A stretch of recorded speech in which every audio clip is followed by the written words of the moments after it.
Chapter 203. Brando finally calmed himself down, but when he raised his head again, he was surprised to see Count Bar standing in front of him. What is this guy trying to do? You're Mr. Brendel, right? The Violet Count's smile disappeared as he asked seriously. What's wrong? Brando asked in a bad mood. Even though we have different opinions, we seem to be on the same side. At least I can be sure that you are not on our side, right? Before Brando could reply, the Violet Count continued, Of course, we all have our own way of reviving the kingdom, but there is no need to hate each other. I admit that Mr. Makarov's way of doing things is a little extreme, but he is only a mortal. What are you trying to say? Are you willing to join our side? Rather than complaining, why don't you do it yourself? I hope to see an excellent young man like you on our side. Bar seemed to have forgotten his previous unhappiness and sincerely invited Brendel. This is in line with your usual style, Brando thought. But he shook his head. Nonsense. If it weren't for the fact that we're on the same side, you wouldn't even have the chance to stand here and talk. Brando knew that with Allah's help and Scarlet's ginkgo leaf, it was only a matter of minutes for him to keep this army here. But he didn't want to be too harsh on them. He had already taught Makarov and Fleetwood a lesson with Scarlet and Sanford, but if he took another step forward, there would be a conflict between the two sides. Brando wasn't a reckless young man who couldn't see the situation clearly. He knew that if he kept Duke Lone's army here, the princess's side would be invaded by Erech's army. If things went wrong, even Freya would be in danger, not to mention the future. Since Bar was wise enough not to continue the topic of the golden apple, Brendel didn't want to talk about it anymore. What a joke. No, Brendel shook his head and replied coldly, You will see me very soon. Trust me, but not here, and not in your one-sided way. He rejected him firmly, but his next words made Bali pause for a moment. You will see me very soon. Trust me, but not here, and not in your one-sided way. The Violet Count listened to Brendel's words with a complicated expression, and then he looked at Brendel deeply. I'll wait and see. He answered thus. The real battle was led by the senior knight students under the leadership of the reserve officers. When the junior freshmen like Freya arrived, they were only responsible for cleaning up the battlefield. Like the others, when she arrived at the battlefield, she saw the hedgehog-like carriage in the middle of the forest from afar. A row of knights in silver armor surrounded the carriage. There were many corpses of their companions around the knights, but even so, they did not allow anyone to get close to the carriage. They insisted on treating the wounds of the dead and their companions. As a result, the battlefield was clearly divided into two colors, silver and purple. Neither interfered with each other. There were corpses everywhere on the road and in the forest. Occasionally, there would be mournful wails from far and near, or the screams of nobles' daughters and sons. In fact, when the senior students passed by the battlefield, they did not kill everyone. Some of them even deliberately left a lot of seriously injured people behind. But except for the necessary survivors, the rest of the people had to become cold corpses. This job was left to the freshmen who cleaned up the battlefield. Many of them were too scared to do it. Some even felt disgusted. Young people like Freya, who was promoted from the guards and the militia, were much better. She just guessed the identity of the person in the carriage and then buried her head in her own work. Count Beckberg's second son followed behind him with a pale face. He had vomited all the things he wanted to vomit. Now, the young man could only retch. He held on to a fir tree as he looked at Freya's clean and efficient actions with admiration. She really is a girl with character. Do you know who that is? He gasped for breath and asked. What? Freya didn't understand and turned around to ask. A carriage. The girl from the countryside of Butchie looked at the carriage in confusion. Her bright eyes showed her confusion as she shook her head. The emblem on the carriage is a sacred beetle. It only belongs to one person in the kingdom. The young man looked at Freya in surprise. How did she come to the Royal Academy if she didn't even know this? However, he soon realized that she was not pretending to be so innocent. He shook his head and replied, Grand Master Fleetwood, the chief court magus of Erewhon. Ah! The girl was shocked. Count Beckberg's second son shook his head again. But if Grandmaster Fleetwood is in the carriage, we don't even need to do anything. Therefore, the person in the carriage could be someone else. However, there aren't many people close to Grandmaster Fleetwood. Other than the king, only his students can borrow his carriage. Your Highness? Freya couldn't help but stare with wide eyes. Although she was just a country girl, she still understood this common knowledge. The young man nodded. However, as the two were talking, a black warhorse suddenly swept past them. The knight on the horse quickly passed through the forest, but seemed to be stunned for a moment. He turned his horse around and came to a stop in front of them. Freya was slightly startled. She subconsciously raised her head with the young man beside her and saw a beautiful but cold face. The head on the snow-white neck was like an exquisite work of art. Even in the north of Corvado, it was difficult to see such a perfect face. The sharp chin had an arc as if it had just walked out of a painting. It made people think that the so-called beauties of the north that were praised in the bard's poems might have been born from this. The girl's eyes were like a pair of cold amethysts. The people of the north more or less had the blood of the Myrnas, but it was rare to see such pure blood. Her lips were tightly pursed, and her thin eyebrows under her bangs were slightly raised. Then, she frowned with dissatisfaction, giving people a feeling that she didn't like to smile. Her straight and slender nose seemed to represent the girl's extremely strong character. But at this moment, she only let out a soft snort. She looked down at the two people, her eyes slowly sweeping over Freya and falling on the second son of Count Beckberg. You're Freya. She stared at the second son of Count Beckberg, making the latter feel as if he was a poisonous snake in the grass that was locked on by the sharp eyes of a falcon. But when Maynard spoke, his low, cold, and slightly hoarse voice was asking Freya. Why yes. Your results in horsemanship and swordsmanship training are very good, Maynard said with a low and magnetic voice. I've heard about you, but if you want to achieve your wish, it's best to stay away from these scum. The girl rode on her horse and looked back at the young man with a disdainful gaze, speaking bluntly. Both of them were stunned. The second son of Count Beckberg frowned and subconsciously retorted, Senior Maynard, if you say that. But before he could finish his words, he heard a soft clang, and then he felt a slight chill on his neck. Just as the corner of his eyes saw the cold reflection on the snow-white blade, the young man realized that Maynard had already dismounted from her horse, unsheathed her long sword, and placed it on his neck. The whole action was done in one breath, and even his hands froze when he made a gesture of spreading out his hands. Did I allow you to interrupt? Maynard asked coldly. The young man's back was drenched in cold sweat, and he couldn't say a word for a moment. What's your name? The girl asked again. Sang Ani, soldier rank. N.I., Maynard, I. The girl's sword came closer and interrupted him, reporting to Sir. The second son of Count Beckberg swallowed his saliva and replied in a trembling voice, Sir, I'm a second-year student. I haven't reached the rank of sergeant yet. He almost didn't dare to say another word, and used all his strength to force the words out of his mouth.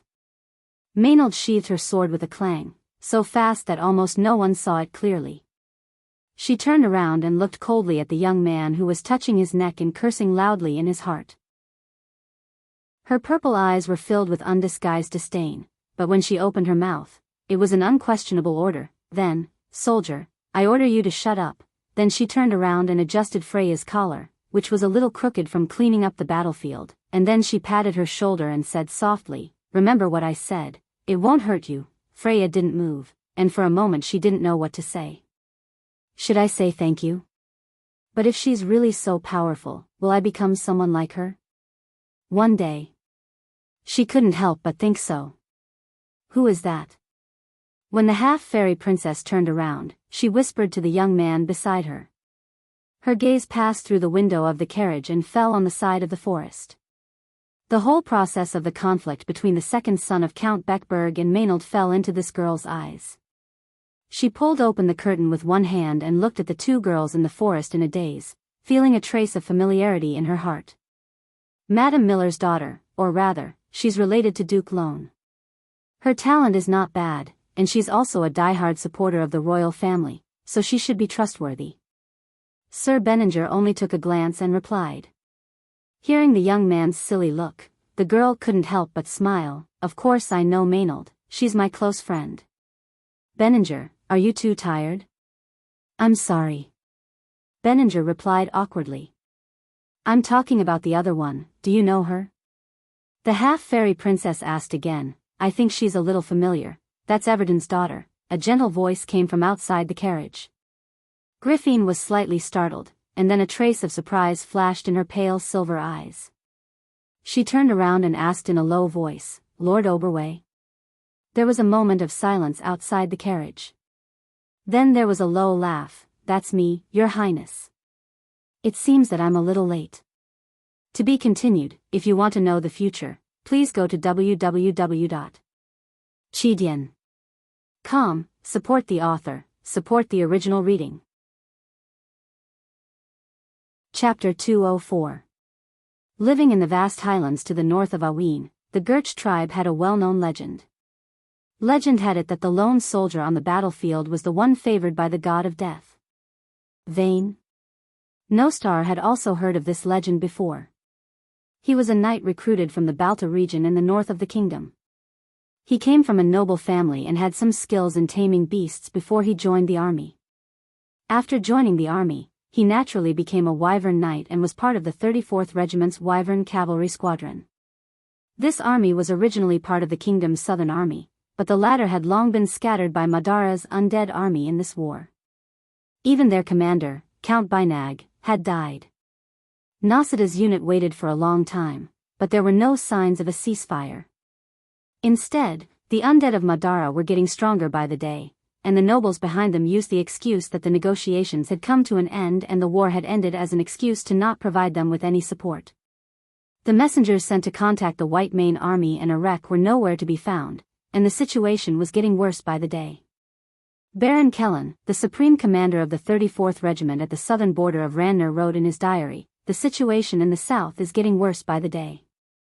We don't know where our brothers are scattered, and the undead of Madara are attacking from all directions. We can't contact anyone, and the news seems to have been cut off. Even retreating has become impossible. The nobles are doing what they want, and today, this territory is out of the control of the kingdom. Martha above, may I live to see the end of this nightmare, but to Vane?" None of this was important to Nosida. He and his wyvern were shot down while patrolling a human village that was destroyed by the undead, and became the legendary person of the Gurch tribe who was targeted by the Grim Reaper's cold gaze. He raised his head with a face full of blood, and saw in despair rows and rows of skeleton warriors coming from all directions from the ruins of the village. He was pinned down by the wyvern's corpse, and the light crossbow in his hand was the only weapon he had to protect himself. He raised his arm and shot an arrow at one of the skeletons. The crossbow that had been blessed by the holy water exploded with a dazzling light, and a skeleton turned into ashes in the white light. But after a series of white lights, even more undead creatures drowned out Nosidar's vision. An endless feeling of dejection shrouded the young man. That was a few months ago, Nosidar could not help but think. When they heard that Madara had split into 3 groups to invade the kingdom, be it the soldiers or the nobles, almost everyone held a relaxed attitude as they waited to see how these backward and barbaric Dark Lords would fall apart due to infighting and disagreements in command, just like every other joint invasion in history. But the final result was out of everyone's expectations. Madara's army was decisive, calm, and effective. In comparison, the kingdom of Erewhon was more like an old man past his prime, unable to withstand the attacks and showing signs of fatigue. The kingdom's former glory was long gone. 3 centuries ago, the 17th Archbishop of the Holy Cathedral of Fire called the A Blade of Flames, the model of ancient glory, only existed in the history of the past. After shooting the last arrow, the young man calmly threw away the crossbow, and tightly held the necklace with his wife's name on it with one hand.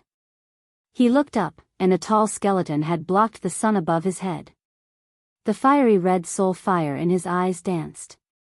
"Farewell, father, mother, and dear Vanessa.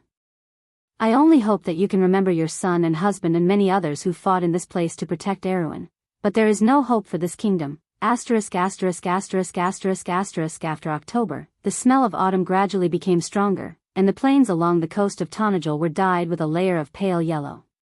Just by riding on the road between the countryside, Brando and the rest could already feel the obvious smell of war. After the leather armor was torn apart by Alaz, Brando simply found a tailor in a town along the way and ordered a set of long black windbreaker and breeches, putting on the airs of a lord.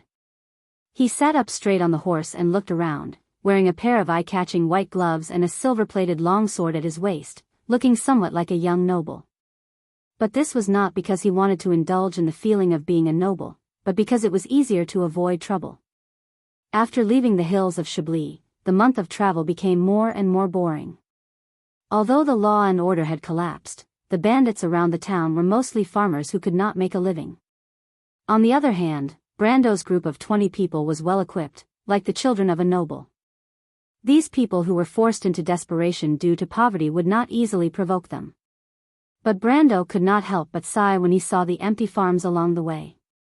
In fact, on the day of Chablis, the dragon girl Alaz had warned him that an undead army from Madara was currently entrenched in the south of Tonajul. This news coincided with the history Brando knew. In history, Black Knight Insursta did not leave Tonajul even after half a year of the armistice because he was hungry for more. Furthermore, the ancient kingdom did not have the time to care about other things at this moment. It was close to the end of the month of autumn, October, and in the other history Brando knew, the upper echelons of the ancient kingdom were beginning to stir. According to what he knew, the support behind Oberg's eldest son, Hamel, came from Queen Anna's forces. Anna was the sister of Duke Cypher, and her ascension to the throne represented the beginning of the restoration of the Cypher dynasty. The royal faction members who supported House Corvado had different views on this matter. Furthermore, she had an ambiguous relationship with Marquis Kluge, and they even worked together to imprison the king. In history, at the beginning of the 11th month, Hamel suddenly announced his coronation, and this event officially opened the curtains of the internal division of the royal faction. Princess Griffine, who had a strong personality, naturally would not silently accept it.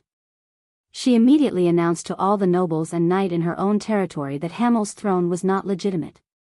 Those who supported her were naturally the core members of the royal faction who were already dissatisfied with the queen and the elven faction that she represented.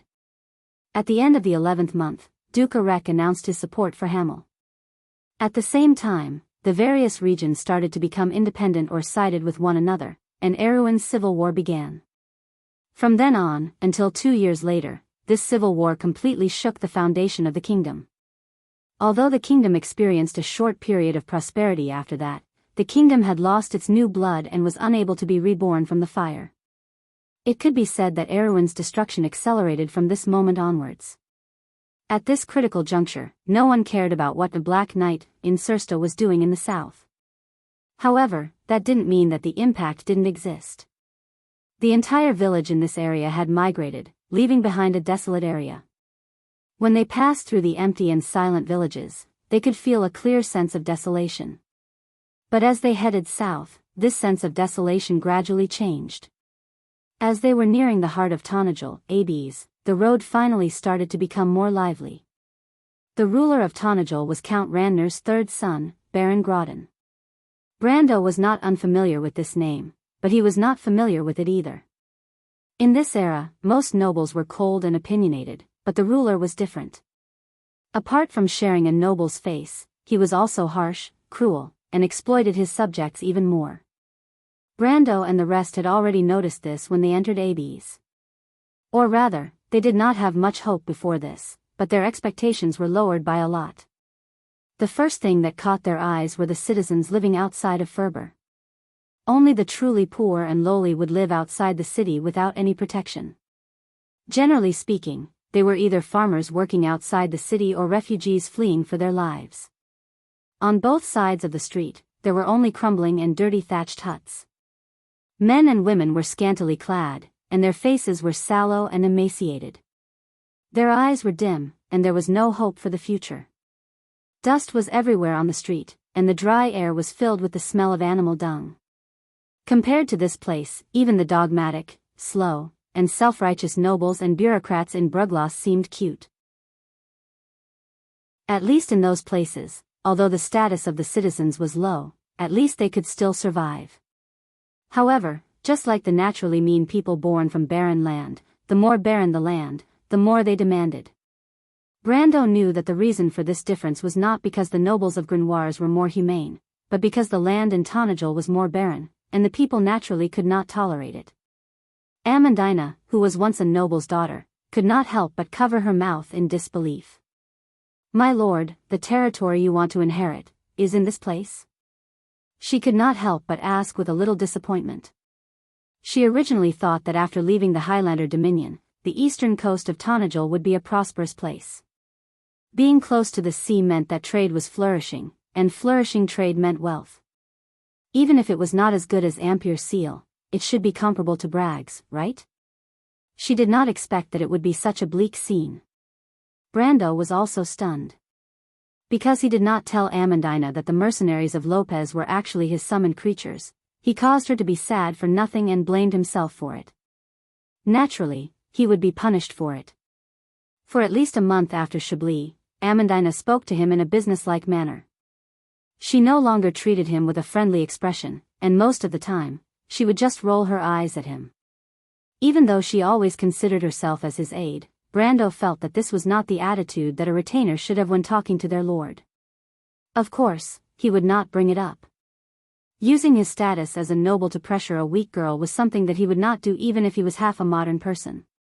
If you don't have a monthly ticket, a recommendation ticket is also fine. If you want to know what will happen next, please go to www.chidian.com. There are more chapters. Support the author and support the original reading.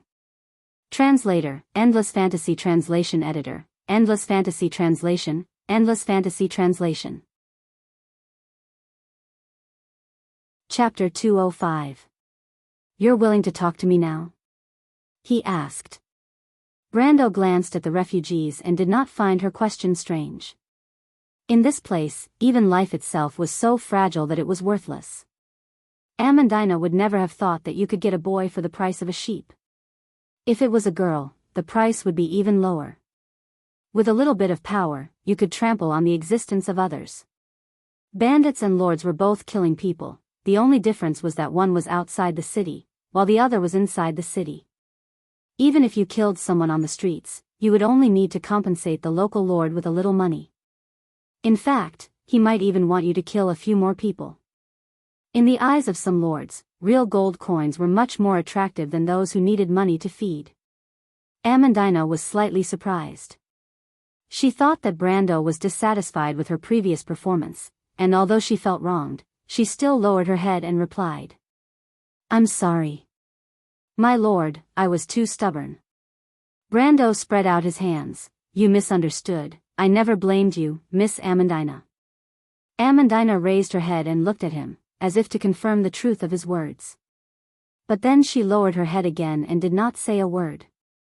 "If it's our territory, we need to go further south," Brendel replied. "South?" Amandina was really stunned. "Once we leave Tonagel, we'll be in the wilderness." "Have you heard of the Pioneer Knight, Amandina?" Brando asked. Ah, Amandina could not help but cry out. How could she not know this? Those young nobles who did not have a territory to inherit, the knight, obtained the right to expand the territory of the kingdom from the Holy Cathedral of Fire, and brought a few squires to the wilderness to open up a new territory with their own strength. This kind of story sounded like a fairy tale from the past. But she never thought that this kind of legend would actually happen to her. At first, she felt a little flustered. After all, opening up a territory in the wilderness sounded good, but in reality, it was an extremely dangerous thing. This kind of laborious and unrewarding thing had not been done in Erewhon for 100 or 200 years, so at this moment, it sounded a little bit like a fantasy story. But she immediately calmed down. So what if it was dangerous? Compared to her old house in Brugloss that was on the verge of collapse and living a life that was similar to these people's, there was at least a glimmer of hope for the latter. She could not help but look at Brando again. The title of the Pioneer Knight in Erewhon sounded like a classical hero, full of the spirit of enterprise. Even though it was dangerous, it was romantic. Not to mention that no matter what aspect, this lord met the ideal in her heart. It was a pity that he already had someone he liked. Amandina lowered her eyelashes. She could not help but feel a little moved. She then looked at the Roman beside her. This merchant lady had a bad record of wandering around in dangerous battlefields twice, and had been thoroughly taught a lesson by Brando. She was still well behaved at the moment. But at this moment, her eyes were focused on another side, and she spoke to the youth beside her in a crisp voice. "Brando, look over there." This young lady seemed to have a natural ability to attract people's attention, causing Amandina and Brando to turn their heads at the same time and look in the direction she was pointing at. There were many foreign travelers on the streets, just like them. In fact, ever since Brando's earth-shattering divine artifact reaction last month, the news that a divine artifact had appeared in Count Randner's taverns and inns had spread like wildfire. Wandering bards brought this news to the north, and adventurers who wanted to try their luck flocked to this place. Mercenaries, adventurers, and even bounty hunters who heard the news were like hyenas or sharks that smelled blood. They had already packed up and gathered here. Even the Council of Stars and Moon and the Black Tower had sent out scouts. Even though the nobles were enthusiastic about Erewhon's impending storm, they still sent out their own spies, and in a short period of time, Count Randner's territory was a step ahead of Graf, Princess Regent's territory. In just half a month, the number of people in this area had at least doubled. This was because Tonajul was constantly facing the threat of war, and there was a certain degree of risk involved. If not, this place would definitely be a paradise for adventurers. If it was a more peaceful time, the local lords would definitely be smiling from ear to ear. But now, the situation had become somewhat complicated. Brando's gaze swept across these people one by one, as if his identity as a noble was completely different from these people. These adventurers were also out of place with the locals around them. They stood in the middle of the street, as if there were three different worlds existing on the street at the same time. It felt as if three different types of people were depicted in the same painting using three completely different styles of expression. Their movements were distinct. The adventurers and the locals had nothing to do with each other, and the locals were not willing to provoke these lawless people. At least, most of them were. But the part that the Roman pointed out was an exception. Brando could see a small group of adventurers distributing food to the skinny local children. This scene made him feel as if time had reversed, as if he had returned to the world of the Amber Sword, and the players who were overly sympathetic back then were doing the same thing. But he quickly shook his head and threw away this unrealistic fantasy. Even though most adventurers were mercenaries, there were still some young people who went out to adventure for their dreams. Just like the 4 men and 2 women in front of him. Young people indeed. Brando couldn't help but think. Adventuring was actually not as romantic and full of swords as mentioned in bedtime stories. Of course, it was not a lie to say that it was full of swords and blades. However, the life of an adventurer was actually harsh and bloody, and they often had to go to those dangerous places. Just like mercenaries, life and death were very common. And compared to the risks, the benefits were pitifully low. Although there was no shortage of people who became rich overnight, most of them without exception ended up as a pile of bones in some unknown place. Because of this, most adventurers had to become practical and mercenary. And only young people would act with unrealistic ideals.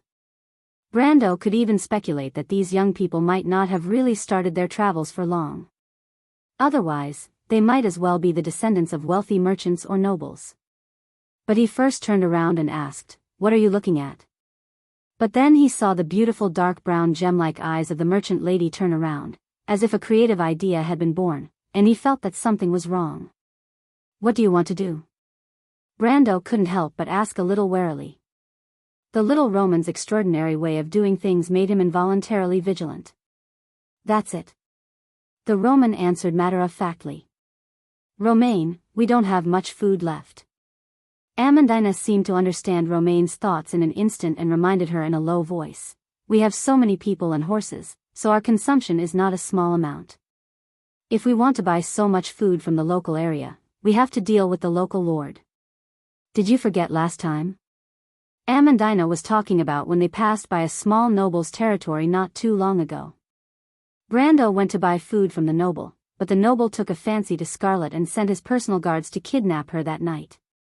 Although the 30 iron-ranked personal guards overestimated their abilities in front of Brando, and in the end they were completely defeated by the young man, and they were also ruthlessly extorted, this incident was a wake-up call to everyone.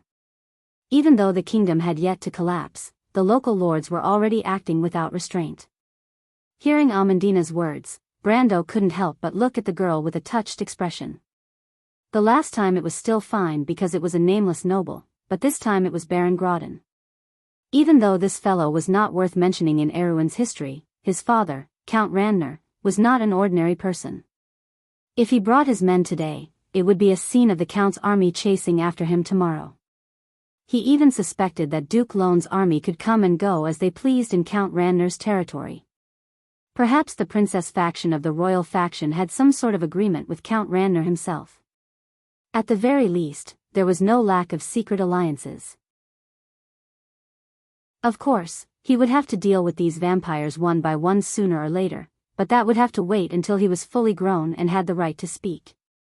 Even though it was not pleasant to hear, strength was still one of the most important laws in this world. Unexpectedly, the Roman shook her head happily after hearing Amandina's words. She said with a mysterious expression, "Brando, Amandina, didn't you notice?" "What did you notice?" "The way to do business, huh?" Brando couldn't help but touch the girl's flat forehead. "Is she having a fever?" The younger of the wild elementalist sisters widened her eyes and asked curiously, "There's a saying in my hometown, merchants do not walk with poverty. Miss Roman, is there a business opportunity in such a poor place?" Tia. The elder sister, Falerne, glared at her sternly. The elven girl was so frightened that she stuck out her tongue and swallowed the rest of her words. However, the Roman did not care about the girl's rebuttal and replied as if it was a matter of fact, "You can't say that. My aunt said that if there's a place for trade, there's a place for merchants." "That's true." Amandina shook her head. She knew that Tia was not wrong. Not only was this place poor, but it was also backward and isolated. There were no special products, and there wasn't even a road for carriages to pass through. Business was just a very distant term. But this place even lacks the necessary conditions for trade. Is that so? But isn't that a trade? Amandina looked at the actions of the group of young adventurers and asked with interest. To be continued. If you want to know what will happen next, please go to www.chidian.com. There are more chapters. Support the author, support the original reading. Chapter 206. Isn't that an exchange? Romaine looked at the group of young adventurers and asked with interest. Rather than an exchange, it's more like charity, Miss Roman. Sanford answered from behind. The Roman tapped his chin with his finger, but it's clearly an exchange. Using food to buy hope, isn't that an exchange? Using food to buy hope? What does that mean? Amandina was confused. In fact, it wasn't just her. Everyone was puzzled by Sanford's words. This is an exchange? Wait a minute. Only Brando reacted at this moment. He couldn't help but look at the Roman in disbelief. What's wrong with this guy's little brain? How can he always think of things that normal people can't? He immediately organized his thoughts and asked, "Amandina, if this territory is given to you to govern, how long will it take for you to have a spontaneous business here?" Amandina heard the question and immediately understood that Brando's words had a hidden meaning. She couldn't help but look at him. Does this young lord have some thoughts about this territory? Or is this just a test for me? Regardless, she looked at the ragged clothes on the streets and pondered for a moment. She answered with some difficulty, "If it's short, it'll take a year. If it's long, it'll take 2 years. The people won't have any wealth and lack the foundation for business. Even if we reinstitute the taxes and distribute the land, it will take a long time to accumulate wealth. But no matter what, I'm confident that within 2 years, there will be business here again. The only problem is that the roads are a little troublesome. I'm afraid that rebuilding the roads will require a large amount of money. So, if we distribute the wealth, won't the people have wealth? The Roman interrupted her and said as if it was a matter of fact. Amandina was stunned. Is there any meaning to it? She couldn't help but ask with some difficulty, what's the difference between this and the gambling addicts lending their money to those who don't have money to gamble with them? In the end, what they win is their own money, and there's even the risk of losing it. She couldn't help but look at the Roman as if she was looking at those gambling addicts. But there was a different way to put it, gambling addicts. Of course it's meaningful. Look, didn't Amandina say borrow?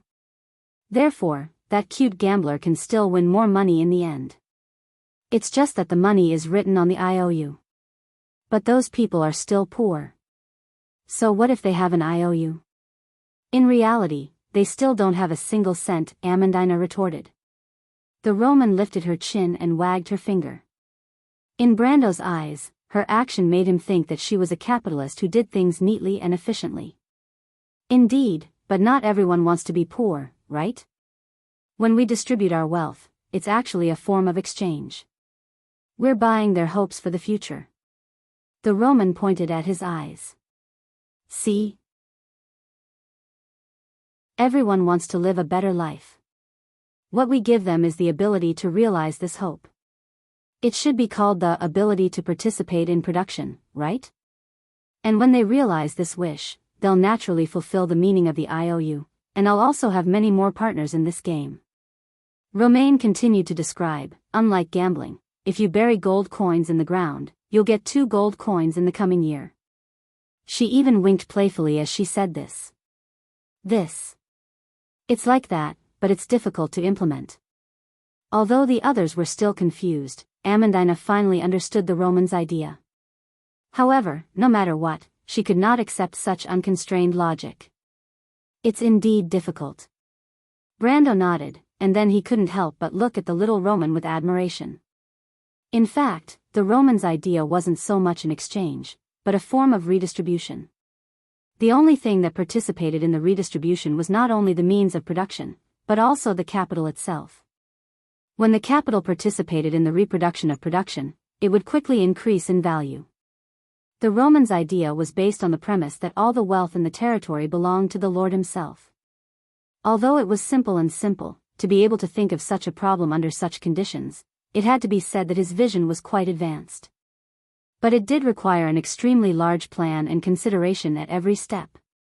It wasn't as simple as distributing the goods. Brando wasn't good at this, but he had a simple example to learn from. Infrastructure and external warfare. Rather than buying hope, it's more like buying labor. Although labor is an additional value to the Lord, they don't understand that although all the wealth in the territory belongs to the Lord himself, the speed at which new wealth is created is different. Brando replied, of course, if you want to do this, the key is how to distribute the wealth. Amandina, do you have any ideas? The young man asked casually. Repair the road. Amandina's idea was simply the same as her lord's. She hesitated for a moment, then finally lowered her voice and whispered, My lord, what do you think of this place? In the past, Amandina would never have dared to imagine that she would instigate her lord to attack another legitimate lord of the kingdom, and seize the opportunity to seize the other's territory. This was a blatant act of treason. But as time passed, the situation in the ancient kingdom worsened day by day. There were already rumors of unrest outside, and after witnessing the actions of these cold-blooded and corrupt nobles, her last hope for the kingdom was a little disillusioned. Brando nodded, then shook his head. Of course he had his own ideas. Grodin's territory was close to his own in the future, and he wasn't a good person either. When the time came, he would naturally be the first to take action. But now was not the time. He didn't have the strength to do so, and he also lacked the opportunity. He would wait for another 2 months until the November coup, also known as the December coup. The various territories would declare their independence, and no one would care about the conflict between the lords of the southern border. But he did have a headache. He had to admit that Tanajul was one of the most barren territories in Erewhon at this time of the year. He was originally afraid that the Roman would be restricted in this place, but he didn't expect Amandina's instincts to be so strong that she could be used in any place. Brando even suspected that if he threw the little Roman into the underworld, she would still be able to happily do business with the demons. But no matter what, after having a preliminary idea, the only thing left was to perfect it and the problem of money. Money was not a problem for Brando for the time being. The money he got from extorting the nobleman and the money Bragg sent over would be his starting capital, and the rest would be given to the rich mineral resources in the south. As a transmigrator, Brando felt that he had wasted his life if he couldn't do something about the mineral resources. But right at this moment, a loud crack of a horsewhip interrupted his train of thought. Brando snapped out of his daze and turned around with the others. He saw a small group of cavalrymen entering the city. Their equipment was a mess, but their banners were clear. The emblem on their banners was a pelican on a black and white checkered pattern. The background color was derived from Count Randner's family emblem, which meant that this group of noblemen was directly related to Count Randner. Brando immediately understood that these cavalrymen were Count Grodin's private soldiers. At this moment, the cavalrymen were raising their whips to chase away the citizens on both sides of the street. If they were slow to retreat, they would be severely whipped. Those sallow and emaciated men and women were driven away in all directions like a herd of animals. This scene seemed to be very interesting in the eyes of the writers. They could not help but laugh out loud, and even laughed until they were swaying left and right. Amandina furrowed her brows. This was a common sight to her. Braggs's cavalrymen were also arrogant and domineering. She heard the red-haired girl beside her snort coldly. They seemed to be dragging something behind them. Sanford suddenly pointed behind the cavalryman and said, "It's a corpse." Brando replied, "These noblemen's private soldiers went out to suppress the bandits." He sighed lightly after he finished speaking. "What's wrong?" Amandina was surprised. "Isn't this a normal thing?" But Brando waved his hand to signal her not to speak, and pointed in a direction for her. Amandina looked closely and saw a group of women kneeling on the ground after seeing the corpses. They covered their faces and wept. Amandina was slightly taken aback, and asked in confusion, "What's going on?" Rather than bandits, it's better to say that they're farmers who are forced to the point of being unable to survive because of the Lord's taxes. It would be better to say that the bandits in the forest outside were refugees avoiding taxes. In fact, most of their lives were no different from that of ordinary farmers. There were not many people who actually participated in robbing. It's only because of tax evasion that they're classified as inhuman. He gritted his teeth and said, "My father died in this way too. These despicable nobles." "You're right. You're right. You're right. Only men?" Amandina took a deep breath and asked.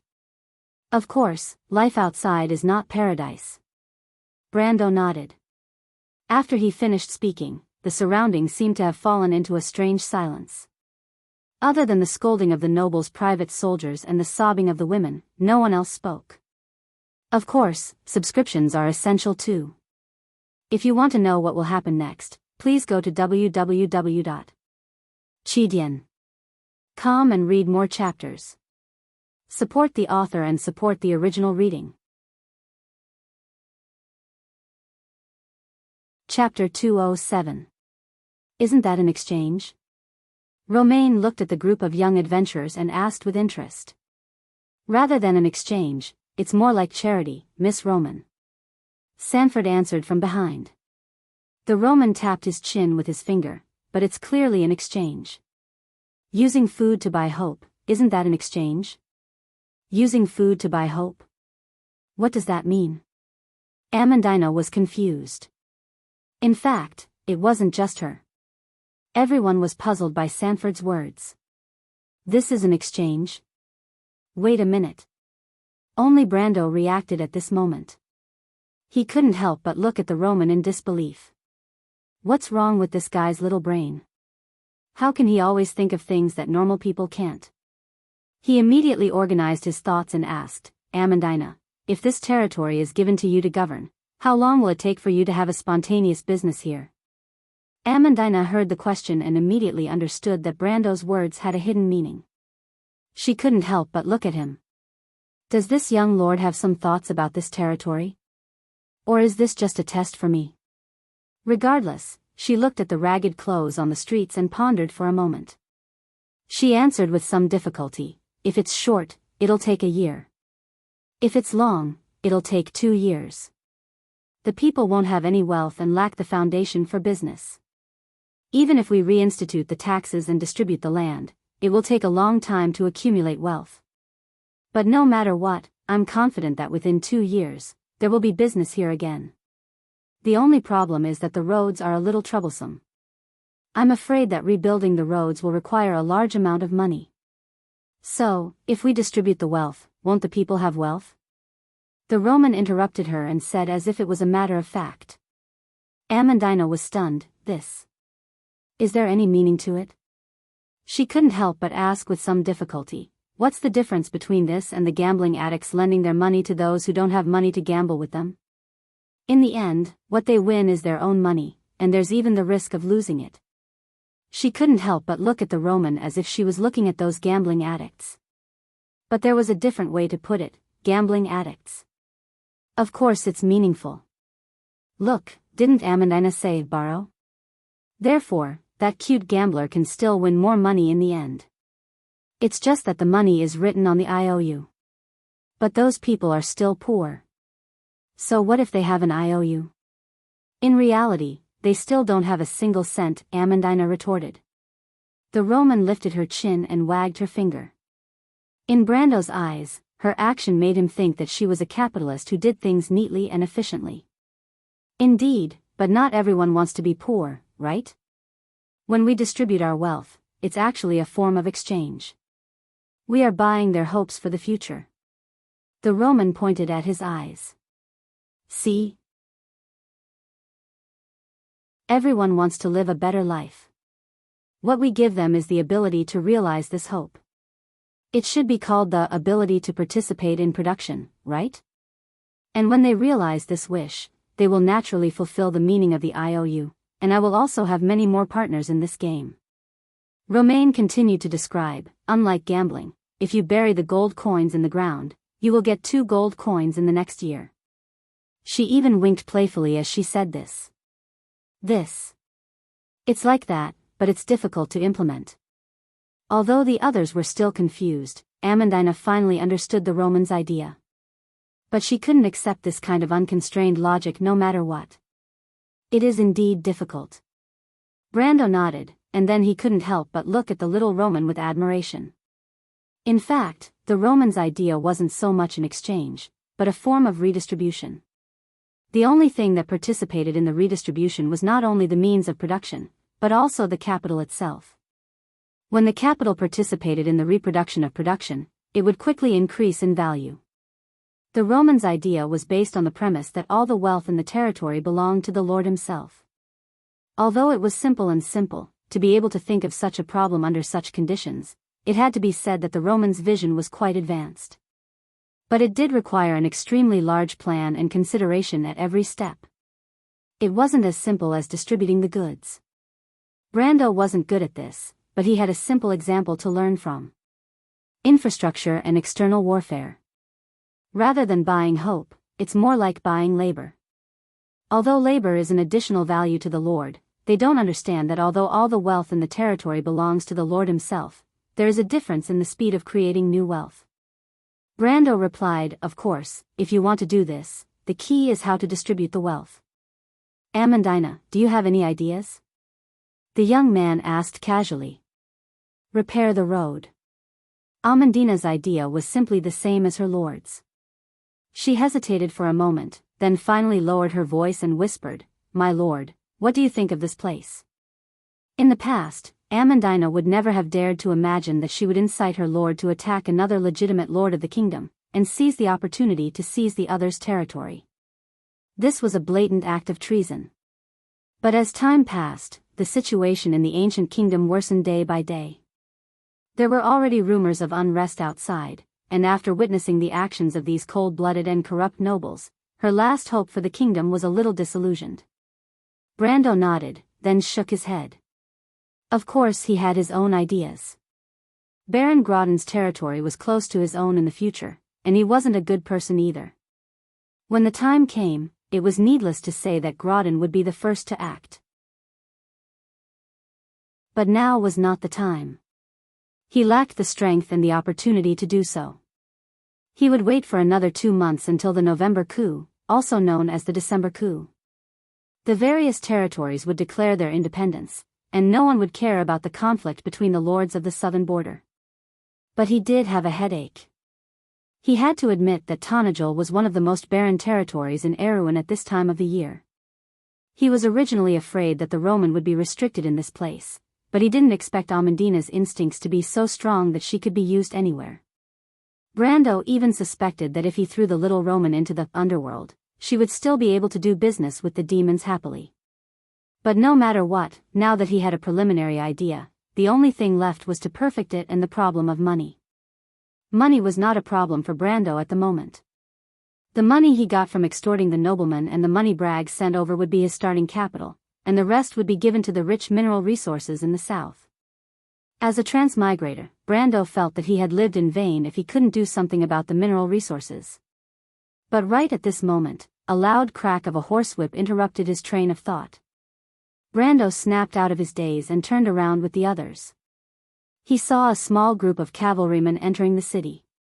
Their equipment was a mess, but their banners were clear. The emblem on their banners was a pelican on a black and white checkered pattern. The background color was derived from Count Randner's family emblem, which meant that this group of noblemen was directly related to Count Randner. Brando immediately understood that these cavalrymen were Count Grodin's private soldiers. At this moment, the cavalrymen were raising their whips and driving away the citizens on both sides of the street. Anyone who was slow in retreating would be severely whipped. Those sallow and emaciated men and women were driven away in all directions like a herd of animals. This scene seemed to be very interesting in the eyes of the riders. They could not help but laugh out loud, and even laughed until they were swaying left and right. Amandina furrowed her brows. This was a common sight to her. Braggs's cavalrymen were also arrogant and domineering. She then heard Scarlet, the red-haired girl beside her, snort coldly. They seemed to be dragging something behind them. Sanford suddenly pointed at the back of the cavalrymen and said, "They're corpses." Brando replied, "These noblemen's private soldiers went out to suppress the bandits." He sighed lightly after he finished speaking. "What's wrong?" Amandina was surprised. "Isn't this normal?" Brando waved his hand to signal her not to speak and pointed at the corpses. Amandina looked carefully and saw a group of women kneeling on the ground and covering their faces as they wept. She was slightly surprised and asked in confusion, "What's going on?" Rather than bandits, it's better to say that they're farmers who are forced to the point of no return by the Lord's taxes. It's better to say that the bandits in the forest are refugees who are avoiding taxes. Their lives are no different from that of farmers, and there aren't many who actually participate in robbing. It's only because they're evading taxes that they're considered non-humans. One of the Grey Wolves mercenaries was very familiar with all of this. He gritted his teeth and replied, "My father also died like this, these despicable nobles, only men?" Amandina took a deep breath and asked, "Of course, life outside is not paradise." Brando nodded. After he finished speaking, the surroundings fell into a strange silence. Other than the curses of the nobleman's private soldiers and the weeping of the women, no one else spoke for a while. If you want to know what will happen next, please go to www.chidian.com. There are more chapters. Support the author, support the original reading. Chapter 208. There was a dead silence. "Dad," a sudden cry from the crowd broke the silence. The voice was young and nervous. The woman covered the boy's mouth in panic. She raised her head and looked at the approaching noble cavalryman with pleading eyes. The man's face was filled with a mixture of surprise, but he could not hide the disdain in his eyes. "Do you know this person?" The man licked his lips and pointed at the blood-stained corpse on the ground with his spear. The noble cavalryman's companions surrounded them like a pack of hyenas that smelled blood. The woman hugged her child and shook her head helplessly with tears streaming down her face. "Let go of the little thing and let him speak," the man said as he used the tip of his spear to stroke the woman's hair. The woman hugged her child even tighter, as if she was hugging her most important treasure and was afraid of losing it. The people around them could not bear to see her like this, but they moved away from her. "Didn't you hear what I said? Sir, please let him go. He is still young," the woman begged as she sobbed. The noble cavalryman snorted in disdain. "Bitch." He raised his spear, but he found a woman with a longbow standing in front of him with her arms open. "Huh?" The man's fierce-looking face was startled. Brando secretly loosened his fingers on the hilt of his sword. He recognized that the man who stepped forward was the young man who distributed the food. "Enough. What's the big deal about bullying a woman?" The female archer who stopped the noble cavalryman said angrily. "I am the daughter of a noble. I order you to stop immediately." "Oh." The noble cavalryman was stunned for a moment. He then turned to his companions and said, "Hey, this girl is the daughter of a noble. What do you think we should do?"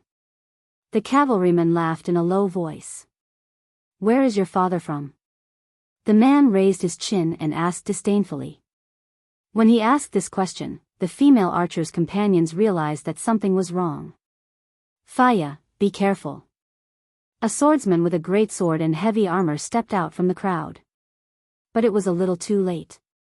The leader of the noble cavalrymen had already pierced the woman's lower abdomen with his spear.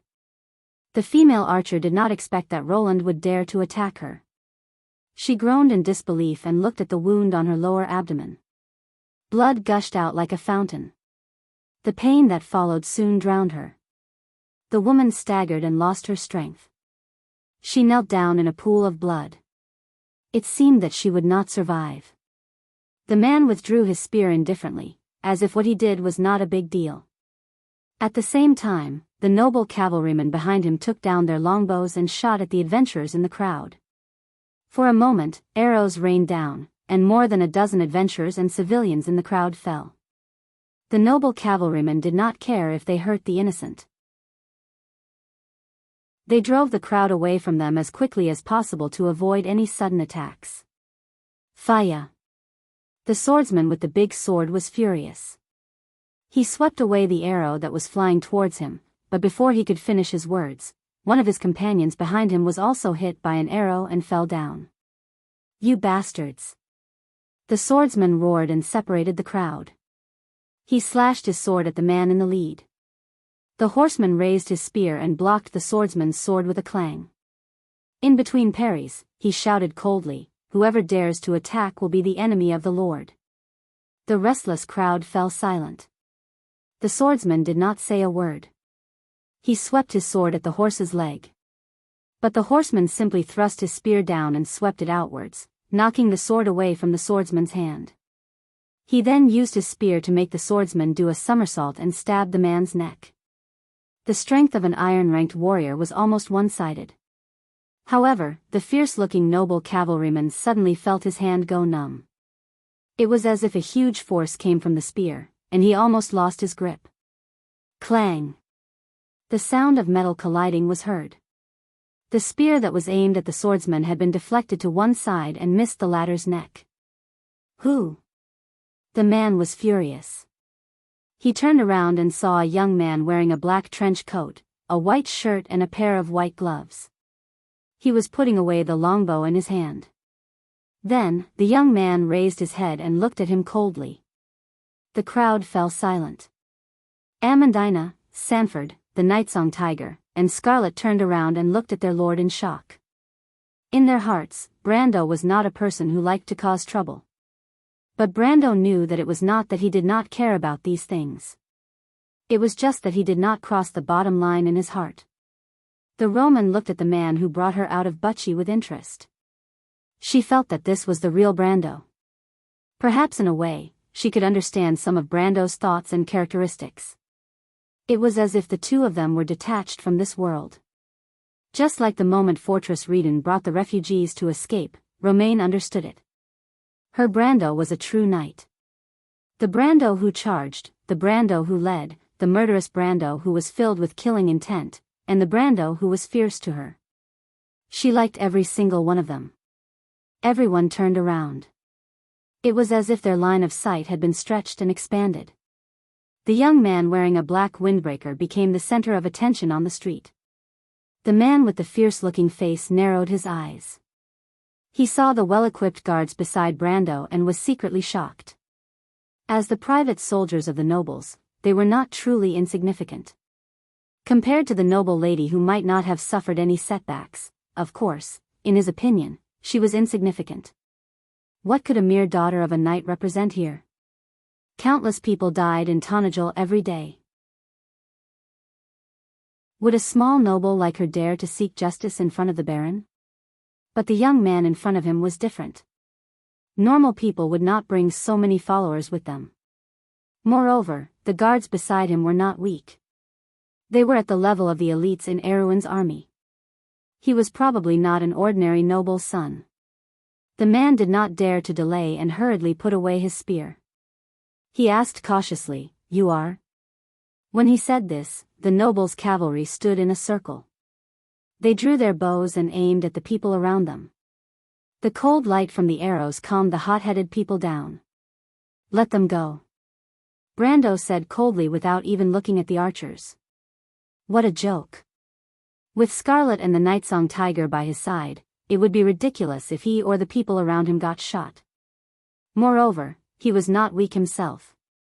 After bidding farewell to the Elvenham Legion, he received the perfect storyline reward. More than 200,000 EXP was like a pie that fell from the sky, directly pushing his mercenary level to level 25. When his character level reached level 32, his strength and vitality had broken through 70, and his dexterity had also surpassed 40. His overall strength had entered the upper tier of silver. But in order to reach the gold rank, it involved the understanding of the elements. Not only did it require an increase in physical strength, it also required a high level of perception. Brendel estimated that if he wanted to break through the silver rank and enter the gold rank, he would have to wait until his overall level was around 40. However, even if he was only at the upper silver rank, he would still be able to kill 10 of these nobles' cavalry. That was why he was too lazy to talk to them. If it wasn't for Grodin, he would have sent them flying 100 meters away with his sword.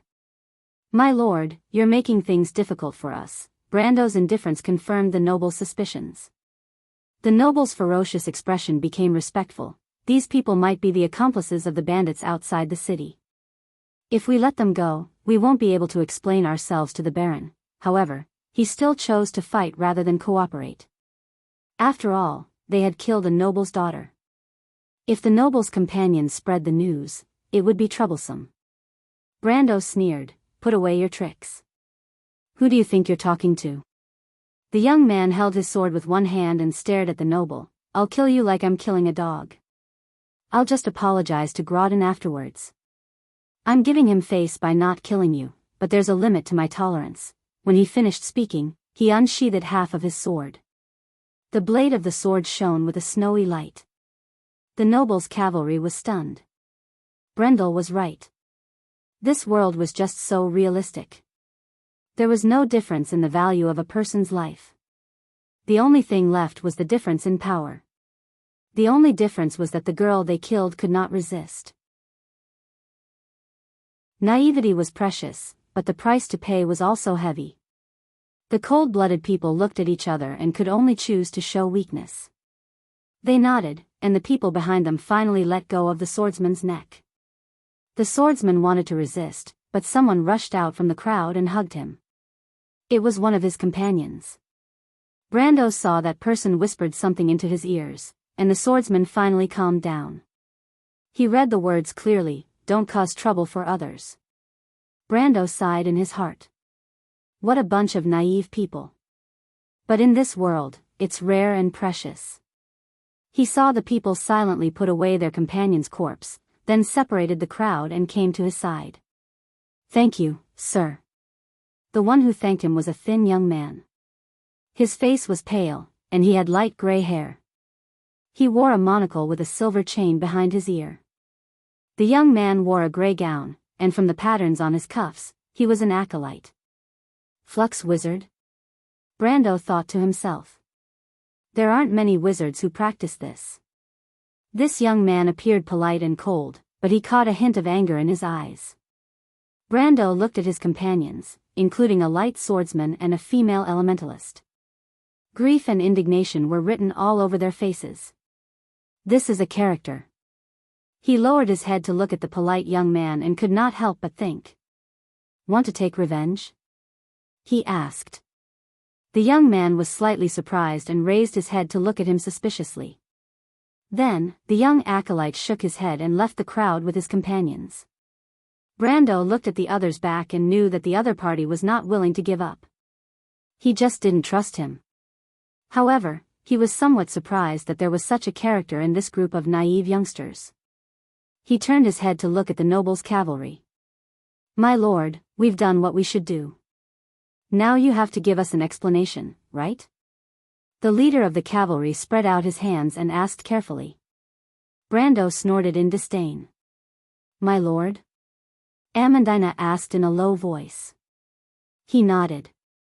Since he had interfered in this matter, it was necessary to meet with Baron Grodin. After all, he was in Grodin's territory. Otherwise, it would not be good if he was invited by force. Rather than that, it was better to be one step ahead and not let Grodin know of his background. Baron Grodin? Brando thought in his heart. To be continued. If you want to know what will happen next, please go to www.chidian.com to read more chapters. Support the author, support the original reading. Chapter 209. Naturally, a group of nobles had no right to bring them to meet the local lord, a baron of Erewhon. Although Brando called himself Viscount Stettingen, a noble from the north, and the seal that Roan forged for him was even more exquisite and authentic than the one issued by the Parliament of Nobles. However, nobles had their own pride, and it was necessary for both parties to wait for a while. The streets of Ferber were spread out in a net, the tiles of the ochre terracotta of the south, so that the vermilion roofs looked down upon them, and the Baron's castle was in the center of them all. There was an inn called the Valiant Fist, in the center of the city, and they could see the tall spires of the castle. Since Anson's time, humans had often built castles like this. In the wilderness, humans relied on castles and fortresses to defend against the attacks of beasts, monsters, and barbarians. After Brando and the rest had their meal in the inn, Baron Grodin's formal invitation arrived. Under the guidance of a group of nobles' private soldiers, they entered the castle. However, there was no good banquet. The moment they entered the castle gate, the first thing they saw were 2 rows of elite guards in heavy armor, holding long halberds in their hands, and standing in neat rows. They were expressionless. Brando looked around and thought to himself, what an ostentatious display. It's obvious that they're trying to show us who's boss. What's so funny is that we've even seen the ancient guards of the Silver Elves before. The young man ignored them and walked past them. A burly man with a scar on his face flashed out from the side. The moment he appeared, he reached out to grab Brendel's shoulder, as if he wanted to make him stay. Unfortunately, before he could do so, his wrist was grabbed by the red-haired girl behind Brando. Her amber eyes stared at him as if he was her prey. She said coldly, "Move." With a tug of her hand, Scarlet had already tossed the instructor out like a sandbag. Everyone heard a muffled sound, followed by a low howl of pain. Stop him. The 2 rows of heavily armored soldiers' faces changed, and they immediately blocked the young man's path. They wanted to stop the young man who didn't stop, but the reality was cruel. Brando moved forward. As soon as these people touched him, they were immediately sent flying. It was as if they had not encountered a gentlemanly young noble, but a giant dragon. Strength 70, upper silver. If it was during Anson's era, Brando would be a member of the kingdom's young knight regiment. As long as he took this step, he would be able to enter the core of power in the upper circle. However, since he was born in a chaotic world, this path was different. But it would definitely press forward. Brando moved forward. For a moment, the courtyard was filled with a series of clattering noises. The heavily armored guards fell back and fell into a pile. However, the young man didn't even look at the wailing fellows lying on the ground. He walked straight to the second gate of the castle. The door was tightly shut. Perhaps the person who was about to open the door for him was lying on the ground, groaning. But it didn't matter. Since no one opened the door for him, Brando kicked the door open without hesitation. He remembered that this was how he entered the guild's meeting hall in the past. There was a loud bang, and an empty hall appeared in front of him. Oh my, how rude. Behind one of the arched windows in the castle, a middle-aged man in a long robe lifted a corner of the curtain and looked at the scene below with interest. Even though he was sighing, his greenish-gray eyes glinted with a cold light. He held a goblet in his hand. In the goblet, there was a clear red liquid that resembled blood. The middle-aged man shook his wrist, causing the edges of the liquid to undulate and change, overlapping with the edges of the goblet. If Brando was here, he would have recognized the man's unique aquiline nose. It was as if he was a descendant of the Diener family, and only then could he have such a gloomy face. The middle-aged man's eyes were sunken, and his skin was pale and sickly like all nobles. His eyes lacked vitality, but his beard was full of vitality. He's at least a silver-ranked warrior, about 20 years old. Grodin stroked his slightly curly goatee and asked, "What do you think?" A tall man behind him shook his head. He didn't use his full strength. That red-haired girl isn't simple either. But if you want to fight, it's 50-50. It's best if you don't fight. Of course, Grodin raised his goblet and clinked it against the glass window, making a light tinkling sound. You know my name, yet you still dare to be so arrogant. You must have some background. But I still have to teach you a lesson. Let's mind our own business. He put down the curtain and turned around. What about the matter I asked you to do? The man bowed slightly. I sent someone out this morning. If there are no accidents, they should be back in the evening. That's good. Grodin threw the goblet out of his hand, and it landed beside a dead woman on the bed. Crimson red liquid splashed out from the goblet and seeped into the fabric of the carpet. The already dark red carpet became even darker.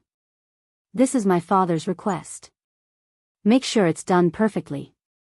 He was thinking about when the old man would decide on his successor, but to his disappointment, Count Randner seemed to have become more shrewd as he got older.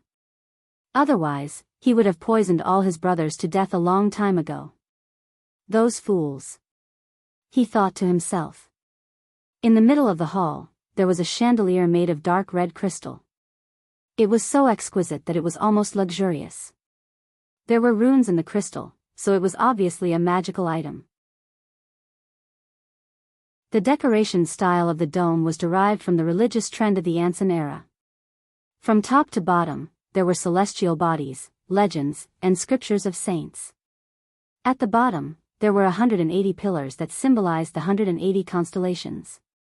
When Brando saw Grodin, both of them sat at opposite ends of a long table in the middle of the hall. Grodin sat under the dagger throne, while Brando sat under the Witch King throne, which was the only constellation in the south. Other than Grodin's knight, most of the guests were local nobles. Most of them were Grodin's right-hand men, with the exception of a few who were titled nobles after the Corvado dynasty. But Brando knew that Grodin's most trusted aides were not here. Those people were either hiding their heads and showing their tails, or they were simply helping him rule a region. Even though Tonajol was not big, it contained more than 20 territories of various sizes. Each territory was ruled by a loyal retainer, and it was a tradition in Wone to divide the land layer by layer. After the two parties exchanged pleasantries, the Baron announced the start of the banquet. The purpose of the banquet was naturally to welcome the so-called Viscount Tingen. The dishes served by the servants were sumptuous, but Brando and the rest ate like they were chewing wax. Scarlet and the Nightsong Tiger did not even have the mood to eat. Amandina did not show it on her face, but she was nervous to death. She did not know how carefree Brando and the Roman were to be able to taste every dish on the table. She frowned as she looked at the dishes on the table. She was not in the mood to eat. During the banquet, the Baron noticed the expression on the noble lady's face. His expression changed slightly as he asked, "What's the matter? Does this young lady think that I have been a bad host?" The hall was silent. Amandina's heart skipped a beat, but she raised her head and calmly nodded. My lord and mistress are unable to speak due to their statuses, but as a retainer, I have no qualms. To be honest, these things are a little too common. Good job. She really did see through my act. Brendel thought to himself, good job. Good job. But her words were too good, and it was like a slap to Grodden's face. Even though he was not a good person, he could not refute her words. He was a lord, and it was not good for him to argue with a retainer, let alone a woman. Grodden only smiled faintly, while the others kept quiet out of fear. The middle-aged man stared at Brando with his sunken eyes, and Brando looked back at him with a belligerent gaze. Right now, he was playing the role of a domineering, arrogant young aristocrat. Young nobles like him could be found everywhere in Erewhon, and it was because they were ordinary that they did not attract suspicion. According to the cripple, even if Viscount Tingen himself came to check the documents, he would first suspect himself, not Brando, of being a fake. This is the best. Even in the Braggs, no, in the South, you won't be able to find a better craftsmanship than this. I spent a lot of money on it, and it will guarantee you a smooth journey. That was how the man boasted. Grodden's face showed a gentle smile. My lord, you came from the north, and I'm sure you're not used to the weather in the south. When he spoke, he changed the topic. To a knight of the kingdom, a change in climate is nothing. As for those who can't even endure this little bit of hardship, I don't think they deserve to be called nobles. Brendel replied mercilessly. But he felt that this image was more in line with his nature. Is it possible that I'm actually a domineering person in my subconscious? Everyone in the hall was stunned. This was a slap in the face again and again, and they could not help but wonder who this young man was. Grodden was the only one with a smile on his face. His expression was so perfect that it was commendable. He smiled and said, young people can't be compared to us old bones, but it doesn't matter if you don't like the food. I have a gift for all of you. Gift? Brando was startled. What's this guy up to again? In fact, he wanted to scare Grodden and leave as soon as possible. His territory was just a few feet away, and it would not be too late to find trouble with him later. To be continued. If you want to know what will happen next, please go to www.chidian.com to read more chapters. Support the author, support the original reading.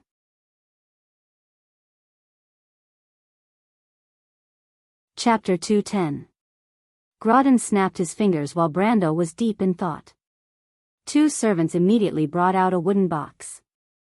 They cleared the table and placed the boxes in front of Brando, bowed slightly, and left.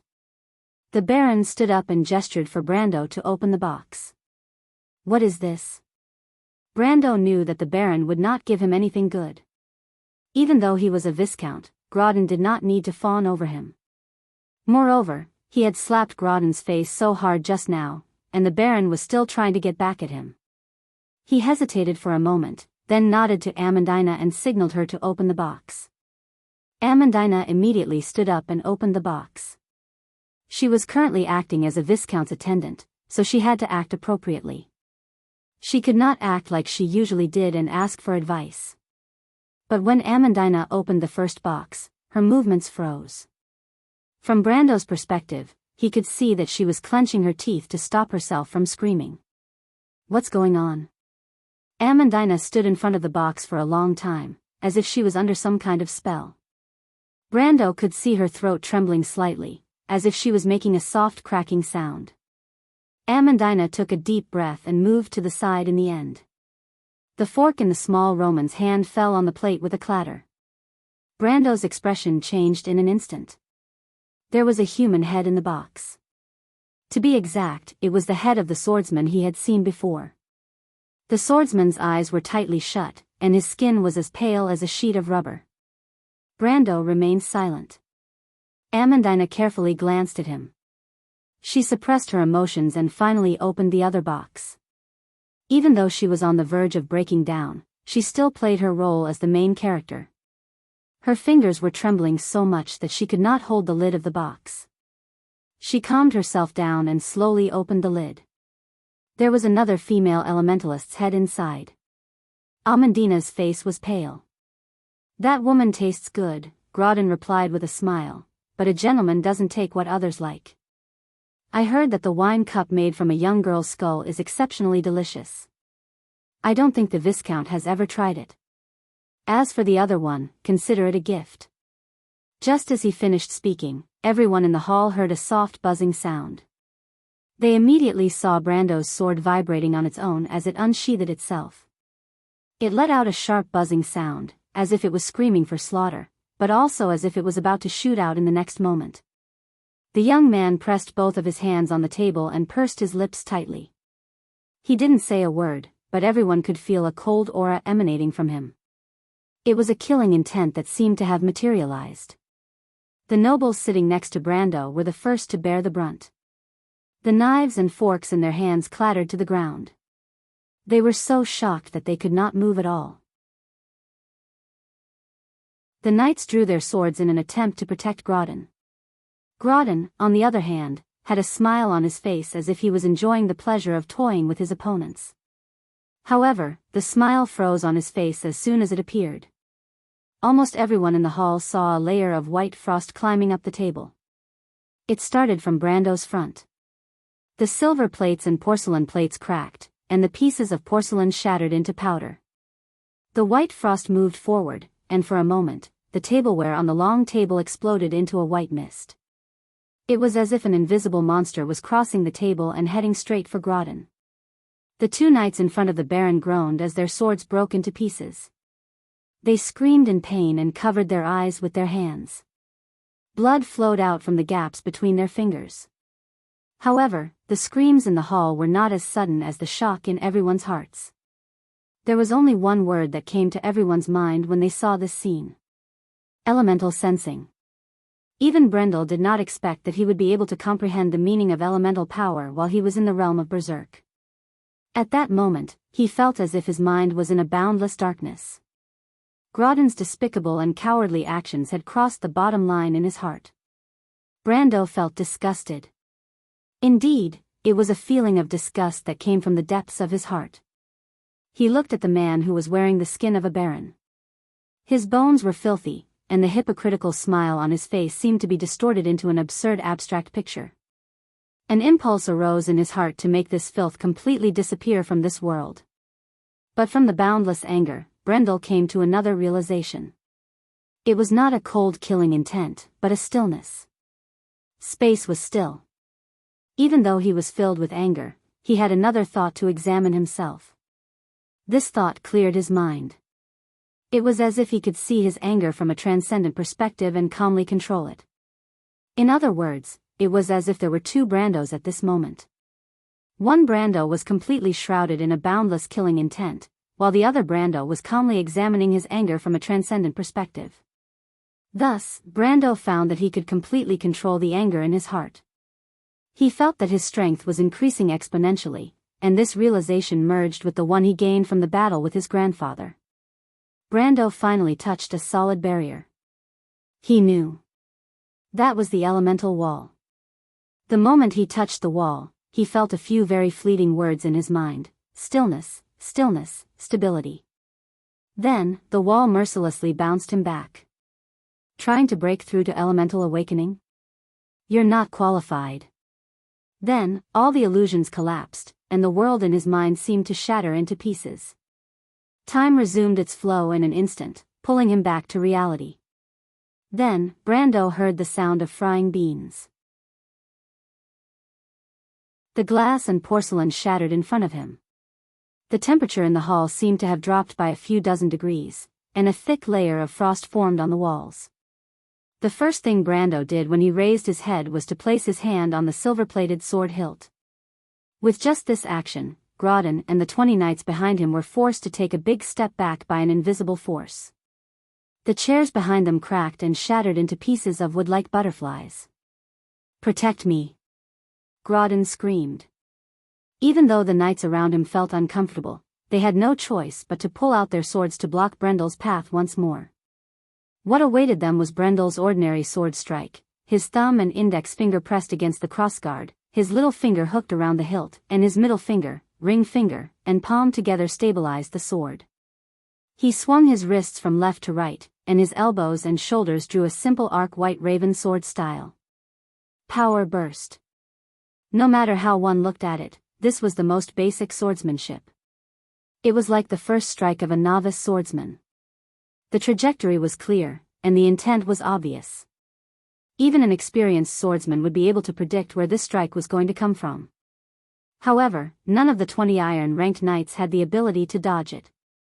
That sword seemed to be stretched in the air, and the frightening cold light on the blade made everyone feel a bone-chilling coldness from their bones. The chill crept up their bodies and froze instantly, forming a thick layer of ice. Elemental energy, ice. They couldn't move. A white light swept across them, and 20 heads flew high into the air. At that moment, almost everyone was dumbfounded. No, it wasn't just dumbfounded. They were so shocked that they couldn't control themselves. There was the sound of chairs and utensils being overturned. The nobles on both sides of the table hurriedly retreated and clung to the walls on both sides. They did not even care about the cold, as if they were afraid of being close to this terrifying young man. 20 ice sculptures fell down in front of him, turning into lifeless corpses. For the first time, the aura of death was displayed in front of Baron Grodin. He had always been able to control the life and death of others, but at this moment, he finally understood that when life was mercilessly taken away, the weaker party was as weak as a drowning man who couldn't fight back against fate. That was the deepest sorrow. The civilization that humans were most proud of was completely trampled on. He finally couldn't take it anymore. He thought that Brando was at most a silver-ranked swordsman. This identity was only on the same level as him, so they could naturally use all kinds of methods to show off their strength. But now, he realized that he was wrong. He wasn't a silver-ranked swordsman. He was a terrifying existence who had already touched the edge of elemental awakening. No, once elemental awakening was achieved, he was no longer human. The person sitting in front of him wasn't someone to be trifled with, but a giant beast that chose to devour people. Brando stood forward with a cold face, and the long table was split into two halves. The others didn't even see how he did it. They only saw the young man moving forward, and there was no longer any obstruction between him and the Baron. Brando didn't say a word, and his hand once again reached for the hilt of his sword. "I'm the Lord of the Kingdom." Grodin was on the verge of breaking down. He looked around in panic, hoping to see someone come to his rescue. Unfortunately, there was no one. Everyone was scared silly. They didn't think that a good banquet would turn out like this. Or rather, they didn't think that a silver-ranked swordsman who had touched the edge of elemental awakening would come to such a remote place. Brando walked forward step by step, looking at the man as if he was looking at a dog. He lowered his hand, preparing to end the man's life. But at this moment, Brando felt a hand on his. He was slightly startled and turned his head to see Scarlet holding her halberd, looking at him with her amber eyes. "Scarlet?" The girl with the red ponytail looked at him and shook her head. P.S. For those who feel that the plot is not coherent, please continue reading. Due to the limited space of my daily updates, I cannot express everything that I want to express. The answers that you need will appear later.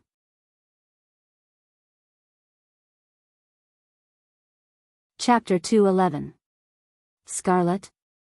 The red-haired girl looked at him without saying a word and shook her head. When she raised her head, Brando saw something in her bright amber eyes. He turned around and saw an uninvited guest standing in the corridor on the second floor of the hall. Or rather, it was there all along, but he didn't notice it before.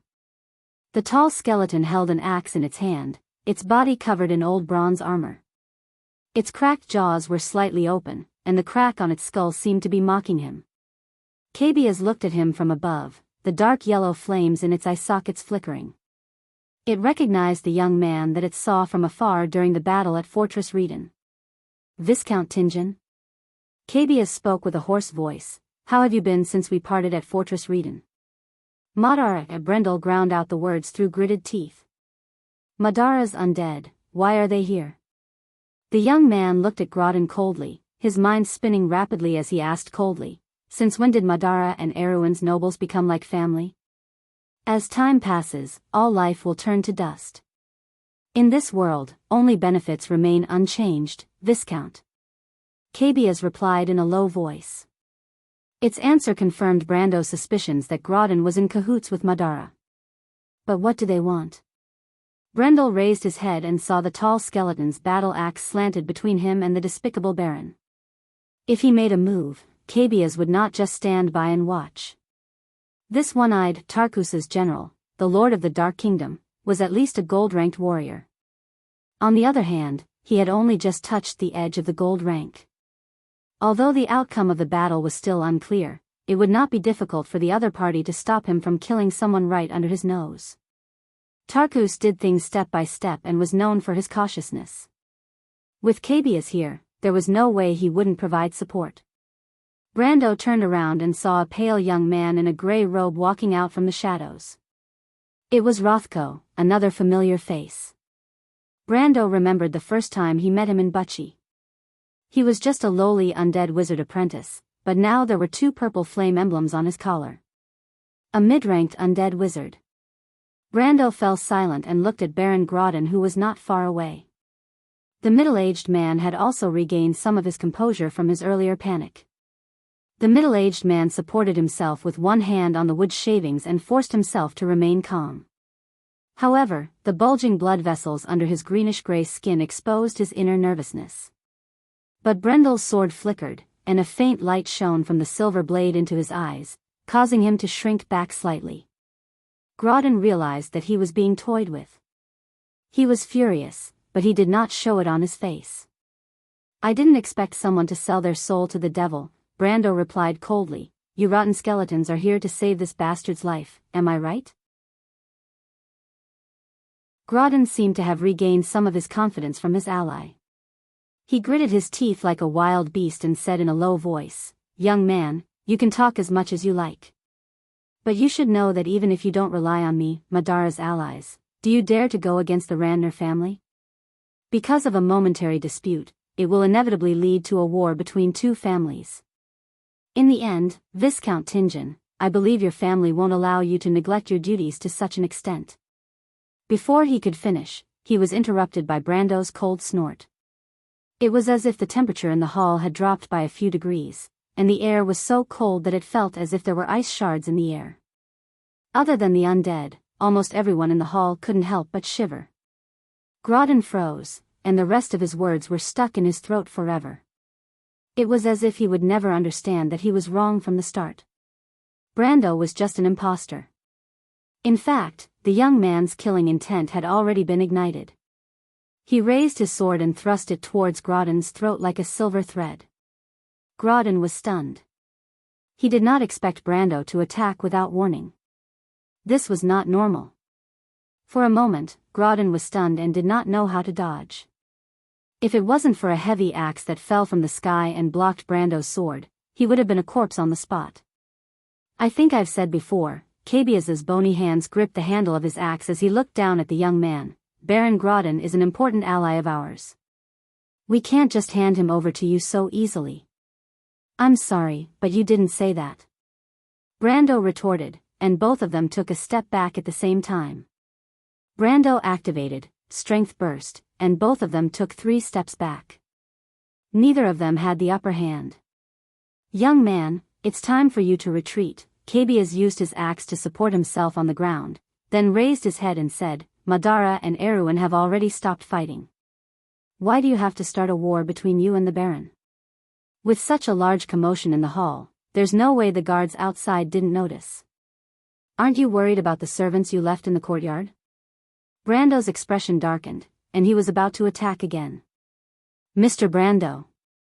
But the red-haired girl grabbed his sleeve and gritted her teeth.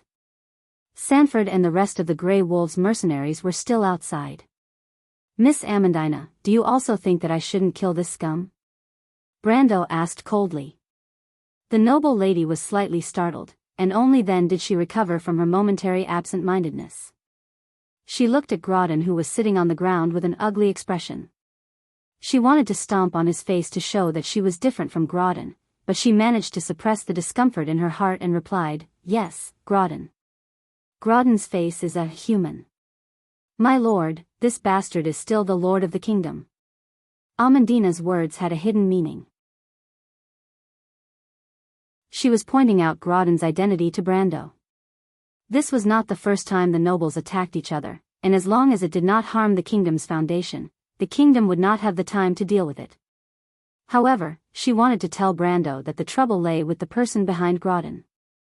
Count Randner was the highest-ranking official of the Randner border region of the Kingdom of Erewhon. He was a count with special privileges in name, but in reality, his power was equivalent to a marquis. Since 2 generations ago, this family had a long history of raising a private noble army in order to deal with the barbarian invasions from the borders. Today, the local forces had become the only legal private army in the kingdom. Even if the royal family did not care about these barbarians, and there were other factors that restricted the autonomy of the natives, but in this chaotic world, this count's power was evident. If Brando killed his son here, it would be tantamount to a declaration of war between the 2 families. Even though he called himself Viscount Gastine, there was no way he could hide the truth. Moreover, the young man wanted to obtain a piece of land. The people could run, but the new territory would not be able to withstand a single blow from Count Randner's wrath. It would probably be destroyed in an instant. Amandina did not want to see the young man's efforts go down the drain, so she hoped that he would think twice before acting. On the other hand, she did not want to show even the slightest bit of fear in front of this bestial baron, which was why she spoke in such a cryptic manner. However, she firmly believed that if it was the young man in front of her, he would be able to understand her every hidden meaning. Brando snorted coldly. Judge the situation, and think thrice before acting. Cabiaz's cracked jaw seemed to symbolize a soundless smile. The young man's sword was pointed diagonally at the ground. His gaze swept past the tall skeleton and stared at Grodin coldly, as if he was looking down at a dead dog. Sensing Brando's cold killing intent, Grodin became even more resolute.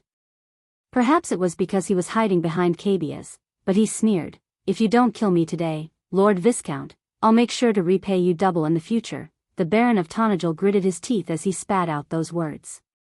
He had never suffered such humiliation in his life. The nobles he invited to watch Brando make a fool out of himself had shot themselves in the foot, and the feeling of defeat made his heart burn with anger.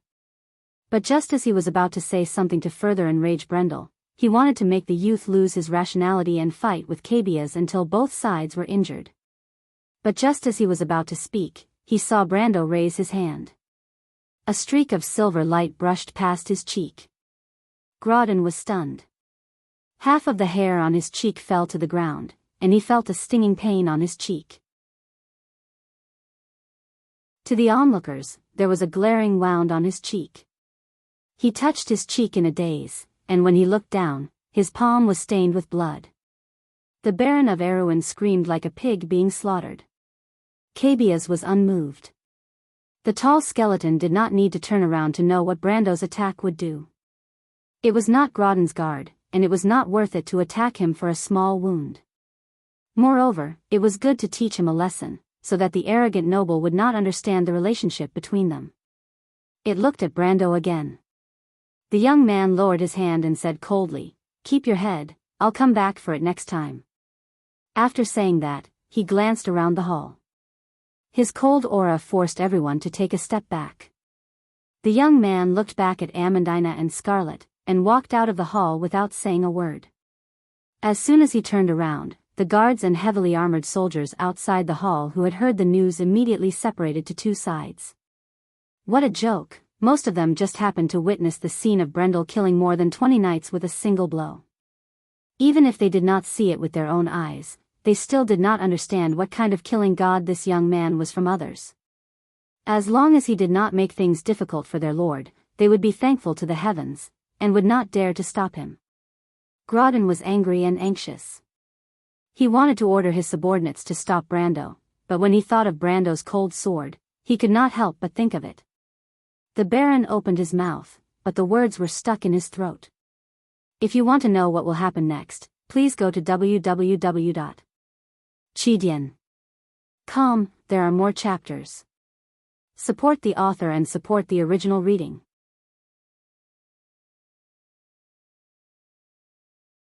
Chapter 212.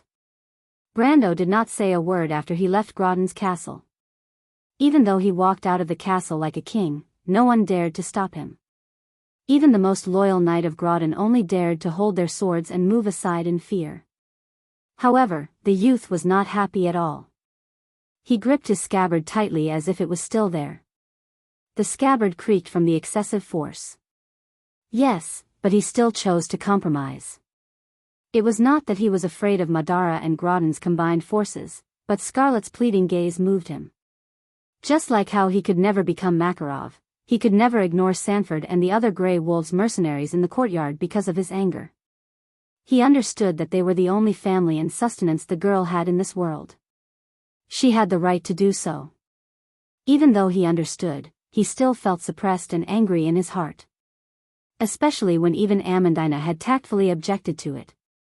The youth could not help but feel a chill in his heart. He wanted to rebel against Erwin's rotten rules, but he realized that he did not have the ability to do so, and he did not even have the support to do so. He knew that Amandina wanted him to be part of the rules. Even though she did not say it explicitly, she did not hide her true intentions. Indeed, this was a better choice for him. But was it possible? Brando never thought that there would be a day when he would give up on his own ideas. If he retreated, he would have to give up everything.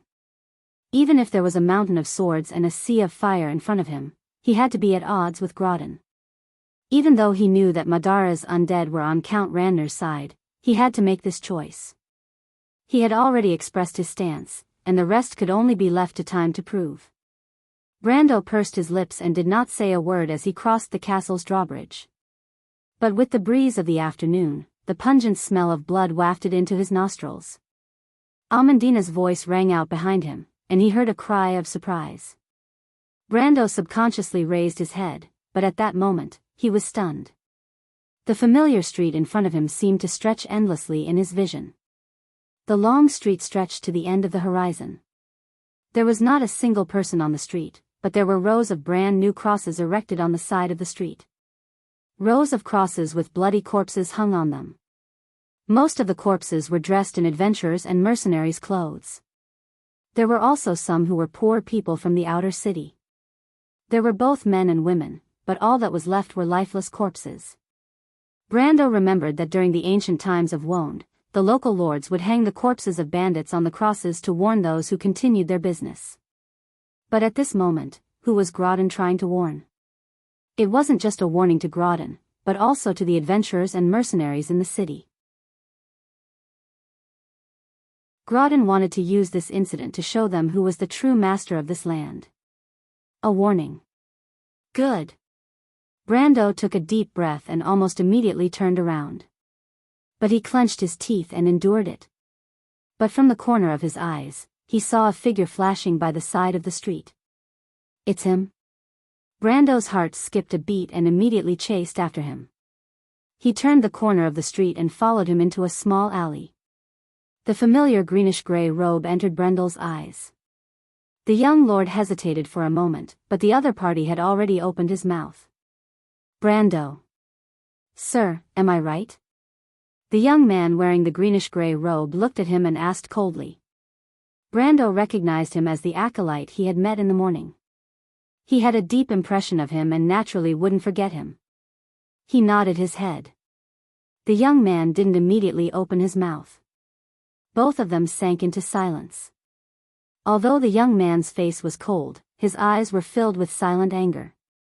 After a short moment of silence, the young man finally opened his mouth. I remember you asked me if I wanted to take revenge. The young man's expression didn't change as he replied, if I tell you now, I want to. He raised his head and clenched his teeth. Sir, can you show me the way? Brando remained silent. This is also what the other people in the city think. The mercenaries and adventurers have already formed a grudge against Baron Grodden. The young man stared at him and continued, if Sir is willing, we are willing to serve you. The distance between them was less than 10 meters, but Brando shook his head. I still have the same question. Do you want to take revenge? The young man was startled. He hesitated for a moment before nodding his head. Then live well. Brando looked at him and replied, I promise you, but not now. Sir? Brando didn't say anything else. He turned around and walked out of the alley, just in time to see the others chasing after him. But when they saw the young man's gloomy face and the endless anger he was suppressing, the Nightsong Tiger and Sanford, who didn't know the truth, could only look at each other. The young man passed by them. Brando.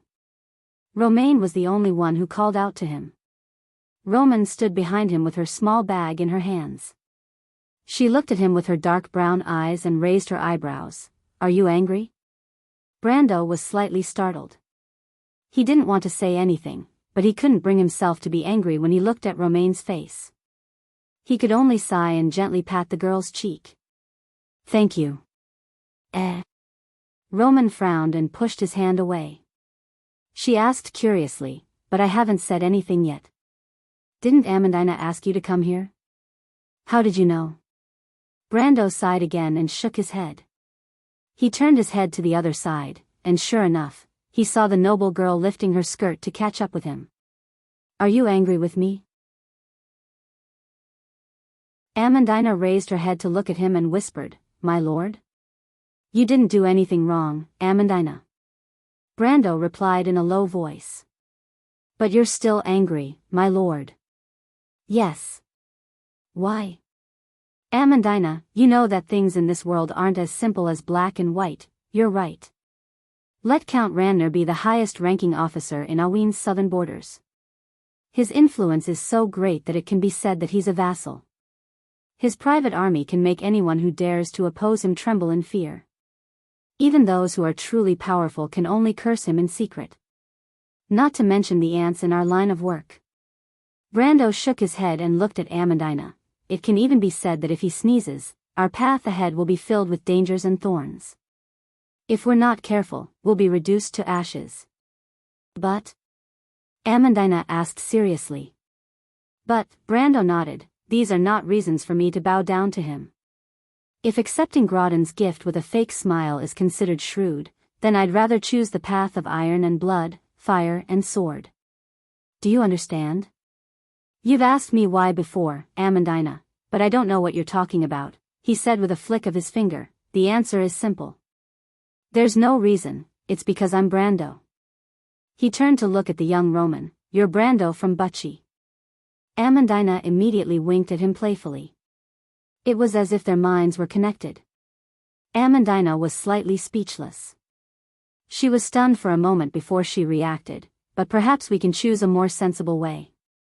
I can understand your thoughts, my lord, but there's a saying among nobles. The dead have no right to object. Right now, we're not only facing Baron Grodin, but also the Ranner family and Madara. My lord, Amandina bit her lips. Even though she felt something ignited in her chest because of Brando's words, her dark eyes were still filled with worry. That's my problem, Amandina, Brando replied calmly, whether it's Grodin, Count Ranner, or even Madara's undead army. He looked at Grodin's towering castle again. Since we'll have to face them sooner or later, then I'll be waiting for you. He left these words behind and turned to leave. The red-haired girl with a long ponytail who was far behind the group saw this scene. She looked at Brando's back and tightened her grip on her spear. Amandina also looked at the young man's back worriedly, a hint of admiration flashing in her eyes. But it was precisely because of this that she was even more worried that this outstanding young man would do something impulsive. After all, their current strength was far from enough to contend against Grodin. Sometimes, confidence was not enough to solve everything. Clang! A white porcelain ornament from the Anson era was smashed into pieces. Not long after Brando and the rest left, Grodin angrily smashed something in his study. There were only 3 people left in the room. Kabias and Rothko had retreated. As undead, they naturally could not stay in the castle for long. The secret alliance with Madara was not a small matter. Of course, the consequences of revealing it to the public would not affect Count Ranner at all. However, the reputation of colluding with the undead would not be good if word got out. Right now, Grodin was only left with his 2 male pets, which was why he could vent his anger without any qualms. Viscount Gaston, these northerners have gone too far. The Baron was in a state of hysteria. He had never been humiliated like this in his entire life. If not for the fact that the other party was too strong, he would have definitely taken their heads. Even if it meant going to war with another family, he would not hesitate to do so. Even though it would be difficult to explain to Count Randner, Grodin did not have the time to care about such details in his rage. Seeing him take 2 deep breaths, one of the male pets finally dared to approach him and whispered, "My lord, they have already left the castle. Why don't we just, P.S. I've been depressed for the past few days, and it's hard for me to write. I've been in seclusion for a few days, and I've finally cleared my mind today. I've broken through the barrier of the strong, and everything is clear before my eyes. I hope all the eunuch haters can scram now."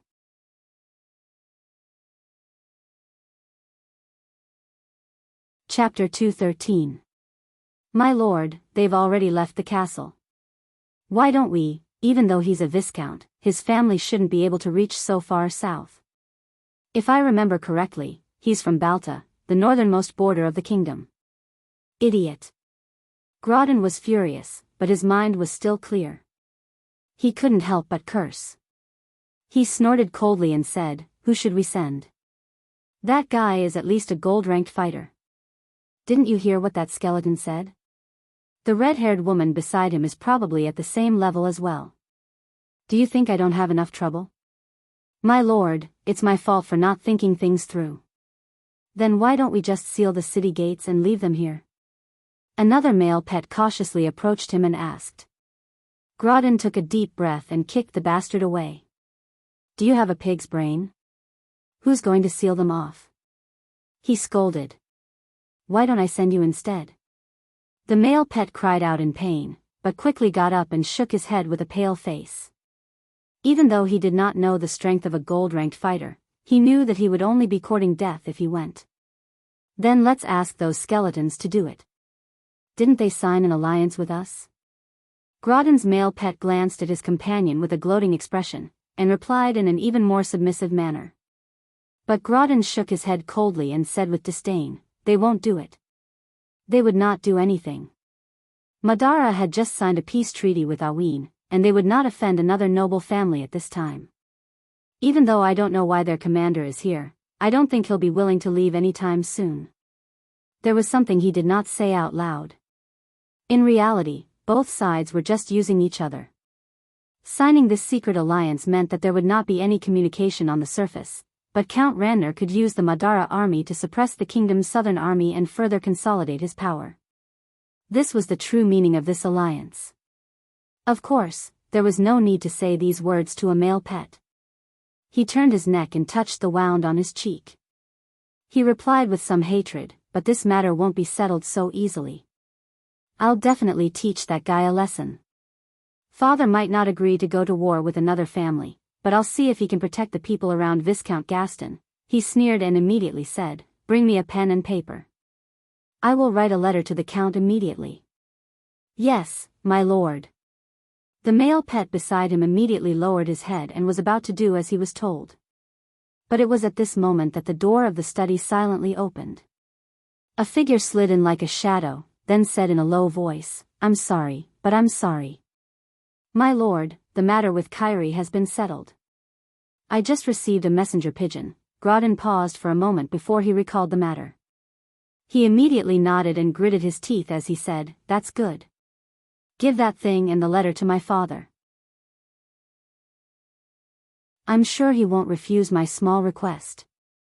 Grodin turned around and saw that the figure was still standing there motionlessly. "Is there anything else?" he asked. "My lord, the city seems to be a little unstable. I'm worried about the mercenaries." The figure replied in a low voice. "Don't worry about them. Even though the skeletons of Madara won't help me deal with that damned Viscount, they won't let them off easily. But they won't let the rioters do anything to me. I know that better than you." Grodin waved his hand. "You may leave. If those mercenaries don't know their place, I'll teach them to be obedient." The silhouette nodded, and then silently retreated. On the other hand, even though Amandina wanted to let the rest of the day pass by peacefully, it seemed like there were some things in this world that could not be changed by one's will. She never thought that things would develop out of her expectations from the start. They could not stay in Abbey's any longer after the conflict with the local lord. Brando was not afraid of Grawdon's revenge, but he had to consider the possibility of Madara stabbing him in the back. After all, they had fought once in Fortress Reden and were targeted by Madara in Brags. He might even be on Insursta's assassination list. Cabias might be wary of his identity as Viscount Gaston, but it was just a facade. He could hide it for a while, but it could not hide it forever. Leaving Tonajol as soon as possible was the wisest choice. However, 3 hours after they left the city, they ran into a group of Grawdon's cavalry. Carrie? Spiderhammer was equally surprised. Spiderhammer, who had a ferocious face like a hyena, was surprised by his good luck. He looked greedily at the women in the group. Oh, Martha, he had never seen such outstanding women in this area. Even if there were only a few of them in the territory, they were still the Lord's women. He did not dare to have any improper thoughts. The rest of the women were either thin and sallow commoners or prostitutes who frequented inns. He had never seen someone with such an outstanding temperament and beauty before. Kyrie couldn't help but rub his eyes, thinking that he was dreaming. He could not help but think about what kind of benefits he would get if he gave these women to the Lord. Of course, it was not impossible for him to secretly keep one of them. He secretly licked his lips and glanced at the group of people blocking the road. They were just a group of mercenaries. It was not his first time dealing with these people. His lord's last woman was the little sister of a small mercenary group leader. Wasn't he the one who taught those people a lesson? Carrie secretly counted the number of people in the group. There were only a dozen of them. Even though they were only at the mid-level of iron ranked, they were a little difficult to deal with.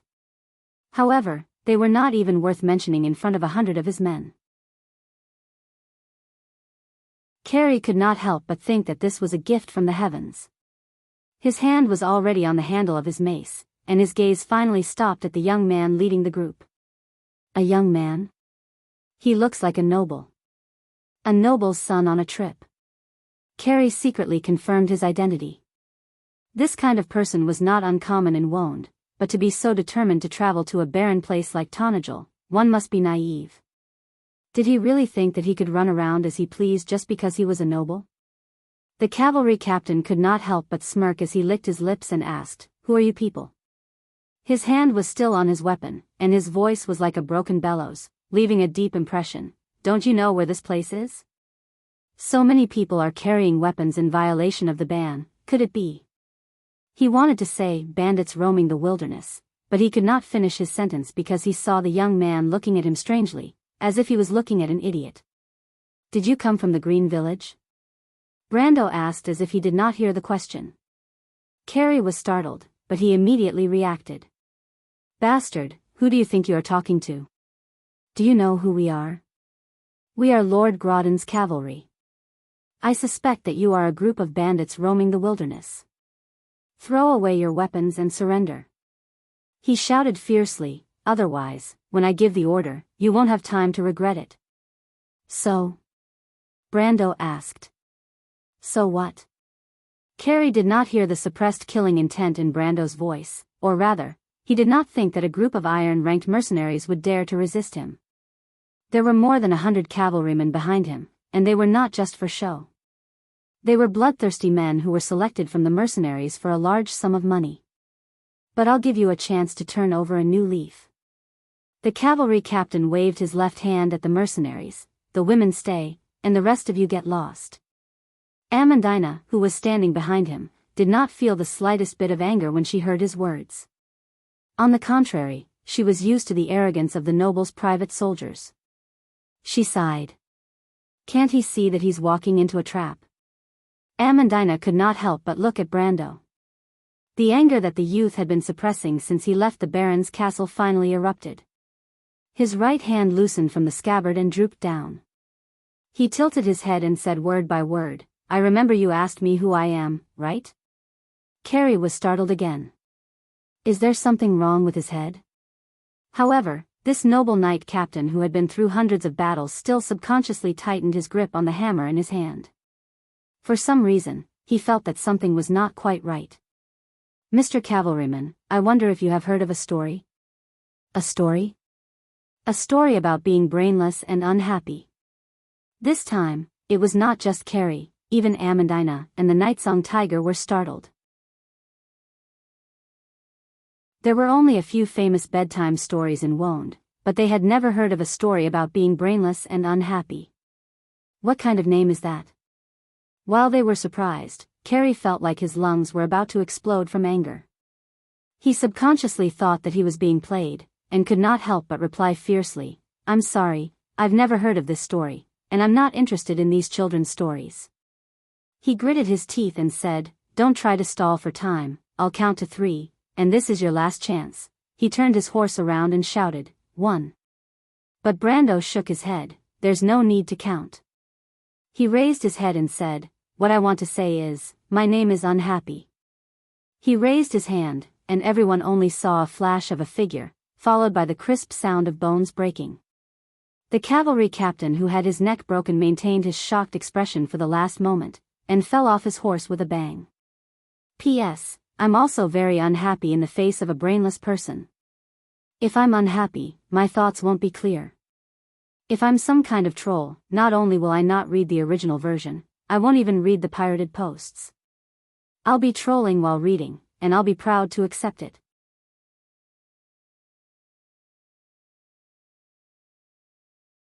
Chapter 2:14. The battle ended very quickly. Indeed, the Nightsong Tiger, Sanford, and the rest were on par with the ferocious cavalry. However, the noble cavalry captain who had lost his life at the start of the battle did not expect that there were 2 gold rankers among this group of ordinary people. The Oracle of Thunder, Scarlet, and Brando, who had just reached the edge of the elemental barrier and entered the gold rank. The 2 of them were like 2 silver and red flames bursting out from the ground. They shot forward in an instant and passed through the entire cavalry. Looking from above, it looked like an electric dragon and an ice dragon traversing the north and south. The dead were lying on the ground. At that moment, the cavalry collapsed. Before the battle even started, they had already scattered and fled in all directions. Unfortunately, the speed of the warhorses was only enough to bully ordinary people. It did not give them any advantage in escaping. In just half an hour, the only thing left on the plains were the corpses of the cavalry and the horses. This was the result of Brando not summoning the elven princess and the cards that he bought. Otherwise, the whole process would not have taken so long. Metasha was also a gold ranker, and she was also a cavalry. Coupled with the unicorn speed, which was 10 times faster than the warhorses, she would probably be able to slaughter all the scum in a few rounds. But that was not important. After the battle, Brando finally calmed down. He sat on the corpse of a warhorse and looked at the others who were cleaning up the battlefield. At the same time, he finally had the time to check his own condition. In Baron Grodden's castle, he broke through unexpectedly due to his anger and entered the ranks of gold rankers. But until now, he had not checked his condition. Ever since he came to this world, he always thought that his unique advantage was that he could level up through experience. The process of activating his elemental barrier could be completed by completing a few simple quests. Thus, the most difficult problem for NPCs was not a problem for players. However, after the battle with Brando's grandfather in the dream, he had always suspected that his elemental barrier could be improved through training. This was supposed to be the privilege of NPCs. Suspicions were just suspicions, because he had never experienced anything similar after that. Moreover, the growth in his swordsmanship could be explained as him inheriting and digesting Brando's original memories. If he saw it as a mission reward, everything would make sense. However, it wasn't until today that he finally realized that he seemed to possess some of the characteristics of an NPC. For example, he could increase the level of his skills through training, or he could similarly rely on breaking through realms to increase his power. Just like before. Although this was better than nothing to him, it was still a piece of good news. Moreover, this also proved another thing, which was that he did indeed possess the characteristics of both a player and an NPC. It was as if the mixed identities of Sophie and Brando were supposed to be there. He calmed down and brought up his status menu one by one. Brando was immediately shocked. He found that his actual level had not increased at all. He was still at level 32, but he found that all his attributes had increased by more than 30%. What's going on? He immediately closed the menu, and the green shadow on his retina changed. When the young man glanced at it, he almost spat out a mouthful of water. He saw a small bracket next to his name on the status menu. Brando, Elite Template. Damn, Lord Martha, can you not be so careless? Is it possible that every time a bot breaks through realms, the bot's level will increase by 1? Then, the next time, it will be Rare Template? Then, Lord Template? Then, Elite Lord Template? Seeing this scene, even with Brando's current state of mind, he could not help but secretly curse. For a moment, he almost thought that he was a monster. It was just like in the games and novels he used to read before he transmigrated to this world. There were often cliché plots where a certain boss mutated and became a mutated boss. However, he did not expect that there would be a day where such a plot would actually happen to him. Moreover, it actually happened to himself. Brando could not help but cough, and then subconsciously looked left and right. He was worried that there would be 25 or 40 footmen jumping out to raid him or something. Although it was a little unrealistic no matter how he thought about it, what happened now was unrealistic enough. Compared to this, it seemed that everything else that happened was not so inconceivable. But wait, after a short moment of astonishment, Brando reacted. With his understanding of the game, since he had the elite template, then the changes in his attributes should not only be reflected in the numerical values. What about the elite skills? Additional resistance? Brando immediately switched down the menu, and found 3 new slots under the character skills column. Above it was written in dark green text, Elite Skills, Additional Resistance. However, these fields were still locked at the moment, and there were some similar numbers behind them, 45, 47, 60. Brando only hesitated for a moment before he understood what these things meant. Level lock. This thing was the same as the additional element column after elemental activation. Presumably, it could only be unlocked after reaching the corresponding level. It was just that the latter, in addition to reaching the corresponding level, also required the investment of element points. The elite individual skills were the same as the general low-level combat skills, and the additional resistance was at most equivalent to adding an additional cloak equipment slot. However, if this mutation continued and went further to the level of a boss, an elite boss, or even a world leader, then it would be completely different. Brando pursed his lips, and his heart moved slightly. The skills of a boss had already reached the intermediate level, the skills of an elite boss were even higher level, and the world leader had already surpassed the players. This was the only way to obtain top-level skills. Although it was obvious that breaking through to the next level must follow the general rules of NPCs, which was that the higher the level, the lower the probability. It was also because of this that the number of NPCs who had elemental activation or even entered the gold stage was less than 1 in 10. It was also because of this that the number of strong people in this world was distributed in such a clear pyramid pattern. Otherwise, it would not have become the world of players in the middle and later stages of the game. But in any case, it was always good to have a possibility, even if it was as illusory as the clouds in the sky. Brando quickly calmed down from the special situation because he had something more important to check, elemental activation. He opened the panel, and sure enough, he saw these 2 words behind the elemental activation column, stability, stillness. This was not his elemental activation, but the nature of the elemental power he sensed. As his power grew further, the rhetoric to describe this elemental power would become more and more accurate, and once he broke through that barrier, at that moment, the power of the law that truly belonged to him would descend upon him. It was not until then that he could truly be said to have the qualifications to flexibly use the elemental power.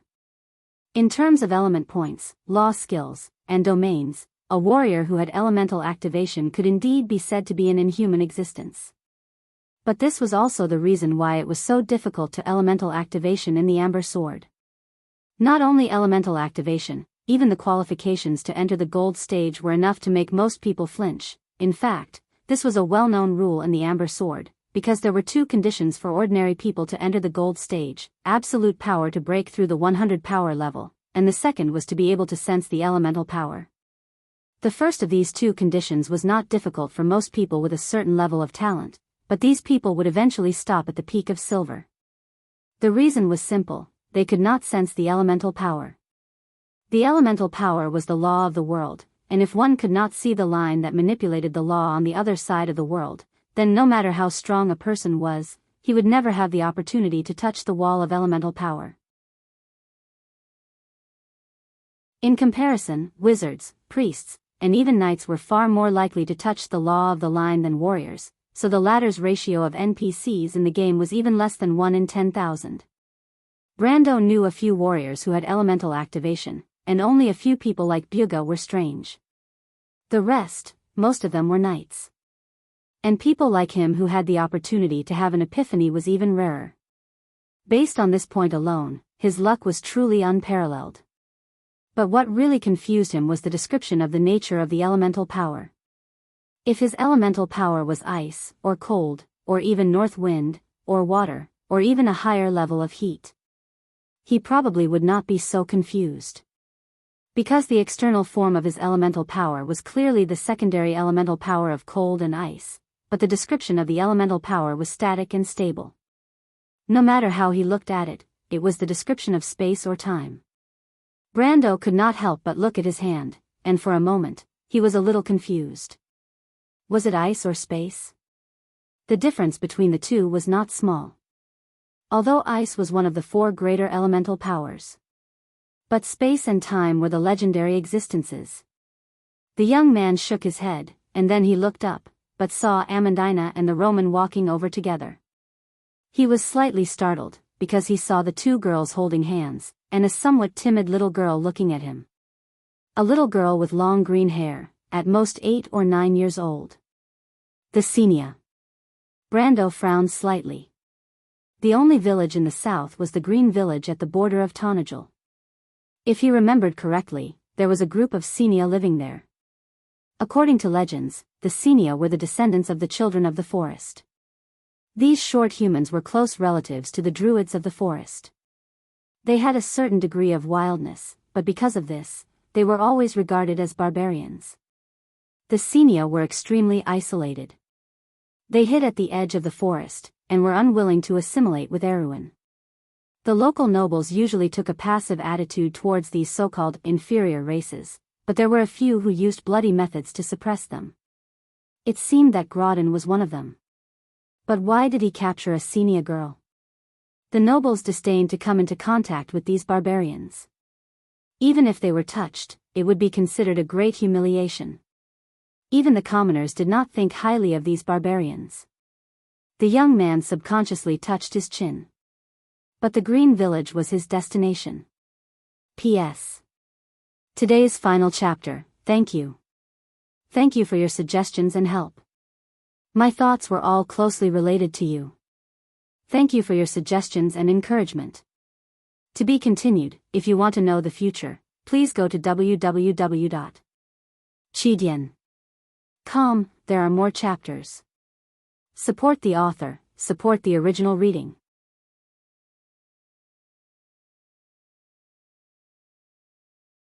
Chapter 2:15. The little girl's eyes were like emeralds covered in dust, hiding a deep, soul-stirring green that radiated with the power of life. Her slender, seemingly malnourished hands were holding Amandina's and the Roman's hands respectively. She was wearing a gray linen dress, and her white knees were bare as she stood on the ground. She bit her lips as she looked at him. Brando was slightly startled. In his eyes, the long green hair that flowed like a waterfall was like a newly grown vine. Her face was covered in dust, and it was filled with a weak and timid aura. But the little girl did not avert her gaze, and only looked at him cautiously. This is. In the entire world of Vaunt, apart from the forest elves, only the pure-blooded Senia had emerald eyes. They were the children of the tree. However, the green hair that cascaded down to her waist like a waterfall was so dazzling that the young man almost thought that she was an infant oracle of God. In the Amber Sword, he had only seen one NPC with such pure green hair. It was the angel of the tree. Scarlet took it from the cavalry, or perhaps from a nearby village. Amandina answered. She lowered her head and carefully combed the hair in front of the little girl's forehead. Brando looked up. She's a Xenia, did you know? What's that, Brando? The Roman held the little girl's hand and blinked as he asked. A Xenia? Amandina's hand subconsciously retracted, but she hesitated for a moment before she finished what she was doing. The little girl was startled and looked at her with her emerald green eyes. Amandina's gaze was a little complicated. There were rumors about these green people in many places. One of the most widely spread rumors was that these Xenia carried the disease of the beast men. Most people did not want to come into contact with these savages in the forest, let alone nobles. In extreme areas, people even supported burning these heretics to prevent the spread of the beast men disease. But Brando lowered his head and softened his tone, just like the Wone people who were used to comforting children. Then he looked at the little girl and asked, "What's your name?" To the young people, the Xenians were no different from the people of Erewhon and Cruz. 7 or 8 centuries ago, during the war against the Dark Dragon, the Xenia had hidden themselves in the vast forests of the south and sealed themselves off for hundreds of years. Their backwardness was seen as their own fault, but to Brando, this period of history was more like an abstract symbol described in the background. The little girl looked at him and opened her mouth slightly. She doesn't speak Cruz. Amandina replied. Brando wasn't surprised. He nodded and straightened up. It's okay. I roughly know where she came from. But I'm a little curious. Amandina nodded lightly to show that she understood his curiosity. Ever since she knew that the little girl was a Xenian, she wanted to know why the nobles were so kind as to not execute her. Not to mention a barbaric place like Tanajul, even in the hinterlands of the kingdom, it was within the law to execute a Xenian. Brando stood up and looked around. We'll send her to the Green Village. Green Village? Yes. Where is that? A Xenian village. Brando looked around and picked up a cavalry sword from the ground. He weighed it in his hand and sheathed it. It's just south of here, about half a day's journey. A Xenian village? Why are we going there? Amandina frowned and whispered, find someone to send this little girl back. My lord, the Xenians, she wanted to say something, but Brando waved his hand at her. My lord. Amandina frowned and objected, that's the Xenians we're talking about. If outsiders know that we've dealt with them, it won't be good for my lord. My lord, your reputation. Amandina frowned slightly and suddenly remembered that the little girl was still by her side. Even though she knew that Brendel might not understand her words, she still subconsciously shut her mouth. There's no need, Amandina, Brando interrupted her and replied, but that's our destination. What? Amandina was stunned. Brendel nodded. To find Valhalla, not only did he have to go to the Green Village, he also had to rely on the Xenians' help. Mother Marcia had done him a huge favor by sending this little girl to him. Even though the Xenia people were closed-minded, they had a kind of simple feelings for their true friends, just like the mountain people. He had to use the Xenians to contact the Druids in the forest. Druids. Brando thought to himself. Druids. They're a race similar to the Silver Elves, maybe even earlier. They disappeared from the civilized world after the Year of Prosperity, 350 years ago. Brando, what are the Xenians? The Roman grabbed the little girl's hand and blinked when she saw that her question was not answered. It's a long story. Brando smiled and raised his hand to scratch her nose, causing Amandina to frown and take a few steps back. Brendel finally answered, but the elves have a name for them. At Zon. Brando said, children of the forest. Werewolves? Amandina's eyes widened in curiosity. I've heard of them. Brendel lowered his head. He noticed that when he mentioned the word at Zon, the little girl had a clear reaction. She raised her head and looked at him with a pair of emerald eyes. In her eyes, there was a deep green color. The Green Village that Brendel mentioned was an unfamiliar name to most of the people in Aween and the people who made the maps. In the latest administrative map of the Year of the Candle and Dagger, there were as many as 450 towns, villages, and manors in the kingdom, but none of them were named Green Village. But Brendel knew this place. It was a settlement of the Senians at the border. In fact, in the Year of Silver, which was about 10 years later, the adventurer group that set out to the Kalanga Mountains had set out from here. But the scenery at that time was different from now. They rode through the cultivated land that the Senians had opened up at the edge of the forest. They saw the fields spread out in strips along the forest. The faint sunlight passed through the tall black pine trees and fell on the artificial crops. It was so quiet that it felt like an empty dream. In Brando's memory, there was a meadow that stretched far into the distance. Other than the path under the horses' hooves that was still stubbornly growing out of the forest, all traces of artificial crops had been buried under the traces of time. He looked past the fields and could almost see the river bank behind them. He remembered that it was a settlement of level 30 creeping demons. It took a lot of effort for them to pass through the dark forest. However, the damage caused by the attack of the noble cavalry pulled him back to reality. The first thing he saw was a broken fence, warhorses passing through the fields, and crops being knocked askew. It was as if a herd of wild boars had crossed the border. Those bastards. One of the Grey Wolves' mercenaries cursed in a low voice. Mercenaries like them were mostly born in the mountains. They were either hunters in the mountains or farmers in this line of work.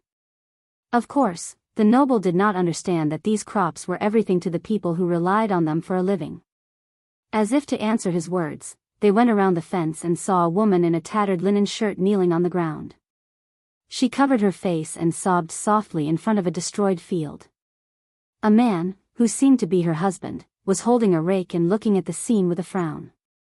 When he saw the group coming out from behind the fence, he was stunned for a moment. Then, his expression changed.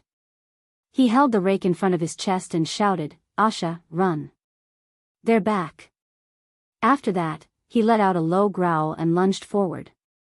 But before he could do anything, Scarlet, who was riding on her horse, swept him with her halberd and sent him tumbling. The red-haired girl frowned. She did not expect the man to be so weak. She then realized that the man was probably just an ordinary farmer.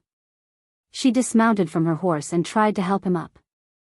However, before she could make a move, she felt herself being hugged by someone else. The woman called Asha hugged her from behind. She cried and shook her head, "Please don't kill him. Joel, run." The man did not intend to do so. His eyes turned red when he saw his wife hugging Scarlet. He growled and charged forward again. His growl was close to that of a wild beast. However, he immediately felt a sharp spear pressed against his throat. He looked along the spear and saw the red-haired girl's cold amber eyes. He subconsciously froze and couldn't help but shiver. His entire body froze involuntarily. "Idiot," Scarlet said coldly. "You overestimate yourself." She put down her halberd and swung it to the side. With a flash of lightning, a tall black pine tree fell to the ground. Throughout the entire process, the people on the horses did not move at all, as if they were spectators. Even the mercenaries did not have a good impression of the Senia people. Only Roman blinked his eyes, full of curiosity from beginning to end. The man seemed to have just woken up. He did not understand why Scarlet did not kill him. His legs went weak and he almost fell to the ground. But it was at this moment that a small voice came from the crowd. "Is Joel?" Elvish, Uncle Joel. The man called Joel was stunned. He couldn't believe his ears. He turned around and looked at the little girl with long green hair in Roman's arms in disbelief. For a moment, he thought he was hallucinating. "Sifrid, why are you here? Didn't they?" The woman behind Scarlet let go of her hand and asked in a daze. "Is Joel, Essa voiced him. In Elvish, Uncle Joel, they saved me." The little girl replied softly, word by word. Her voice was as ethereal as a breeze passing through the forest, causing the wind chimes to ring. "P.S. I had something to do yesterday, so I was delayed. I didn't even get to send you a notice. Sorry.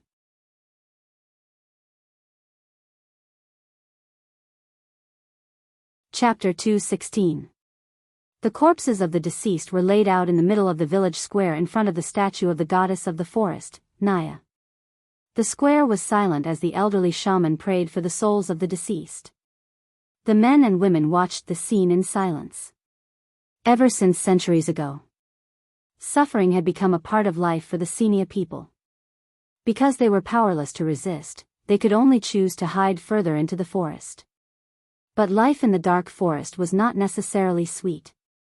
Cold, hunger, and the constant attacks of monsters brought about the shadow of death.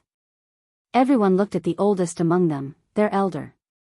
To the Senia people, being the oldest meant having a wealth of experience, as well as being a natural leader.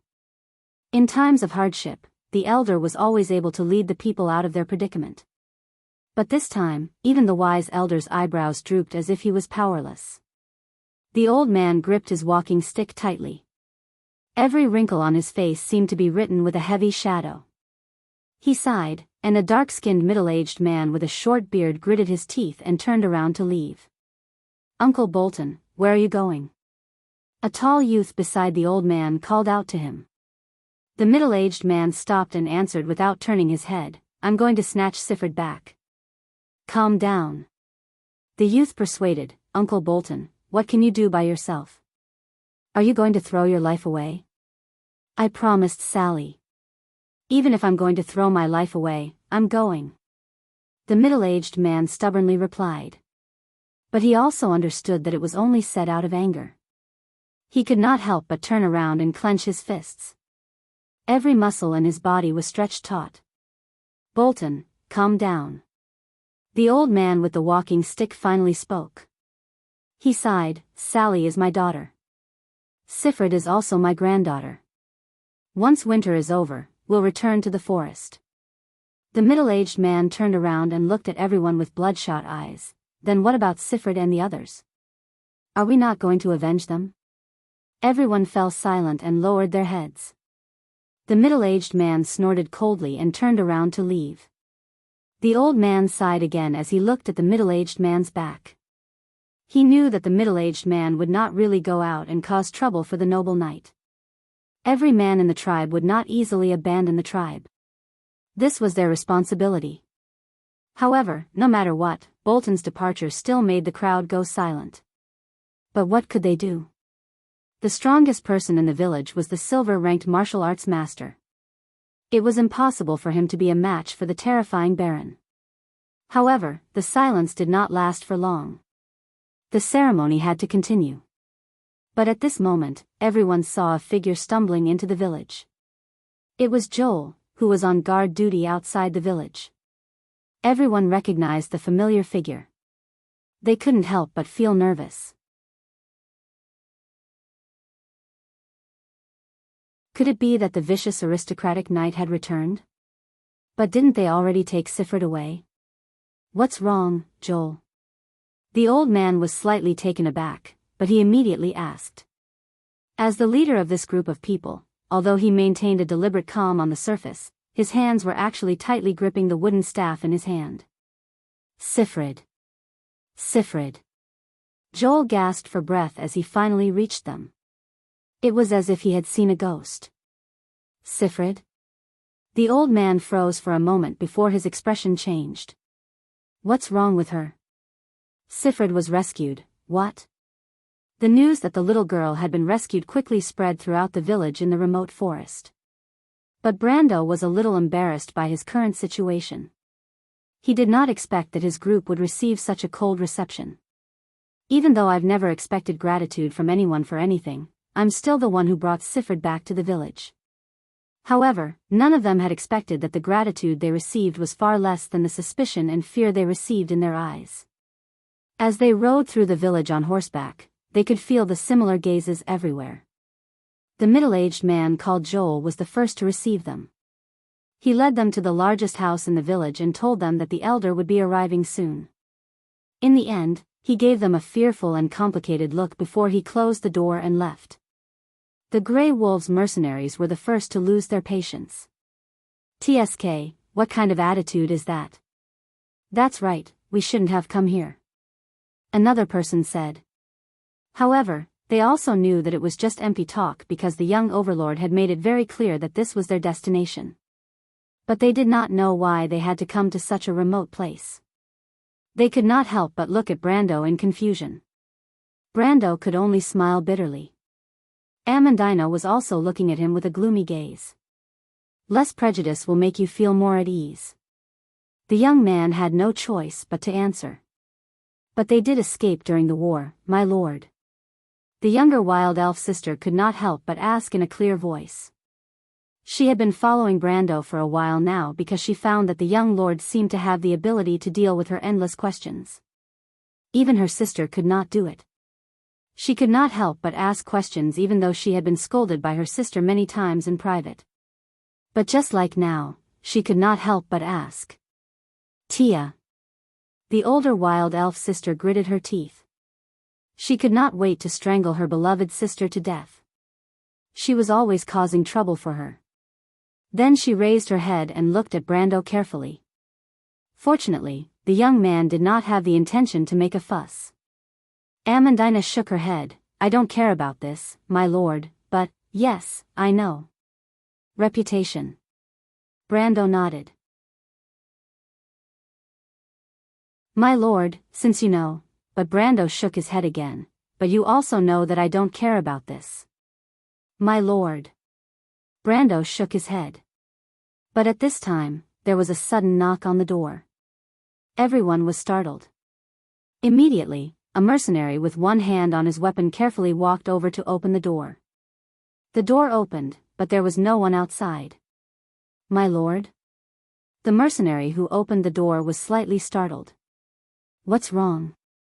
The mercenary moved aside with a strange expression, revealing a basket of berries outside the door. These fruits were obviously freshly picked from the forest. There were even dew and leaves left on them from the forest in the morning. Everyone was stunned, and then they looked at each other in silence. Brando sighed in his heart. Even though there was still suspicion on his face, there was also gratitude. But the misunderstanding between the Erewhon and the Senia was too deep. It was so deep that it was ingrained in their hearts. What should we do, my lord? Sir Lord? The mercenary asked. Put it away. Brando replied. Even so, he could not help but look beyond the door and stop at the square outside. The current green village was indeed very different from his memories.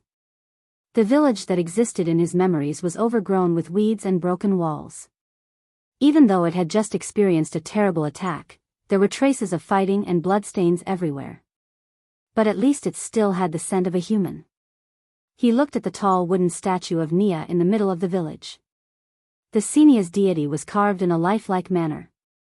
The heroic goddess of the forest wore a fur robe and carried a short bow. She raised a basket full of prey and fruits with both hands. In the culture of the mountain people, she symbolized the harvest of the hunt and the harvest of the crops. His gaze shifted to the other side. In fact, the Senias still lived in conical huts made of stone and wood, and not in tents like the legend said. It was just that their culture had long been lost in the vast forest. The legendary Nightwalker of the Senia was only a legend now. But their relationship with the Druids was still as close as it was a few centuries ago. When he thought of this, the mercenary had already closed the door. Even the mountain people who looked down on the Senia and the Grey Wolves mercenaries could not help but fall silent and reconsider the relationship between the Senia and the Senia. But this situation did not last long because there was another knock on the door. But this time, it was not fresh fruits, but the person Brando had been waiting for. An old man with a wooden staff in his hand. The youth immediately recognized him as an elder of the village, and he knew the customs of the Senia like the back of his hand.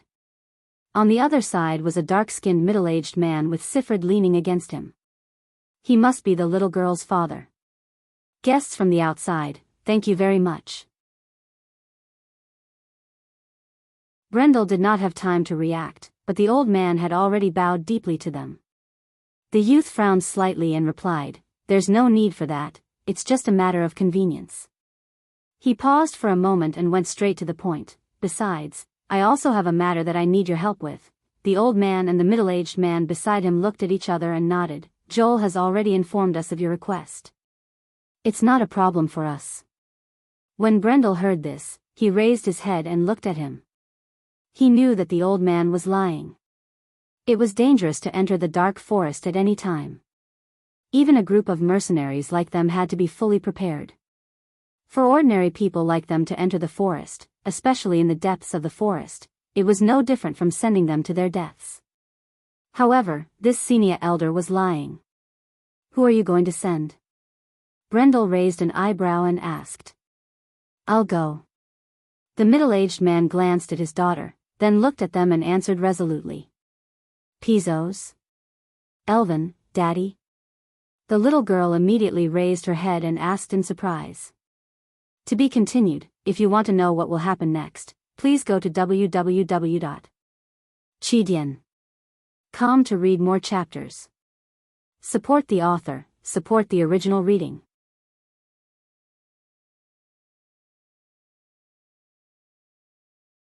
Chapter 217. Pizos?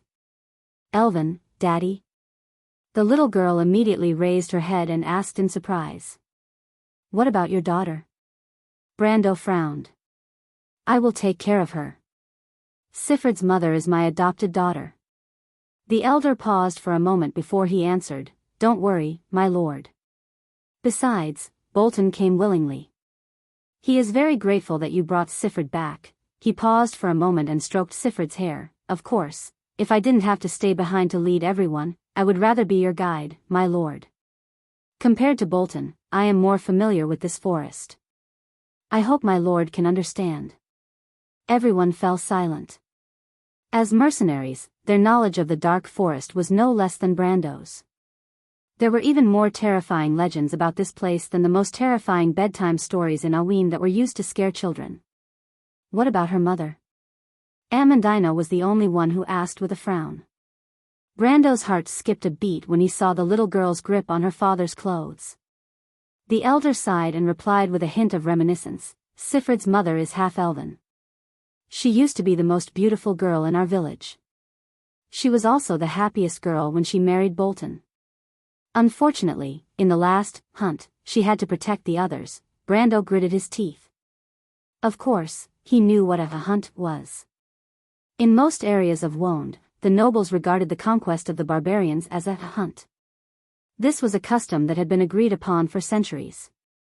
However, this event had already become a symbolic act in most places, because the real barbarian invasion had completely disappeared after the First Holy War. In fact, it was rare to see the most ferocious enemies of civilization in the present day except in Tungoya. The so-called barbarians were nothing more than a misunderstanding created by Grodin and the others to satisfy their perverted desires. However, this misunderstanding was not only limited to the nobles, but also to the commoners. "All right." Brando nodded in the end. "Let's get back to the topic. Of course, I won't object to it. However, this isn't a trivial matter. How much time do you need to prepare?" He glanced at Bolton, thinking that he should be able to guarantee Bolton's life with his own ability. After all, there were 3 gold-tier players in his team. They were different from other adventurer teams. In comparison, he was actually more worried about the people outside. However, the senior elder nodded. "Sir, there's no need to worry about the other problems. But I have to remind you that perhaps you aren't too familiar with the dark forest behind us. In fact, after autumn, the forest becomes extremely dangerous. Especially when winter is approaching, animals will become more aggressive due to hunger, not to mention monsters. In fact, I suggest..."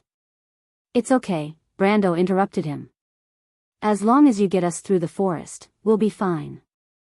We just want to get through the forest. As for the rest, we can take care of it." The old man was startled and opened his mouth, but no words came out. He obviously didn't know that Brando was looking for the druids of the forest. The druids had been in seclusion for almost 400 years and had almost no contact with the outside world. However, the young man was familiar with the habits of those who had a strong sense of territory. He believed that as soon as they entered the forest, they would attract the wild beasts. With Brendel's experience, he believed that it would not be too troublesome to reverse the process and find them. As for how to convince the druids to bring him to the legendary lost temple of Valhalla, that was another problem altogether. However, Brando had already made up his mind to change his original plan. He wanted to find the legendary lost kingdom first before meeting up with the Nightsong Tiger. The reason why he did this was because of a series of problems that he had encountered recently. The number of enemies in front of him was increasing, and time was running out. He had to find a faster way to solve the problem. However, gaining the trust of the druids was a problem. The forest hermits who had always maintained a neutral stance had always maintained a suspicious attitude towards outsiders. Although they had once been allies with the humans, this relationship had long been destroyed in the First Holy War. This problem made him feel a little troubled, but he could only take one step at a time. After all, the druids were different from the Silver Elves. The Silver Elves had completely sealed off all contact with the outside world, while the druids were not completely isolated from the outside world. It was just that they had very little contact with the druids. The senior elder pondered for a moment. Although he did suspect that these people had ulterior motives, from Joel's description, they had the strength to raise their village to the ground, so there didn't seem to be a need for them to play any tricks. Moreover, they had destroyed an entire group of noble cavalry. The old man couldn't help but feel a little scared when he thought of this. He was different from the other youths in the village. His experience told him that Grodin would not let this matter rest, and he was afraid that his revenge would come soon. When that time came, how could the village resist? That was why he wanted to keep Brando's group here, at least for the winter. However, he didn't expect that the moment he opened his mouth, he was rejected by the other party. He couldn't help but think that these people didn't care about their lives and only wanted to make a deal with them. However, the old man thought about it and decided that they didn't have the right to refuse. Thinking of this, he couldn't help but sigh even more deeply, appearing somewhat helpless. "I understand, my lord." The old man bowed and replied helplessly, "I will arrange it for you as soon as possible.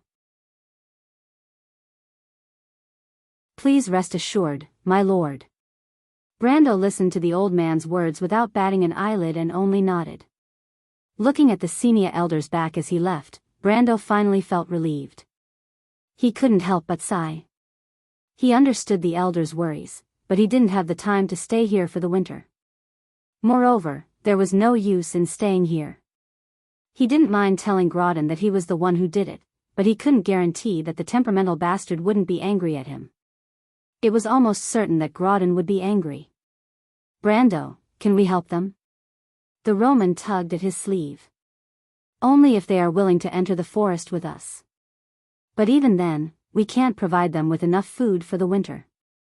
The only place we can buy food from is Grodin's territory." "Little Roman, do you think he will provide us with food?" the young man asked calmly. Romain's eyes flashed.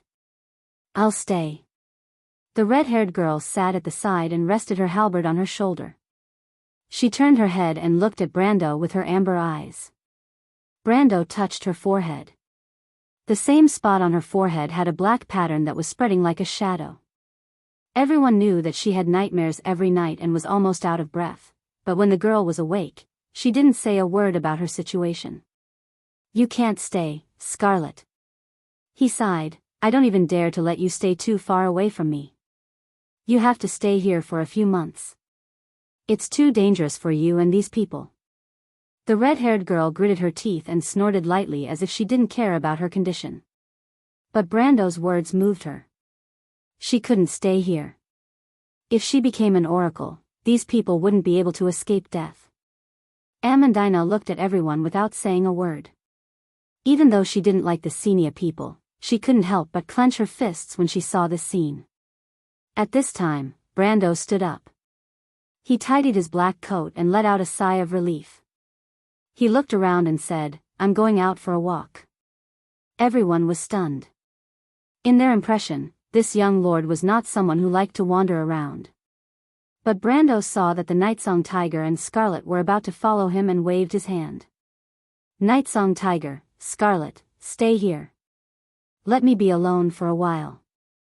The two of you should rest and prepare for the upcoming journey. The Nightsong Tiger and Scarlet were startled. Alone? There was a well-known custom among the Senia, and that was their belief that the soul of a person would linger around the living after death, protecting them from the harsh environment of the Black Forest for generations to come. That was why they built long houses for the dead and set up the most important meeting place for the tribe.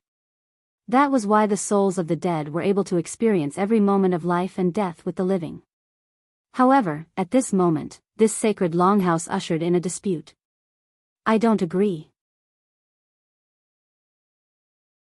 The young man who spoke earlier shook his head. Sifred was saved with great difficulty, and this means that Goddess Naya doesn't want to see this result. But now we have to send her back. What's the meaning of this? If we don't send her back, we'll all die, a thin middle-aged man said in a gloomy voice. Of course, we don't want to, but we have no other choice. Haven't we seen enough deaths? Sifred's mother also left this world for the same reason, but it's all for the sake of others. This is the sacred covenant of us Senia. Brendel gritted his teeth. Sifred's mother left this world for the same reason. Of course, if one day the tribe needs me to complete this mission, I'll say the same thing. He glanced at the young man. What we need now is perseverance and calmness. Don't forget that the tribe did not rely on impulse to survive until today. Bolton, Sifred is your daughter. What do you think? He turned back to the old man. The middle-aged man crossed his arms and did not say a word. Is there no other way? The young man gritted his teeth. How can we give away our own people? Why don't we go into the forest? The elder shook his head.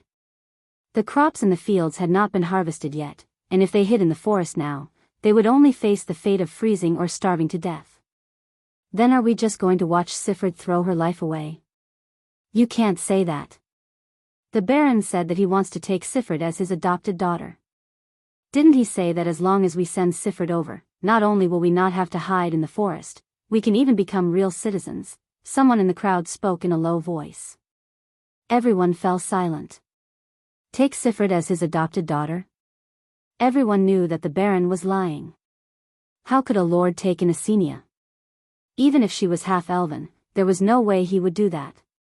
Moreover, everyone knew how filthy and despicable those nobles were. Aren't you ashamed to say such words? The young man coldly mocked. That may be the case, but we have no other choice. If the elder thinks it's worth it, we can fight those bastards with our swords and spears. Elder? The middle-aged man coldly snorted. The argument in the longhouse grew louder and louder until it reached the outside of the building. He sat quietly on a rock and looked at the little girl squatting beside him, her green hair flowing like a waterfall. The latter was staring at the ants on the ground with a calm expression, as if she did not hear the argument in the longhouse. Sifred, the young man finally spoke. You can understand my words, right?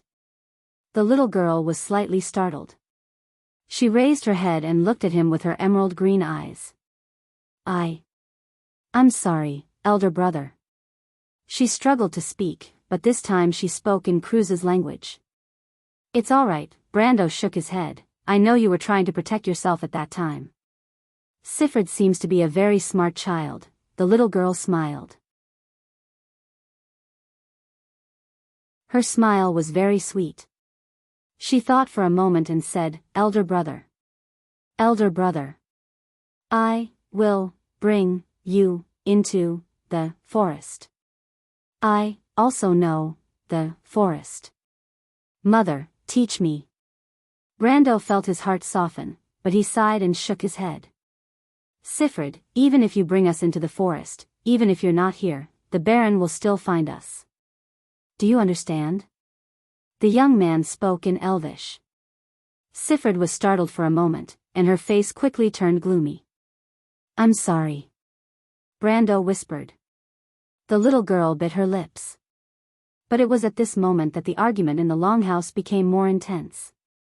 Author's note: I originally planned to update the character list today and reorganize the levels and equipment.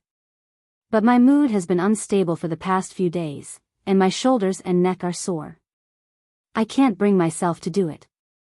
I can only apologize to everyone here, especially Sister Crimson. I'll definitely update it tomorrow. I'll go rest now. Thank you. Also, according to the plan, there should be 2 more chapters for Gentle Words of Hope. After that, we'll be moving on to the next part of the story. If you want to know what's going to happen next, please go to www.chidian.com and read more chapters.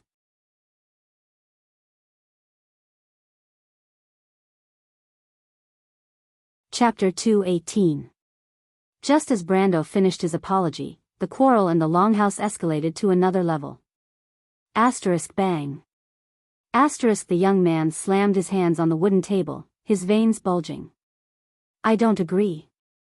Sifrid is still a child. She's Lady Sally's daughter. She's still Lady Sally's daughter. We are the men of the tribe. Men, are you going to exchange a child's life to survive? Can you do it? Can we? The young man's roar reverberated in the longhouse. Everyone looked at each other, but no one dared to answer. Bolton crossed his arms in front of his chest and remained silent. The elder sighed softly. He raised his head and blinked his old, cloudy eyes. Everyone took a deep breath. Who is that? Brando asked as he looked at the longhouse. Brother Toe. The little girl replied in Elvish. She blinked her eyes, and her voice sounded like a string of silver bells ringing in the forest. Brando nodded. The longhouse was silent for a moment. Enough. The skinny middle-aged man let out a long sigh and shook his head. Please, you've said enough. Don't hurt us anymore. Uncle Cliff. The young man clenched his fists. It's enough. We understand that. But we are Senia. Do you understand? This is the fate we bear. Life and death are not up to us. Toe, do you still remember our tribe members who froze to death in the forest? The elder asked in a low voice. The young man relaxed slightly. He wanted to say something, but he couldn't make a single sound. He could only bite his upper lip tightly. He raised his head and took a deep breath. Blinking his red eyes, he said, Of course, my father, he did it to keep you alive, child. The elder sighed. I know. Every one of us did it, the elder replied, so please consider our position, and the position of our dead tribe members. In the legends of the Senia people, there is a long song in the forest. However, the spirits of our ancestors are also watching us from the forest. Generation after generation, they fought, bled, and sacrificed in the dark forest, but it is not for us to be impulsive and bury everything. Do you understand? He asked, emphasizing each word. The air in the room seemed to freeze, and someone was sobbing softly. I understand.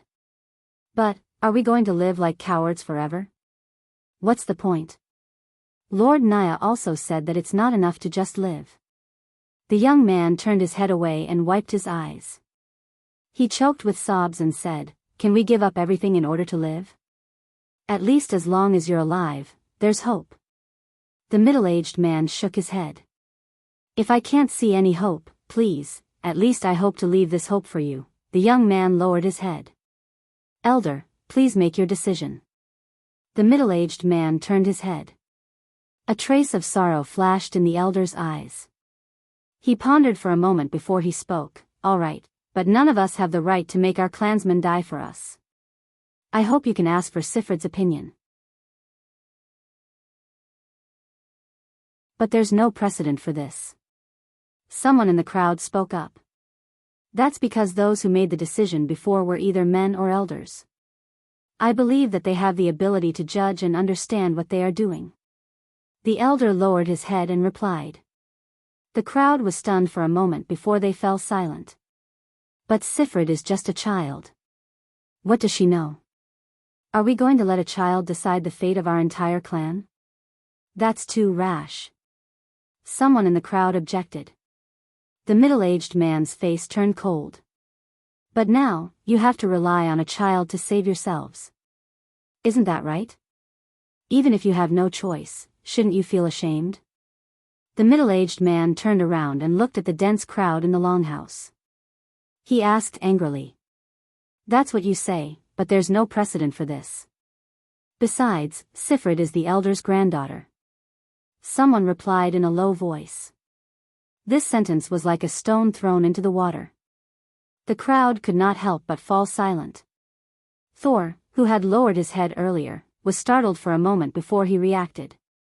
He turned around like an angry lion and stared at the person who spoke in the crowd. Toe could not believe that someone would think like that at this moment. Indeed, she's not your daughter. So, can't you just give her away without a care in the world in exchange for your ignoble existence?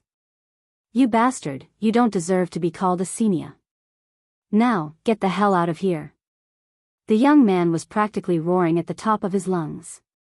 His intimidating glare caused the man to take a step back with a pale face. You, what are you talking about? I'm just saying a possibility, it doesn't mean it's true. That person stuttered as he replied, besides, it's not like there's no such possibility. Can you guarantee that the elder doesn't think so? Are you the elder? The elder glanced at him and did not say a word. The young man clenched his fists and closed his eyes. He took a deep breath and was about to explode. But it was at this moment that a soft and weak voice penetrated the silence in the longhouse. Stop arguing. The door was pushed open without anyone noticing. Sifrid, who was wearing a linen dress, was standing outside the door. She clenched her fists tightly and used all her strength to close her eyes and shout. Everyone, stop arguing. She opened her tearful eyes and looked at everyone with teary eyes. I'm sorry, father, grandfather, I'm sorry, it's all Sifrid's fault. She sobbed as she looked at everyone in the room. I'm sorry, father, grandfather, I'm sorry, it's all my fault. For a moment, the longhouse was silent except for Sifrid's cries. The middle-aged man stood up and walked to Sifrid's side. He crouched down and hugged the little girl. I'm sorry. Sifrid, we deserve to die, we deserve to die. Bolton, who was standing in the middle of the crowd, suddenly held his head and burst into tears. For a moment, everyone was speechless. Only the elder's gaze fell on the outside of the longhouse. The old man slowly stood up and bowed to Brando. We've made a fool of ourselves in front of you, my lord. Brando placed his hand on the hilt of his sword and looked at the people in front of him without saying a word. At this moment, he didn't even know what he was feeling. He felt like he couldn't utter a single word. His hand gripped the hilt of his sword so tightly that his knuckles cracked. It was as if this was the only way to make him feel better. He watched as the old Senian elder stood up and looked at him with a solemn expression. The old man seemed to have made a great decision as he knelt down in front of Brendel and placed his head on the ground. My lord, please help us. I know, I can't cause trouble for my lord, but, the old man pleaded with tears in his eyes. Everyone was silent. Their gazes were focused on Brando alone. The young man looked at the teary Sifrid and the wailing Bolton and sighed in his heart. This is the so-called parting of life and death. He could not describe the feeling in his heart, but it was suffocating. He moved his lips as if he wanted to speak. But it was at this moment that he felt a warm and soft hand holding his hand. The young man was slightly startled. He turned around and saw a pair of dark eyes.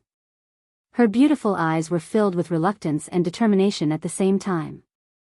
It was Amandina. She still followed him. Amandina could not bear to watch this scene. She hesitated and wavered, but in the end, she took a light breath and held Brando's hand. She shook her head slightly at him. My lord. When the girl opened her mouth to speak, she felt as if these 4 words were like 4 sharp knives stabbing into her heart. She gritted her teeth and said each word one by one. Brando looked at her. Everyone looked at the two of them. Are you trying to convince me, Amandina? Brando asked. Amandina did not say a word and only looked at him. Do you have the heart to do this? Brando asked. Amandina bit her lips. She looked at everyone present. The elder's sorrowful and cloudy eyes, the little girl's father's hateful and pained eyes, Sifrid's helpless and pitiful eyes, and everyone else's helpless and pleading eyes. The more she looked at them, the paler her face became. It was as if the blood had drained out of her face. But she gripped his hands so tightly that her knuckles were turning white. "You can hate me, my lord." Amandina took a deep breath and shook her head. "I will not allow you to do this. My lord, you know what you will face if you take this step. Grodin, Madara, the Ranner family, and an endless army. If you agree to them, you will be smashed to pieces. I know that you do not care, my lord. You are the bravest and most righteous knight I have ever seen. You are just like the ancient nobles I read about in the books. I always thought that they were just legends, but my lord, you are telling me the truth. But I care. Because that's why I won't see you die, and for that I don't care if everyone hates me." The girl raised her head to look at him, and answered in a resolute and powerful voice. Brando was silent for a moment. He did not expect Amandina to think this way. He glanced at the noble's daughter, lowered his head, and answered softly, "Yes. Thank you." He closed his eyes and let out a long sigh. He opened his eyes and patted Sifrid's head. Then he stood up and turned to leave. "My lord?" Amandina was stunned. Everyone sighed as they looked at the young man's back. The anticipation in their hearts was slowly fading. But they understood Amandina's words. Indeed, they did not have the right to force a stranger to give up his life for them. What right did they have? Moreover, they could see that the young man did not feel good about it. This meant that he cared about them. No one had ever cared about how the Senia lived, but they could see the anger and sorrow on his face. It wasn't pity, nor was it charity. It was empathy. When the young man turned around, everyone could not help but clench their fists. It was not anger, but a deep sorrow for fate. "Lady Martha, Goddess Nia, have you not given the Senia enough punishment? Let's go, Amandina." Brando did not even turn his head as he replied in a low voice. Amandina was stunned for a moment before she reacted. But when she let go of his hand and sighed in relief, she did not know why. When she looked at the young man's back, she felt a sense of loss. It was as if she had buried something with her own hands. Amandina lowered her head and pressed her chest. Behind her, Sifrid's sobs could be heard. "My results have been getting worse and worse recently, and I don't even have any recommendations from Chidian anymore. If you want to know what will happen next, please go to www.chidian.com and read more chapters. Support the author, support the original reading."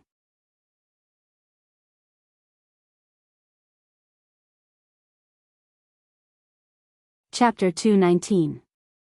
The Senia's night was peaceful and tranquil, a night where one's soul could rest.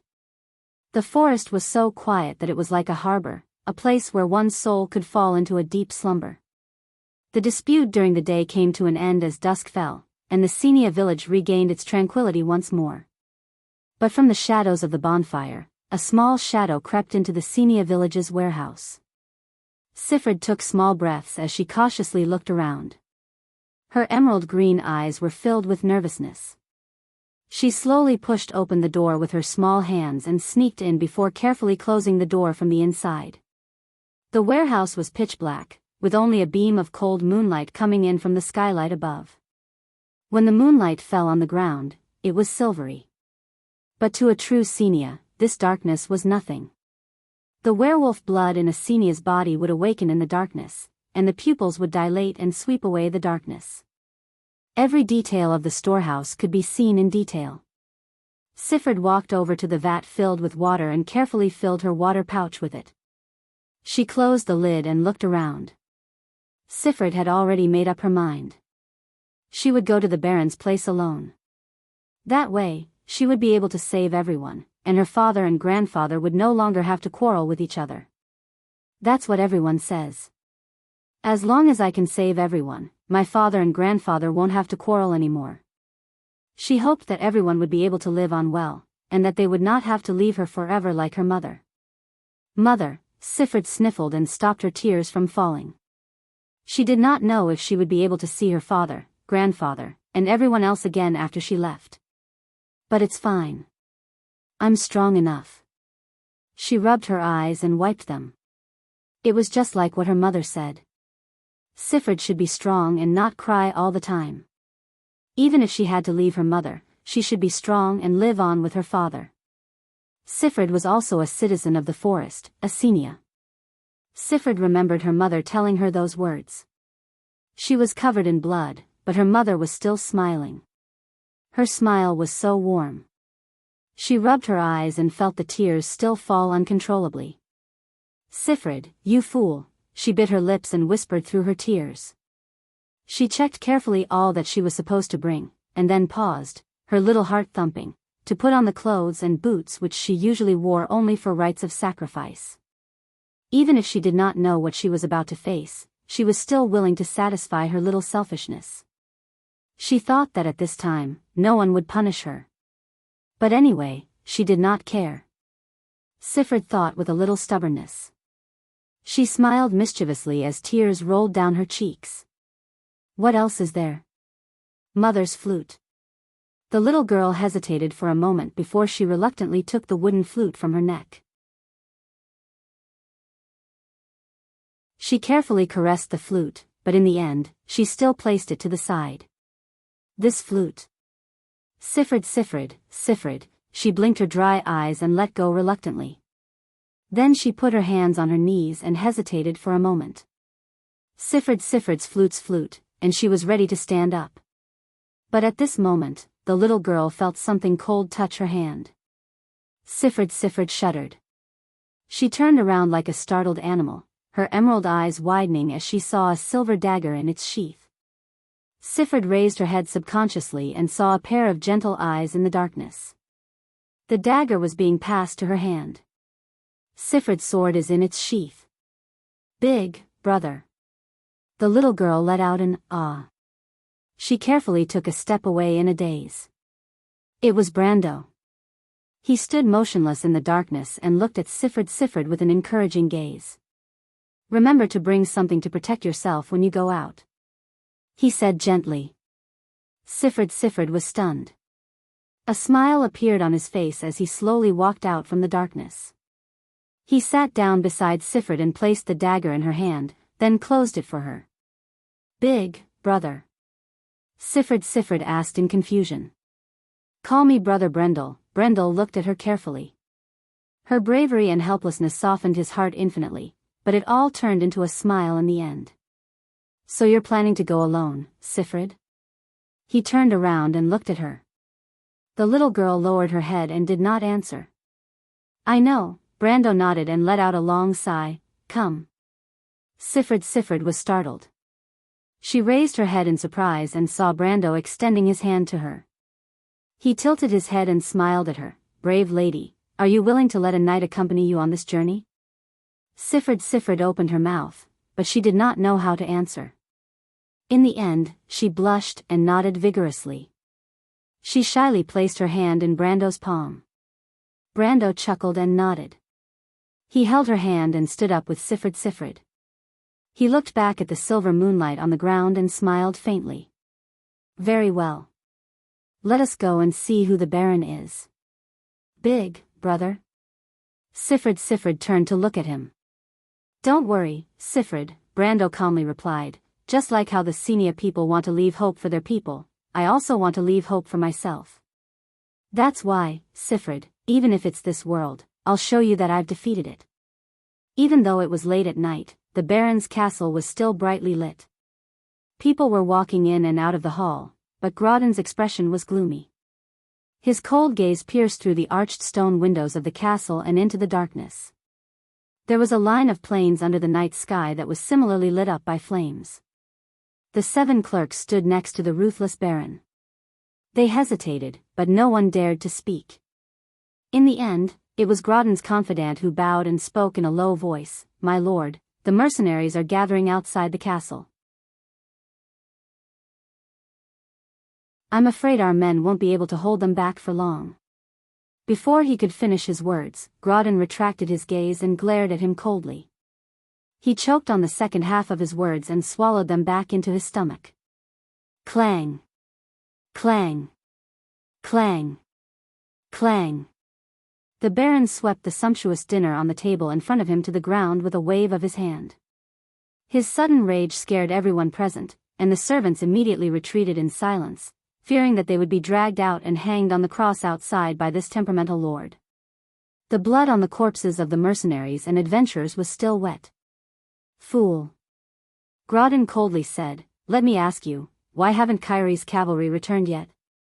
His confidant gulped and replied, "They're probably blocked by the mercenaries outside the castle, probably." Grodin's eyes flashed with a cold light. "I'm sorry, my lord. Our men can't leave the castle because the mercenaries are blocking the way. We can't get any news from them. Mercenaries, mercenaries, mercenaries again. Can't you think of a way?" The Baron wanted to throw his fork at Grodin's face and roared, "Can't you just kill them all?" Grodin's confidant was embarrassed. There were at least 10 groups of mercenaries and adventurers outside the castle. It was already Martha's blessing that they didn't take advantage of the situation to attack the castle. How could they possibly have the ability to kill them all?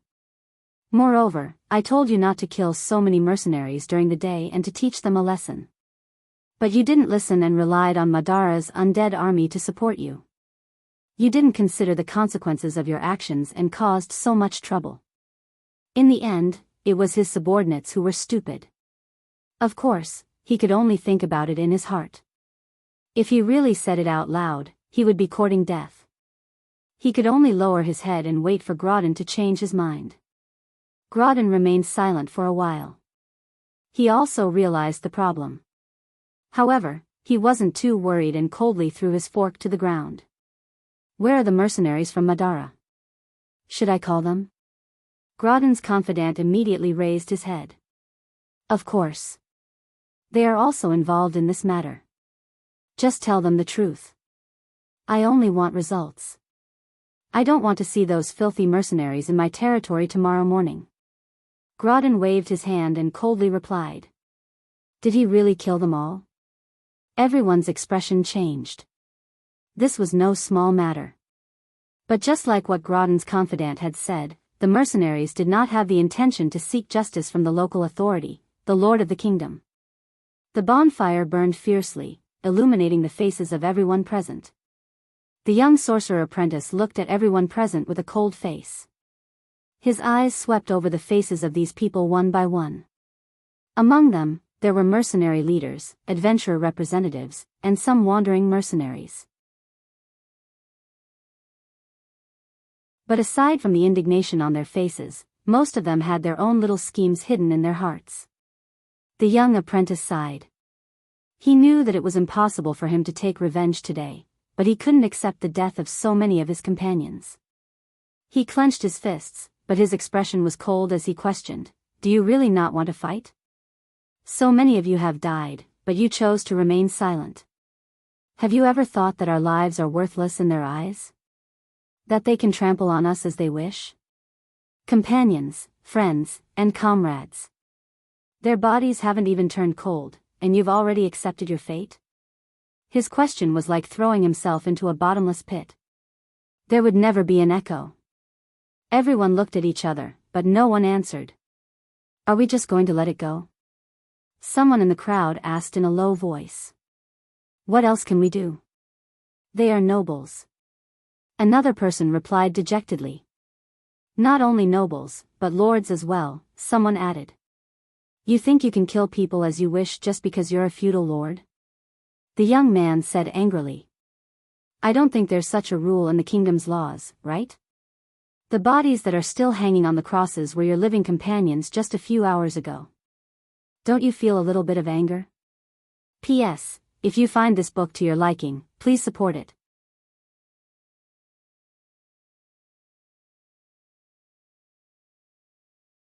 Chapter 220. After the young man finished his sentence, he took a deep breath and coughed twice. His face was ashen. "But anger can't feed you, young man," one of the older mercenaries looked at him with pity and said, "You talk to them about the law, but they talk to you about their fists. Their fists are big, but what can you do? We are all here, but they still don't care about us. Why? Because they are not afraid of us. Even if we want to attack the city, can we get in? Another mercenary said, don't be unrealistic. Don't forget that bastard has an army. The young man in the grayish-green robe gritted his teeth, but he couldn't answer. At this moment, a commotion broke out in the crowd. Everyone was stunned. The mercenary group leaders immediately turned their heads and roared, "What's going on? What's going on? What's going on? Boss, there are more people coming from the city. They have reinforcements." A mercenary near the city gate shouted. Hearing this answer, everyone frowned. Reinforcements? No wonder they were so fearless. In fact, when Rothko led his men to the top of the city wall, they saw a huge crowd below the city gate. Looking down from the top of the city wall, the entire plain outside the city was lit up by the light of bonfires. Beside the bonfire, there were countless figures. It was impossible to count how many mercenaries or adventurers there were. The pale young man couldn't help but snort coldly. He turned around and looked at the rows of soldiers wrapped in black cloth behind him. He knew that there were terrifying skeletons hidden under the cloth. Skeleton soldiers, one of the most basic components of Madara's merciless killing machine. His gaze returned to the plain. He was a little impatient, but he still maintained a cold tone and said to the human officer beside him, "Tell them to leave in half an hour. Otherwise, they will be killed." His words were as cold as a knife.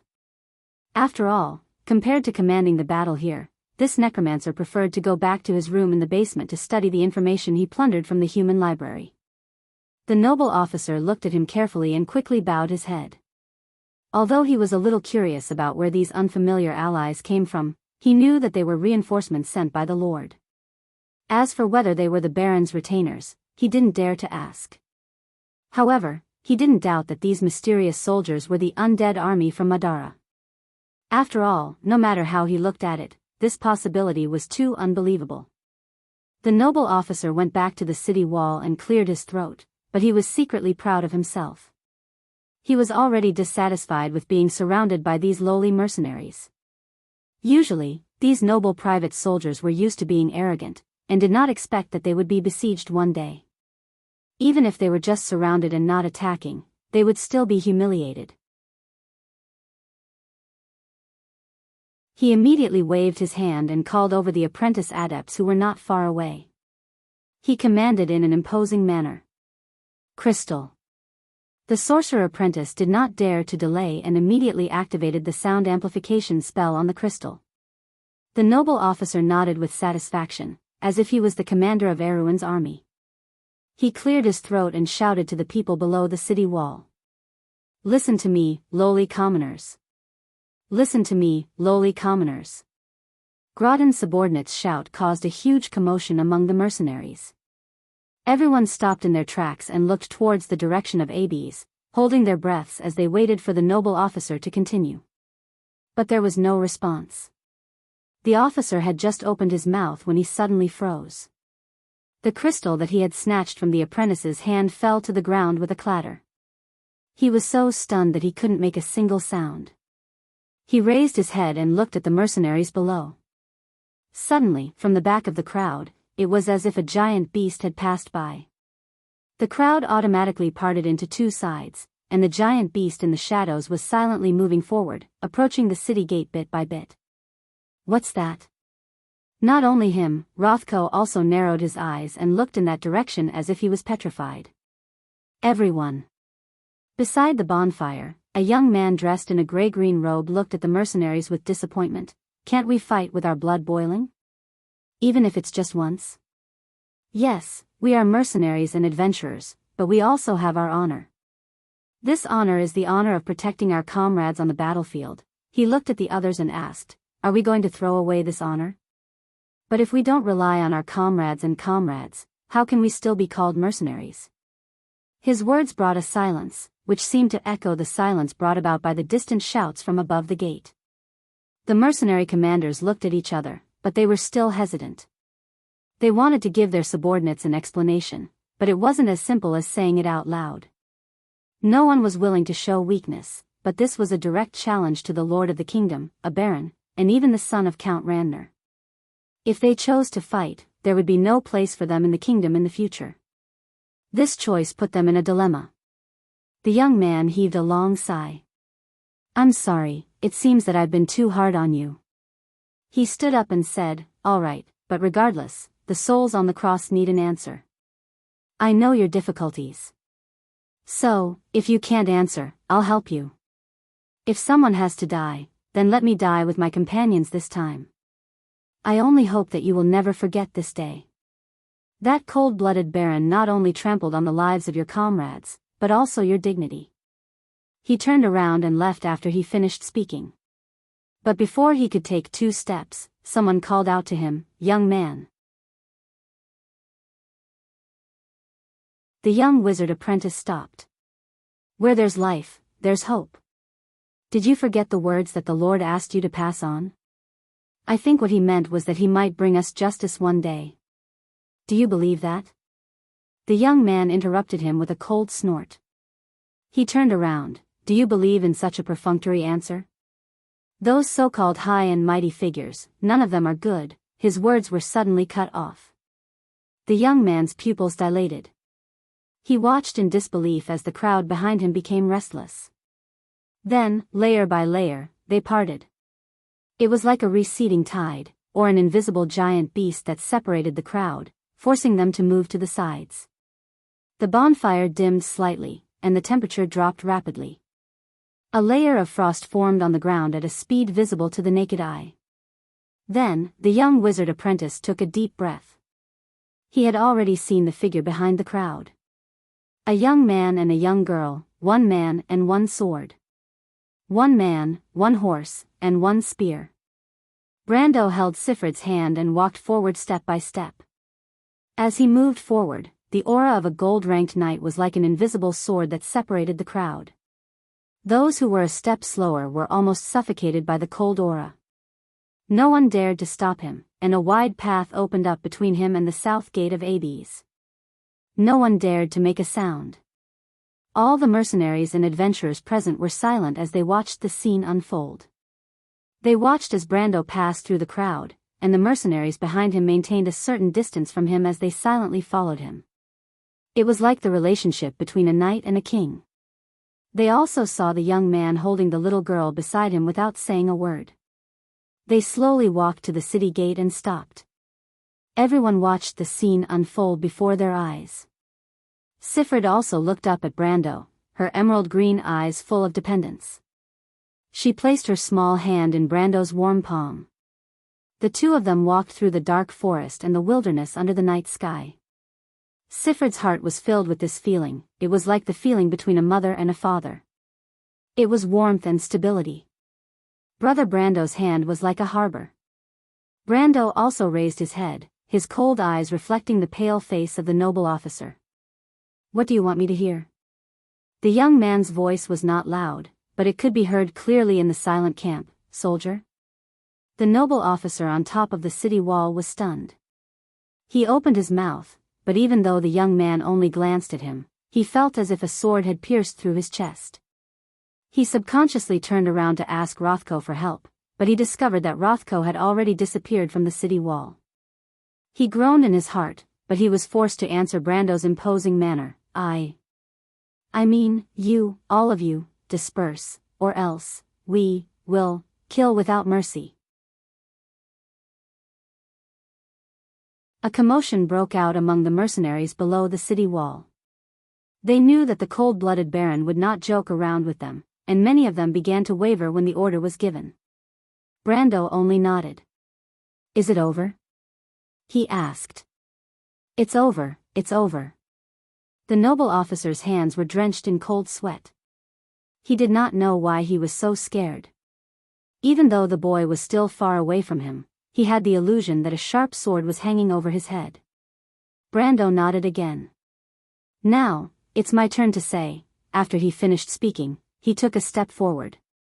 He pressed the scabbard down with his left hand and held the hilt with his right hand. When the long sword was unsheathed, it looked like a silver ray. However, everyone saw the young man drawing a long silver line from bottom to top. But it was not a line. It was the trajectory of the sword. From bottom to top.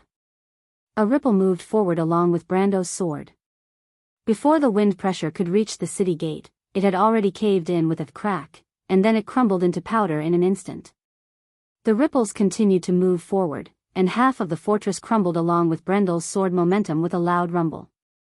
The wind from the sword swept past, and like a castle made of sand blown away by the wind, a section of the city wall that was close to 10 meters long crumbled into powder in an instant.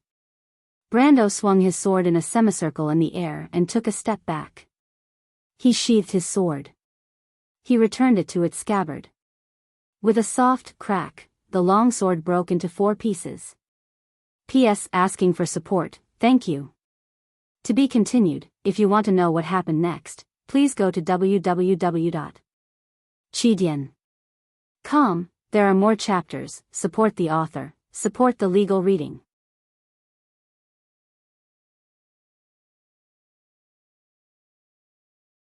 Chapter 221. With a cracking sound, the normal long sword in his hand could not withstand the power of a gold-ranked level 1 and had already broken into pieces within the sheath. Brando raised the scabbard and looked at it for a moment before throwing it away. The sword fell into the rubble. The young man turned around, his brown eyes reflecting the mercenaries' faces. He held Sifrid's hand and spoke calmly. I've brought my promise. Do you remember what you said? His voice was calm, but it was like an unsheathed sword that pierced through everyone's hearts. The mercenaries opened their mouths, but they did not know what to say. I remember. Only a young man wearing a gray-green robe rushed out from the crowd. He almost stumbled over to Brendel, then looked up at the young noble in front of him, his eyes flashing with a trace of disbelief. He actually came. I remember. The apprentice gasped for breath and repeated in a low voice, I'm here, my lord. Brando glanced at him. His gaze swept past him and landed on the other mercenaries.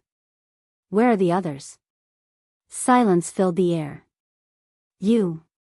The young man in the grayish-green robe looked around at these people angrily. He wished he could punch these people in the face and beat these cowards into submission. But there was still silence, a deathly silence. Brando only smiled. His gentle eyes seemed to reflect a layer of light. If I were you, I wouldn't choose to offend 2 lords at the same time. A few soldiers in black robes stood up from the rubble. They raised their swords and rushed towards Brendel's back in a rigid manner. Brendel waved his hand behind him, and the first black-robed soldier who rushed to his side was sent flying. It shattered into pieces in mid-air and fell to the ground beside the injured but not dead nobles who were desperately crawling back. It was as if it was raining bones. The nobles were petrified and did not dare to move. The second skeleton soldier had already rushed to Brendel's side, but the youth did not even turn his head as he grabbed the right claw of the skeleton soldier that was trying to stab him.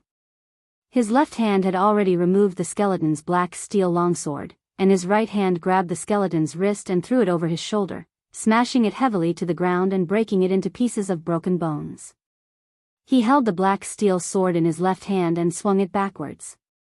A crescent of white light appeared. The dozen or so skeletons behind him were broken and fell to the ground. Brando put down his sword and turned around to face the fallen skeletons. He looked at the ruins of the stronghold and said, Now, I'll give you this honor. The young knight raised his sword and pointed it at the street in front of him. On this street, there are dead souls on the crosses. They silently watched your battle. Are you willing to fight alongside your former companions in another way? At that moment, everyone seemed to have stopped breathing.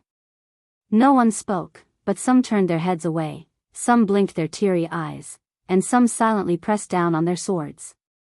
Yes, nothing moved these mercenaries more than fighting side by side with their companions and trusting each other. This was the only time, and also the last time, he would be able to fight side by side with his companions.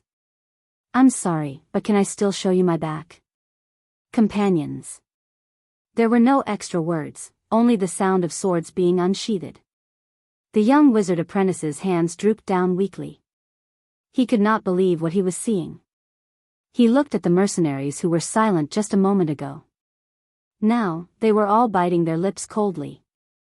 They did not say a word and pulled out their swords with a solemn face. The sword was the life of a mercenary. It was also a promise. The mercenaries stepped out with a sacred expression. At first, it was 1 or 2 people, then more people. Silently, the swords and armors clashed against each other. Everyone stepped out silently and stood in a row behind the young knight. Brando smiled faintly. He put down his sword and felt a ball of fire burning in his chest. His expression was cold as he spoke. 3 leaders, step out. The 3 people in the crowd looked at each other and stepped out one by one.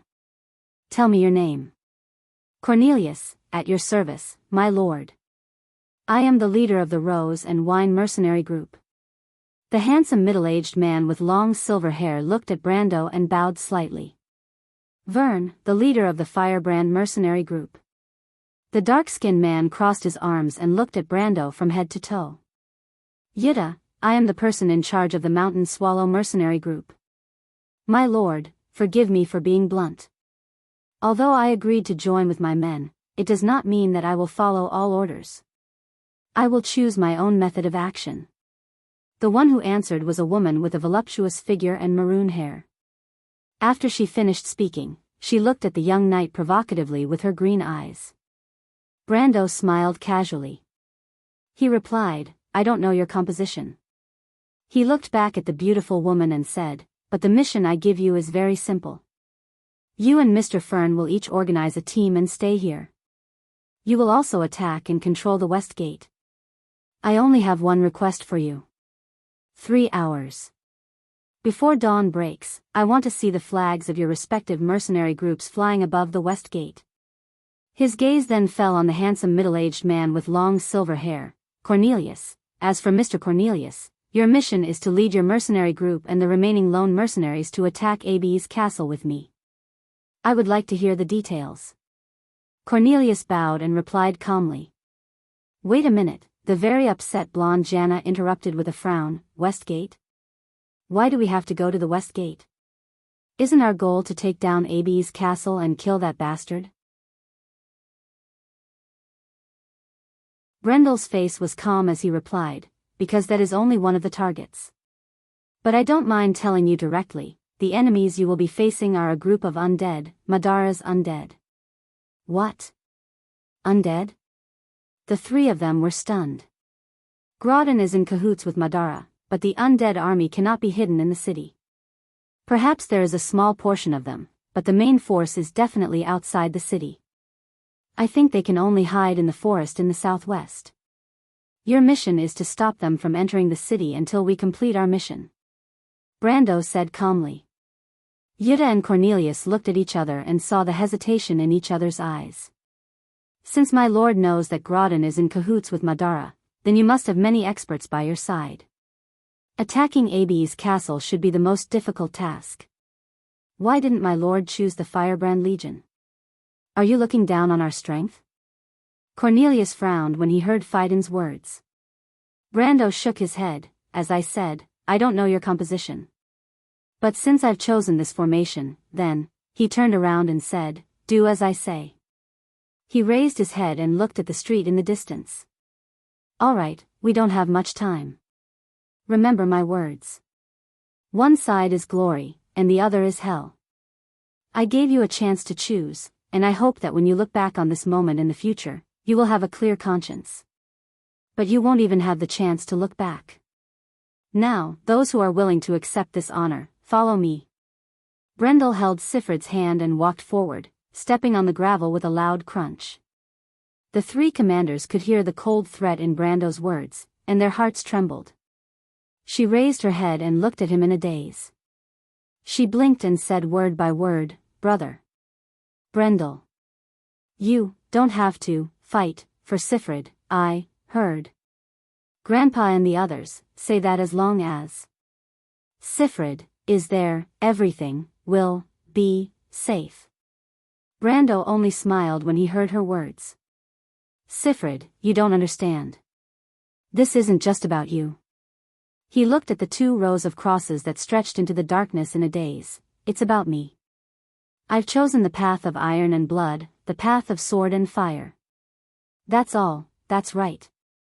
When Brando chose to come back here and face his own cowardice, the path in front of him became rugged and difficult. It was as if he was walking towards the end of a blazing fire, and the path was filled with thorns and blood. But he still chose to come back. If his rage in the afternoon was just a momentary lapse in his thoughts, then the choice between Sifrid and the Senia was his final revelation. It was an eternal truth, and if he chose to run away from it, then he would forever be a loser. He who wins is strong, and he who wins is strong. Indeed, he had thought of a simpler way. If he chose to ignore everything that he stood for, then he could easily find the territory that he had always dreamed of. Then he could hide his wings and absorb nutrients from the shadows to gradually become stronger and eventually dominate everything. But was that what he wanted? Gaining power, but losing everything? Was that what he wanted? But Brando could not help but laugh. In the end, he still came up with the most complicated plan. He had tried countless times to avoid such a result, to avoid putting himself at the other end of the wheel of fate like a gambler. But after every step, he returned to the same place with the plan in his hands. Brendel smiled faintly. He really wanted to follow Amandina's plan. It was so safe, so simple, and the noble girl's choice was so logical. But, Brando, you're still Brando in the end, he shook his head in self-mockery. But his gaze became resolute. If that's the case, then I'll carry out this plan. Even if there's only one chance. But just like in the past, just like when he was Sophie, a level 130 warrior, he had to face Madara's army. Step by step, he would succeed. Or die. Brando turned around and saw the young apprentice chasing after him. The young apprentice seemed to have reorganized his emotions, and his face returned to its usual indifference. My lord?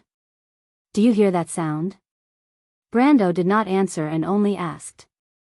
What sound? The sound of war. Brando took out a silver card from his pocket and answered calmly. In that moment, the ground trembled, and the nobles' cavalry charged out from the corner of the street. If you want to know what will happen next, please go to www.chidian.com. There are more chapters. Support the author.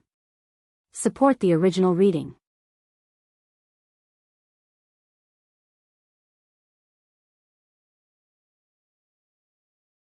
Chapter 222. The cold air churned in the night, and a rumbling sound came from afar. The noble cavalrymen in bright armor pulled down their metal masks in unison, and their long spears were laid flat in rows. Their warhorses neighed and rushed out from the corner of the street. At that moment, the earth trembled. But Brando just looked at these noble soldiers coldly. He held up the silver card in his hand with his index and middle fingers and threw it forward easily. Unicorn Knight, enter, Brando read.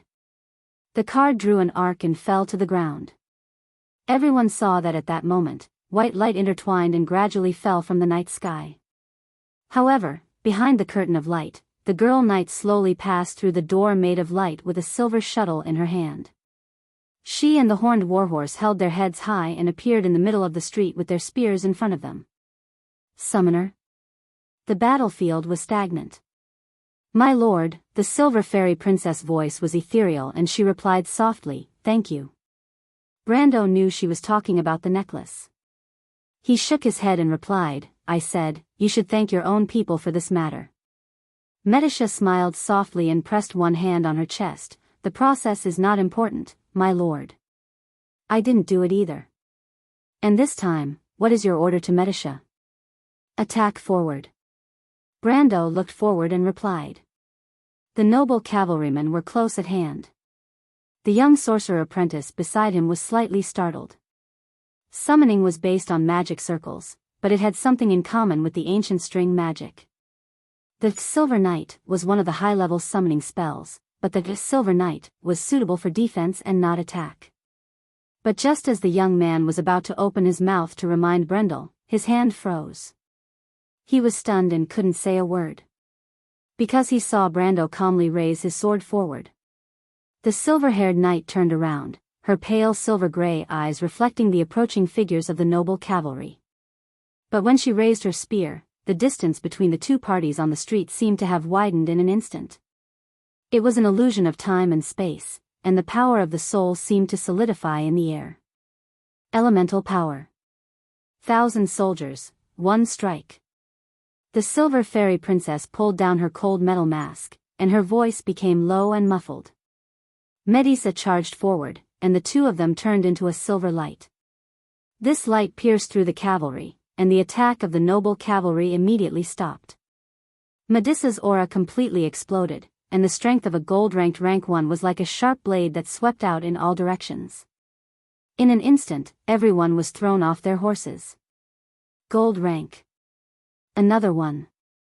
The 3 mercenary leaders, Janna, Rabban, Cornelius, and the rest of the mercenaries sucked in a cold breath. It was rare to see a gold-ranked mercenary in such a remote place, but they did not expect to see 2 of them. 2 gold-ranked mercenaries, and one of them seemed to be the young man Summon. Who in the world is he? The 3 of them rejoiced that they did not choose the wrong side. Even though Grodin's arrest warrant was enough to send them to the ends of the earth, Brendel's strength was enough to kill them one by one. The difference between a gold-ranker's strength and a silver-ranked and iron-ranked strength was like heaven and earth. When Cornelius saw this, the silver-haired middle-aged man gritted his teeth, and his light blue eyes flashed with determination. He drew his sword and waved his hand forward. Members of the Rose and Wine, for our fallen comrades, fight! Fight! The mercenaries behind the middle-aged mercenary leader stepped forward one after another in agreement. Brando watched as the mercenaries moved past him and joined the battle. The noble cavalrymen were in a deadlock after their initial setback. But this was only one of the places where Grodin's men were fighting. Brando believed that Grodin's men would continue to arrive. The other party would want to know what had happened. He turned around and looked at the silver-haired middle-aged man. "My lord, the Rose and Wine mercenaries are here to fight alongside you." Cornelius looked forward and replied in a low voice, "I hope that you can lead us out of this predicament." Brando smiled and didn't comment further. He could see that this fellow was unwilling to give up. It made sense. He had practically forced them onto this path by force. How could the other party be willing to give up just like that? But since he had chosen this path, he had to take it one step at a time. Of course, he would rely on these mercenaries, but he wouldn't be under their control. This was only the first move in this game of chess, and the killing had only just begun. He raised his sword and pointed it at Ferber Castle in the darkness. "Mr. Cornelius?" "What?" The silver-haired middle-aged man was stunned. "We will talk about the next step once we reach there. Otherwise, you and I will be reduced to ashes. No matter how much you say, it's meaningless," Brendel said flatly, pausing between each word.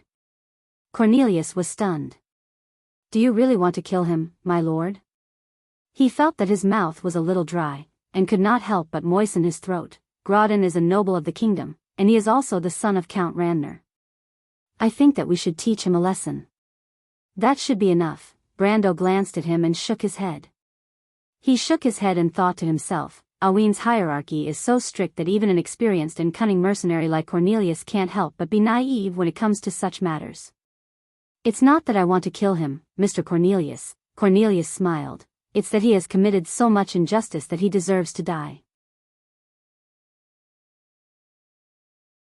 The silver-haired middle-aged man was stunned. He gritted his teeth and clenched his fists. At the back, the red-haired mercenary leader Janna looked at the scene with her emerald eyes. She turned to look at Rabban and said with interest, "Cornelius, that bastard, seems like he's determined to follow us to the end. It's rare to see him do that." "Humph," Cornelius snorted and looked at Cornelius with disdain. "He's just a fox." The battle was still ongoing. Baron Grodin's reinforcements seemed to be coming from all directions, and the rumbling of hooves could be heard from the streets. Yitta's eyes flashed, and she immediately pointed at the tall man. "Rabban, you stay here. I'll go and support that lord. As for the west gate, leave it to me and my men."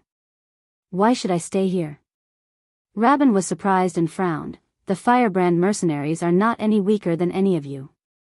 Yida smiled. What, you want to fight with a weak woman like me? Rabban, I heard that you used to be a knight. Shouldn't a knight be more courteous? The tall man snorted slightly, turned his head and ignored her. He stabbed his greatsword into the ground, and a crisp sound could be heard. Rabban looked up and swept his gaze over the heads of the firebrand mercenaries and the other mercenaries. He then ordered in a low, muffled voice, "Before dawn, not a single undead is allowed to enter the city. If anyone dares to take a step back, I'll crush their balls." With that, he raised his right fist. A moment later, what responded to him was a sea of weapons raised high in the air, without a single sound. Yida's smile blossomed on her face. She pursed her lips and smiled, but her expression quickly turned serious. When she turned around, her delicate face was already ice cold. The red-haired female mercenary group leader looked at her men and stretched out her hand to the right. "My men, follow me," her voice was as cold as the edge of a blade. Rabban silently looked back at the red-haired mercenary leader. A knight's courtesy did not allow women and children to participate in the battle, but this time, he did not refuse because he knew that Yuda's only sister died in the massacre this morning. For the survival of the mercenary group, they all chose to remain silent. Even if their hearts were burning with the flames of revenge, they still chose to turn around and not face this dark world. That young man forced them to this point, but it also represented the choice in their hearts, allowing them to face everything head-on. Facing their own hearts and the raging flames of anger. Rabban looked back at the boundless night sky and sighed inexplicably. Dawn. With the first ray of light, there will be dawn. But where is the light? If the battlefield was a huge chessboard, then the chessboard became lively at this moment. The nobles' cavalry could not stop Brando's advance, and the crossbowmen quickly got into position to attack from the rear. These heavily armored crossbowmen were the core component of the nobles' private army. They raised their four-armed crossbows high, twisted the bowstrings, and put the steel arrows in place. Then, with a single command, a rain of locusts flew towards them. A rain of black arrows covered the sky, and the frontline mercenaries immediately fell down in a row. The silver-haired, middle-aged mercenary leader swung his sword and broke the arrow that was shot at him. He gritted his teeth with a gloomy expression when he saw the casualties on his side. But when the arrows reached Brando's side, the young man shielded Sifred with one hand and waved his right hand. The white raven sword art brought about a gust of wind that caused the arrows to fly back and hit the wall. He pressed his sword forward, and Medisha took the lead. The second line of defense that the city's defenders had painstakingly built up was in imminent danger. The nobles' private army could rely on the two silver-ranked knights, but they discovered that their opponent was not just a gold-ranked warrior. She was a true silver elven knight. Under the influence of centuries of battle techniques, the silver elven girl's senses in battle far exceeded that of ordinary people. She dodged the spears in the hands of the two knights like a gust of wind, and she had already swept the two of them off their warhorses. In an instant, the heavily armored crossbowmen found themselves facing a terrifying unicorn knight. There was no longer any obstruction between them. Medisha put down her spear with one hand, and her silver eyes were cold. The defenders were routed. To be continued. If you want to know what will happen next, please go to www.chidian.com to read more chapters. Support the author, support the original reading.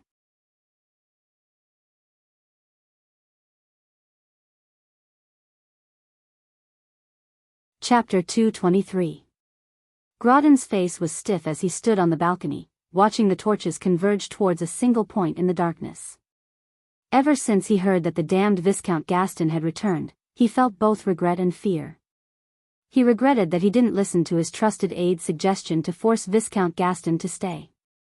Instead, he was overcautious and lost a good opportunity. But other than regret, he was even more afraid.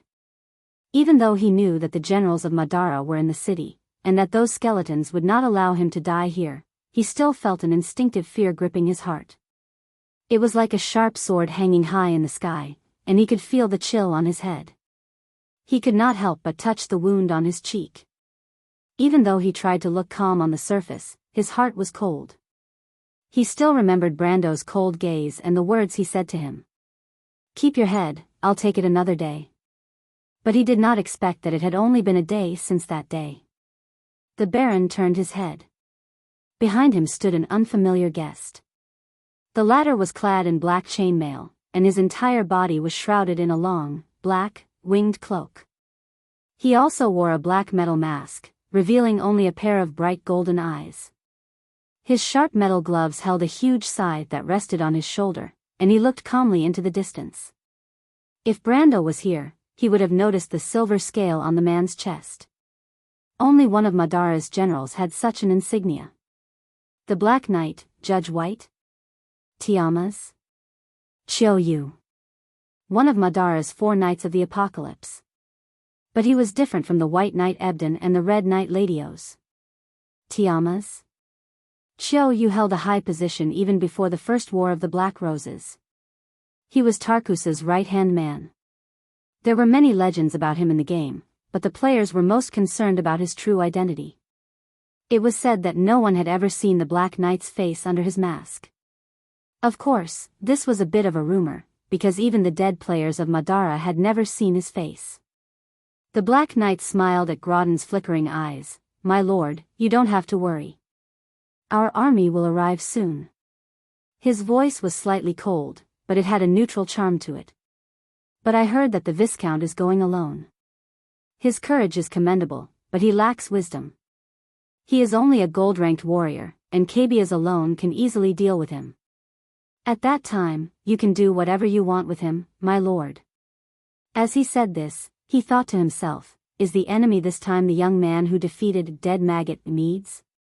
I'd like to meet him." Grodden snorted coldly at the side. He knew that Madara was unwilling to get involved in Awin's nobles' dispute. However, he wasn't displeased by the other party's suggestion. Whenever he thought of the trouble Brando brought to him, he could not help but grit his teeth and prepare a feast for the Viscount. Death is not a simple matter. The battle in the city was reaching its climax, and the mercenaries were advancing along the streets. Medisha took the lead, while Brando held Sifrid's hand and followed closely behind her. The young knight held Sifrid's hand as they advanced through the battlefield. Occasionally, a noble's private soldiers would pass through the defensive line and approach the young knight. The young knight was surprised that his guard was so lax, but he immediately got his answer. The young knight with a cold expression swatted away his sword with a wave of his hand, and then pierced the knight's chest with his sword. The entire process took less than a second. The knight's heart was still beating, but the wound was already covered with frost. The knight's sword suddenly appeared in front of his chest, and most of the noble's private soldiers fell to the ground with an expression of disbelief. Brando pulled out his sword and pushed the cold corpse to the ground, then continued forward. Sifrid's face was pale, but she still held on tightly to his hand. "Brother Brando saved me from the noble's horsemen," with the same cold expression. "That's right, Sister Amandina and the others. They're all good people, because only bad people would hurt everyone. Brother Brando's enemies are all bad people." Sifrid's young heart was filled with simple logic. Brando wiped the blood off her forehead and looked back.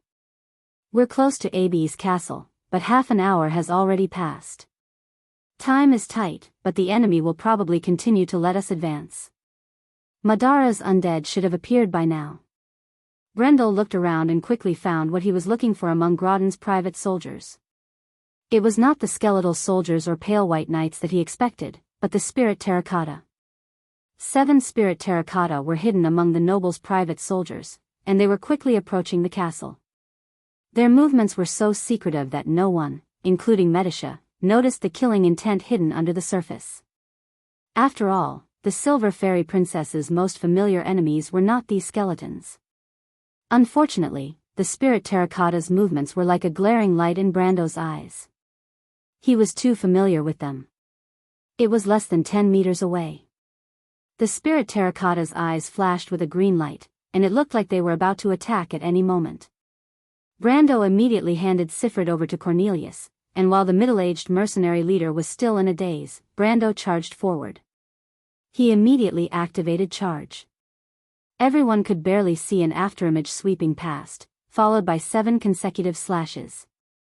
The spirit terracotta's movements were like snow falling from the sky. Everyone could hear the sound of something being torn apart. Then, the scene in front of his eyes changed from still to still. The illusion created by the vision pulled apart the time difference. The 7 incomplete spiritual figurines were like trash, their limbs scattered in the air, flying back to where they came from. The noble's private soldiers were lying on the ground with the sound of 7 heavy objects falling to the ground. Brando retracted his attack and swung his long sword behind him. He was already standing in front of the mercenaries. At that moment, everyone was slightly stunned. Even though they already knew that the young noble was a gold-ranked warrior, they could not help but feel a sense of awe when he attacked without holding back. It was as if he had stopped there. The imposing aura of the huge army was forcefully stopped by this interception. At that moment, one of the crusaders suddenly moved. It let out a low roar, and the axe in its hand seemed to have been pulled out from the ground. With a loud bang, the stone slabs on the street cracked, and sand flew into the air. The terrifying monster had pushed aside the dozen or so soldiers in front of it, and swung its axe towards Brando. Brando looked at the monster without moving. He remembered that a few months ago, he was chased by the same monster in Bragg's auction house. But at this moment, the monster's movements seemed to be in slow motion in his eyes. The young man believed that he only needed one slash to split the monster into pieces. But he did not move. A silver spear had already passed through his shoulder, and in the blink of an eye, the sharp spear had repelled the axe with a clang. Not only was the axe repelled, but it was also broken at the base. The entire axe was sent flying far away with a metallic clang. It then fell into the crowd in the distance, causing screams. Only then did the mercenaries stop and look up at this gigantic creature. Each of them sucked in a breath of cold air. Although they knew that the undead of Madara were in the city, they could not help but feel afraid when they saw these legendary monsters with their own eyes. But the tall crusader was also at a loss. It looked at the broken double-edged axe in its hand, and then looked at the little silver elf girl between it and the young man. The soulfire in its black eye sockets flashed slightly. "My lord." Medisha frowned. She was also an undead, and the aura of the undead was familiar to her. But the pure killing intent of the other party made the silver elf girl feel uncomfortable. Brando did not answer her.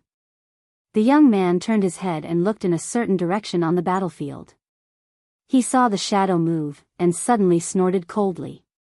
He swung his right hand forward, and the black steel sword in his hand suddenly shot out like a bolt of black lightning in that direction. Clang! There was a metallic clang. The black steel sword seemed to have hit a wall of air, and sparks flew in all directions before it was sent flying. It hit the ground 3 times and slid for a long distance before coming to a stop. The young man's gaze did not move. He saw the air slowly move, as if a layer of translucent black fog was dispersing, and then a tall skeleton with a battle axe and brass armor was revealed. Pale yellow flames danced in Cabia's black eye sockets as it stared at Brando without moving. The battle axe in its hand had a deep cut on it, and it was obviously where it had clashed with the black steel sword.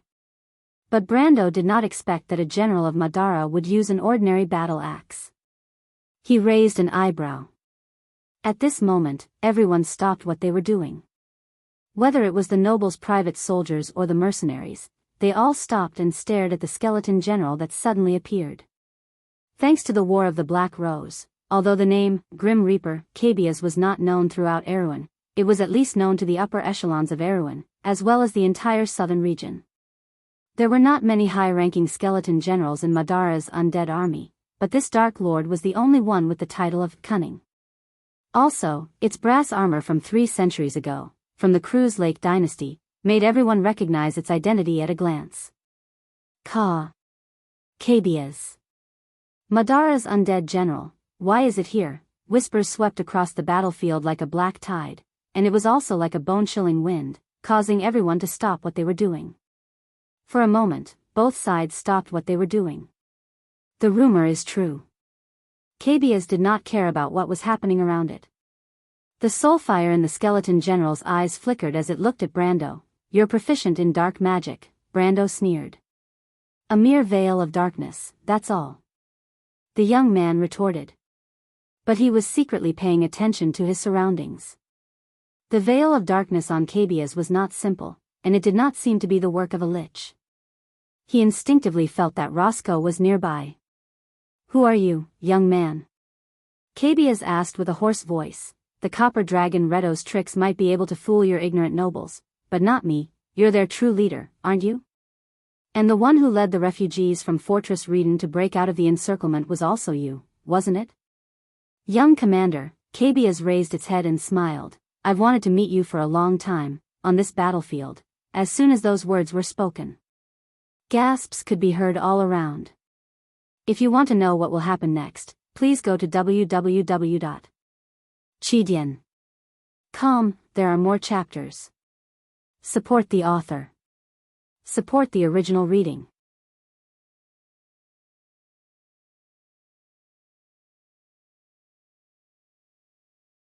Chapter 224. On the battlefield, gasps could be heard from the left and right. The noble soldiers and mercenaries stopped and looked at Brando in awe. The story of the copper dragon Redo had spread throughout the southern border, and even the northern border had heard of it. The year of flowers and summer leaves. The War of the Black Rose broke out. When Karsuk was defeated, Vil was in a state of emergency. The White Mane Army's flanks were defeated, and Grinwarza's territory retreated. The Black Lord Insursta's invasion caused Ranner to be in a precarious situation. The news of their defeat was not unexpected, but the citizens of the kingdom could not help but ask. Where is our army? Where is our victory? Where is our honor? What answered them was an indifferent peace treaty, and on it was written the fact that Butchie no longer belonged to the ancient kingdom. Silence followed. But there was a weak voice in the silence. This voice was telling the story, and it gently answered the hope in everyone's heart. In Fortress Reden. It was a flash of lightning in the dark rainy night. A large group of refugees was hurriedly advancing. They broke through the blockade of the Black Lord Insursta's flanks and killed the White Knight Ebden. They defeated Magus Magus, Ladios, Gilab, and many other pursuers. It was as if they were a legend, and they appeared in front of the city of Braggs. The person who led them was known as the Copper Dragon Redo. Braggs became a sensation because of this. The southern border was also in an uproar because of this, and this name even spread to the northern border. It carried the name of a miracle, and it spread to the ears of the nobles and the idle conversations of the citizens. Redo was known as the one who brought about miracles.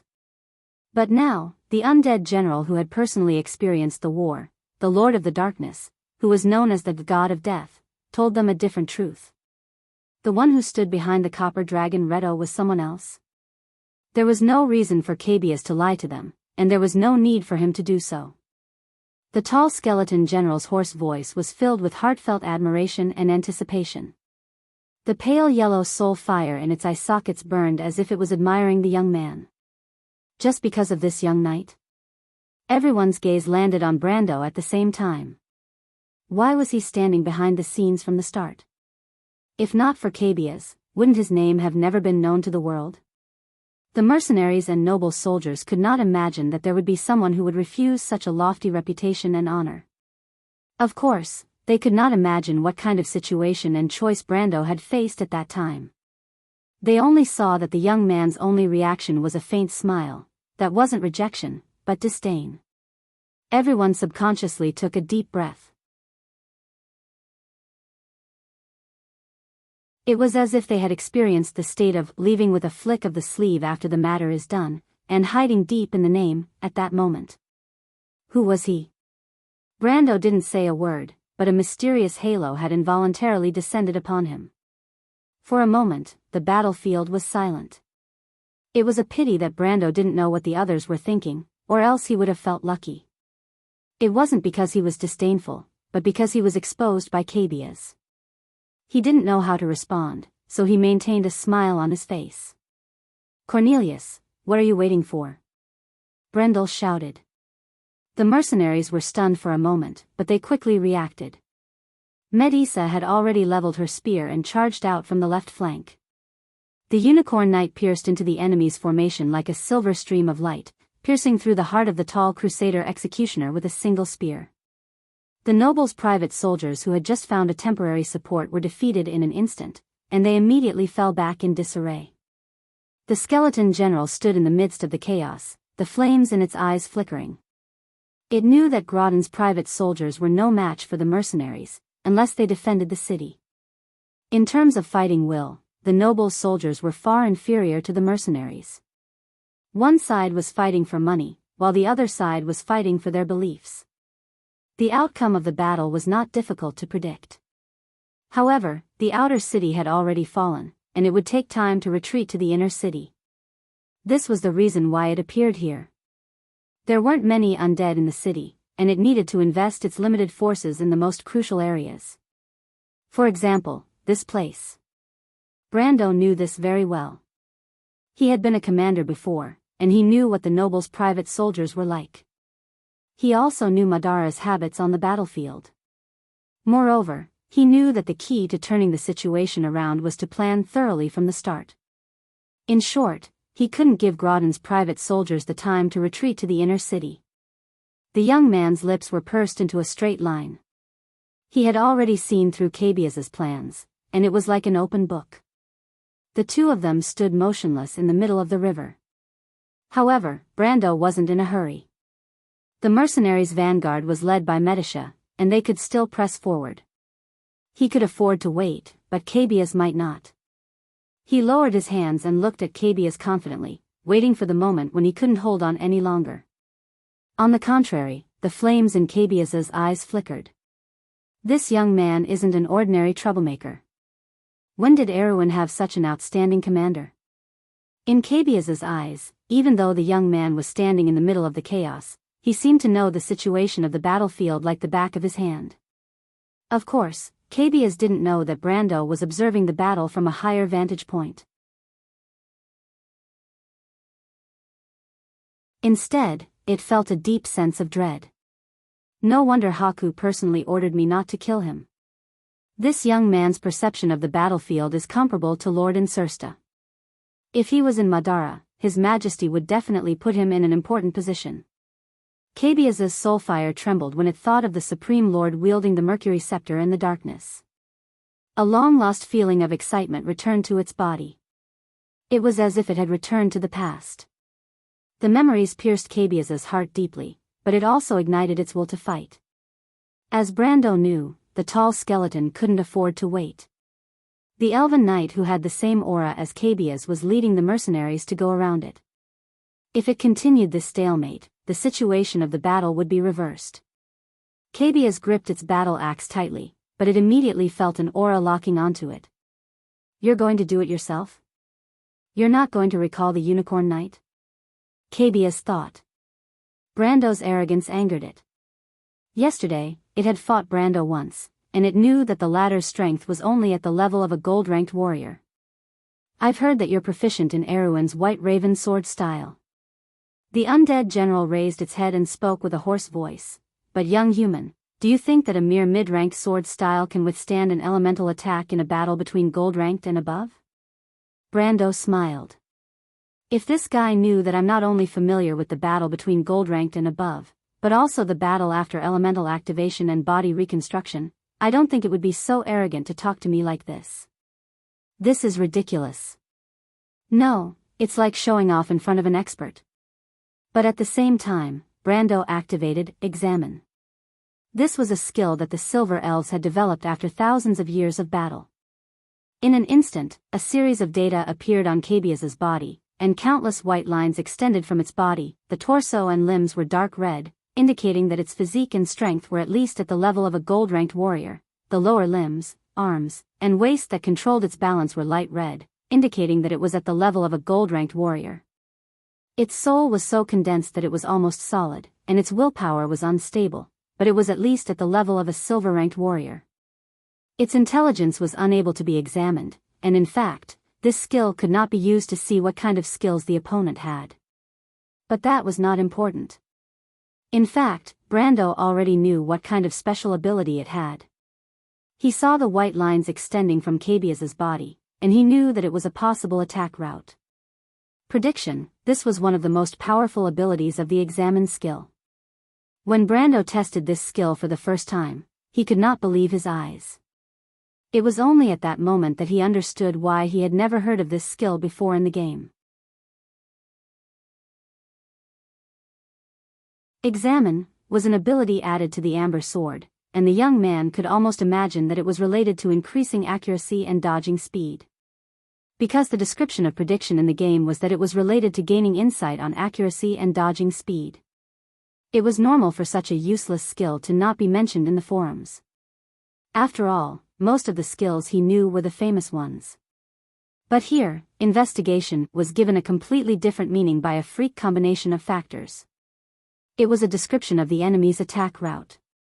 Perhaps this was an ability that everyone in the game had, but here, only to predict could do it. Every move is in my eyes. Brando finally understood that Nalithar's description of the Silver Elves' battle techniques was not exaggerated at all. With this, one's battle prowess would increase exponentially. Before the enemy even made a move, one would already know the direction of their attack. As Cabiaz assumed its battle stance, the number of white lines that extended from its body gradually decreased. 5, 4, 3, and finally stopped at the 3 white lines that extended outwards. Brando was very familiar with this posture. It was one of the basic battle techniques of the Black Knight of Madara. The judgment of the examine skill was exactly the same as his own, 3 possible directions of attack. The young man raised his hand and used the White Raven sword style to create a gust of wind on the ground. The gust of wind on the ground picked up a steel sword that fell to the ground, and it landed firmly in his hand. "It doesn't matter what you say," Brando replied. "No matter how big your words are, it still depends on this battle to determine the victor." Cabiaz snorted coldly. "Then let me test your elemental power, young human." Its body moved, and in that instant, its attack route was reduced from 3 to 2, and from 2 to 1. Brando had already appeared on that route. Cabiaz was stunned.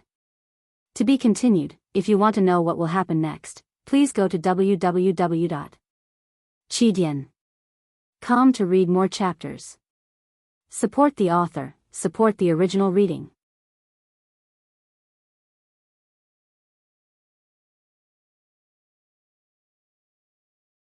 Chapter 225. Time Element. Brando had considered this possibility before, but the way the time element manifests itself was a little strange. Time? Seems like it. In the game, I've seen the time element before. No, it shouldn't be called the time element. It should be called the time element. However, it was also a legendary story of a shameless warrior who defeated a RMB warrior. It was one of the most popular legends among the players in the later stages of the game. He was fortunate enough to know everything about this existence.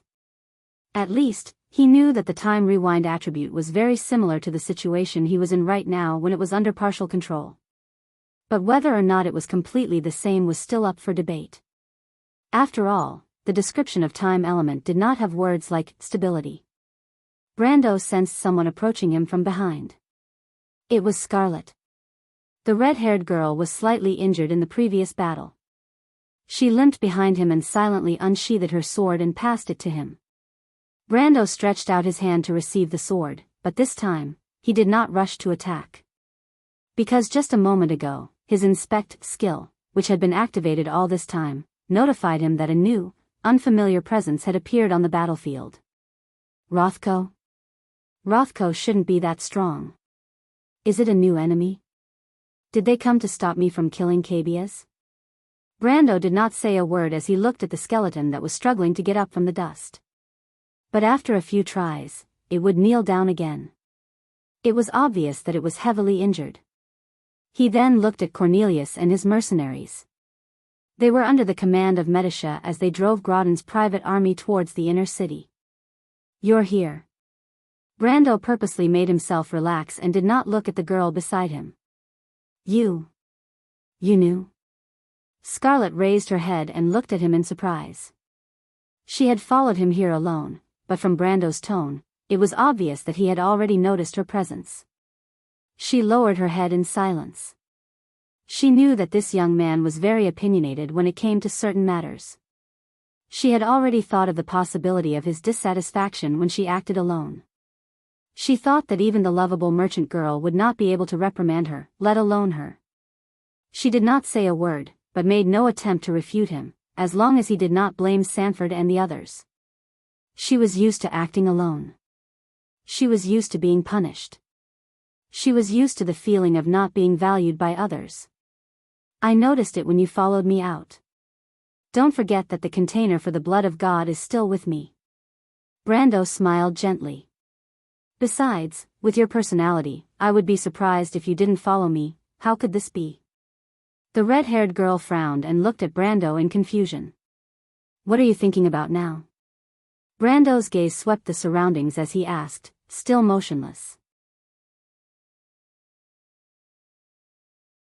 The red-haired girl suddenly thought of something and couldn't help but stare at the latter vigilantly. My lord, don't go looking for trouble with Sanford and the others. I will take responsibility for my own actions. What are you thinking? Isn't that the case?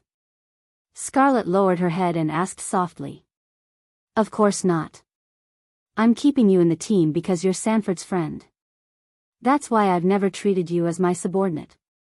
As for what you think, I respect your choice.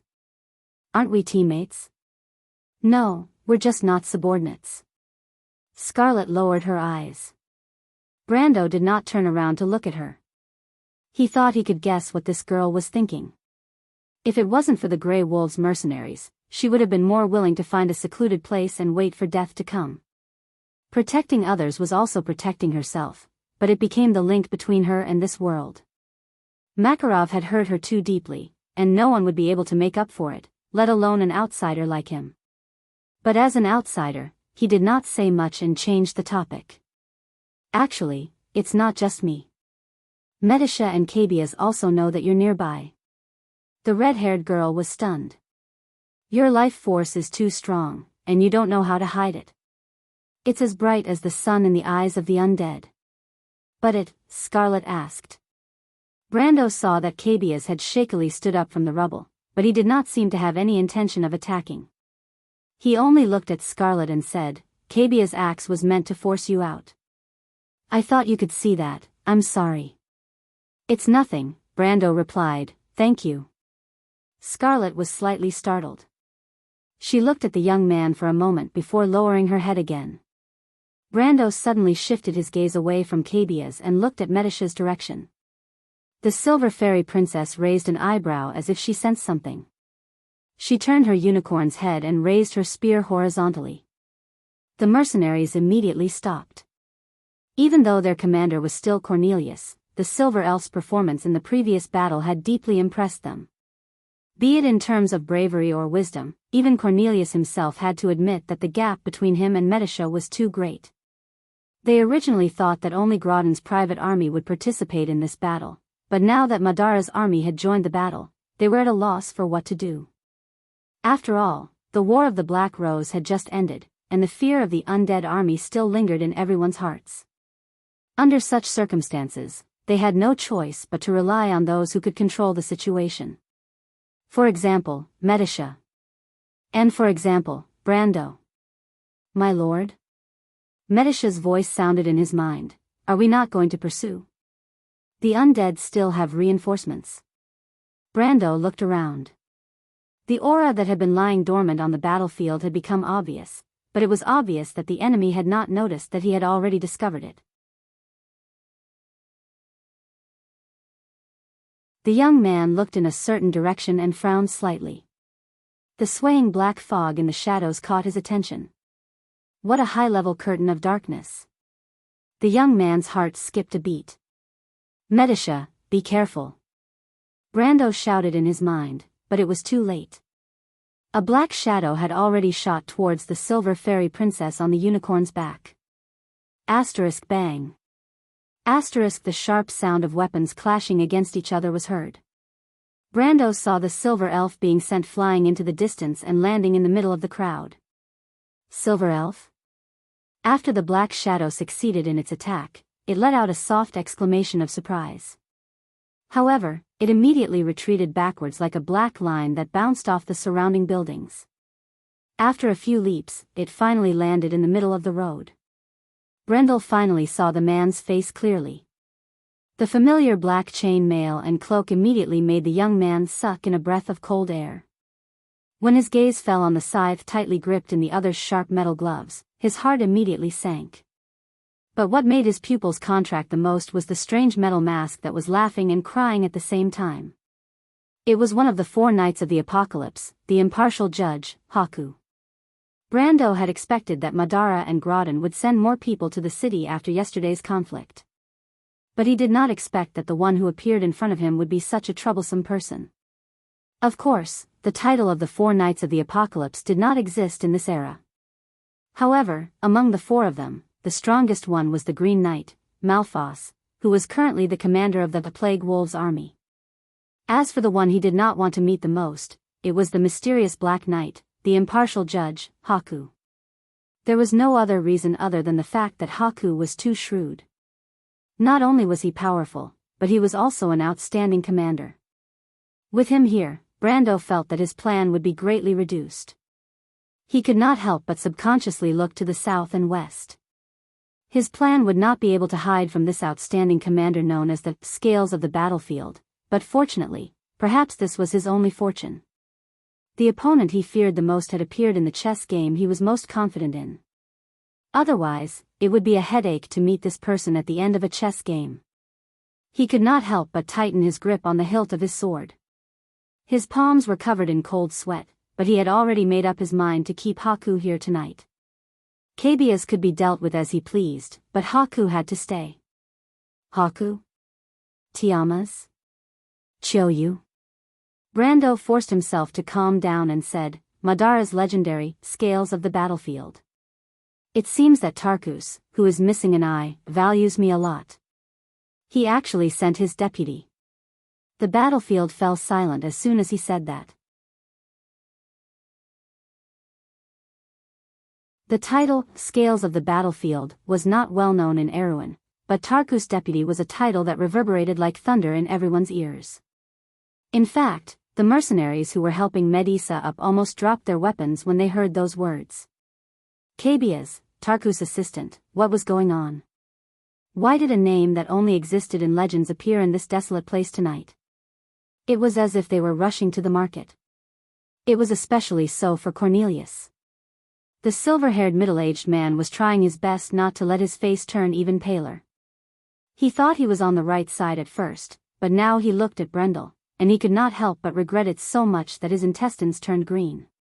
Regardless of which side it was, he shouldn't have gotten involved in it at all. The Black Knight was also startled. It seems that you are very familiar with us, a magnetic voice came from under the metal mask. Human, you are not Viscount Gaston. You are also not Brando from Butchie. You said that you are a Highland Knight, but even a wizard from the Black Tower would not know so much about Madara. It seems that our investigation of you has completely failed, human. He sneered, but I have a personal guess. I suspect that you are one of the ancestors. Brando immediately heard Scarlet let out a soft ah behind him. To be continued. If you want to know what will happen next, please go to www.chidian.com to read more chapters. Support the author, support the original reading.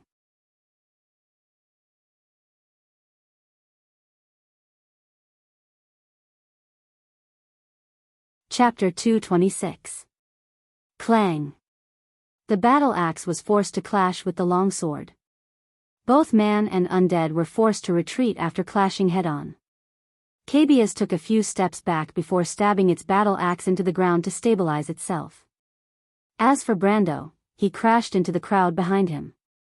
What kind of skill is this? The tall skeleton leaned back to regain its balance, and immediately shouted in shock and anger. Although it did not understand how Brando was able to see through its attack, it could guess what was going on. A technique that will take your life. Brando coldly replied. Taking advantage of Cabiaz's anger, Brando stood up and slashed at Cabiaz with his sword. The inspect skill was unexpectedly useful, but it was also within his expectations. Only a skill like this was worthy of the title, divine skill, in his heart. Even though Brendel's speed was fast in the eyes of the bystanders, it was as slow as a tortoise in Cabiaz's eyes. Only when the longsword was about to pierce through its ribs did it pull its hands back, preparing to deal a heavy blow to Brando. The white lines around Cabiaz's body suddenly changed and formed a new net. My lord. The silver fairy princess turned around and saw this scene. Brando also realized that his sword had missed. But a miracle happened. A figure like a flame appeared in front of everyone's eyes. Clang! The spear of lightning, Logos, suddenly appeared between the two, firmly blocking Cabiaz's pitch-black battle axe. At that moment, everyone saw a long, dazzling red ponytail fluttering in the night sky. The red-haired girl leaned back slightly, but she held on tightly to the hilt of her halberd to stabilize herself. Scarlet lowered her head, her amber eyes filled with calmness. On the other side of her, there was another loud sound. Time seemed to have stopped, and Brendel's sword accurately struck Cabiaz's right chest. The impact from the explosion created a turbulence in the armor behind the steel-like ribs, causing the air to swirl and break through the thin barrier of the skeleton. Cabiaz could feel that at least 3 of his ribs were broken. Then, it roared as it was sent flying. That's impossible. This thought took root in the minds of Brendel, Cabiaz, and even the silver elf princess who was watching from afar. How is this possible? The 3 of them clearly felt that Brendel's sword had missed, and Cabiaz had dodged to the side, but when Brendel's sword came into contact with his body, they realized that Cabiaz's sword was about to hit him. Cabiaz's body was still in its original position. Was it an illusion? But Brando had subconsciously used all his strength to press down on the long sword, and a white frost spread out from his sword, forming a radiant curtain of frost in front of him. Cabiaz was sent flying by the icy wind, crashing heavily onto the ground. Along with its brass armor, it was sent flying for a few rounds before finally coming to a stop after crashing into a wall. With a loud bang, smoke and dust flew everywhere. There was a cracking sound. The longsword cracked, and then it shattered into pieces. Brando held on to the hilt, forgetting to continue his attack. What he saw just now was not an illusion. With his level 130 combat experience, he would not make such a ridiculous mistake in a low-level brawl. Did he see wrongly? Was it even possible for a level 130 warrior to do that? He threw away the sword hilt and pulled out another sword from a nearby noble's corpse. It was awkward to say that these common longswords could no longer withstand his gold-ranked strength. He missed the Thorn of Light very much. Although it was a low-level weapon, it was still a magic weapon. Cabiaz stood up shakily from the ruins. Although the previous attack was not enough to injure it, it was not in a good state. Brando had just stepped into the gold-ranked realm, but his strength was still at the level of a low-level gold-ranked warrior. When he used his full strength, not everyone could block it with their chest. But the undead general pressed on the wound on its chest, and it did not have the time to complain. In its vision, 2 figures, one red and one black, were closing in. This was a good tactic, but it was too slow. Cabiaz gritted its teeth and took a step back, raising its battle axe with both hands. It used all its strength to push forward, and 2 ear-piercing metallic screeches pierced through the battlefield. The mercenaries could not help but cover their ears subconsciously. Power burst. Brando did not expect the skeleton to be able to use such a move. By the time he reacted, Scarlet had already been sent flying with her spear.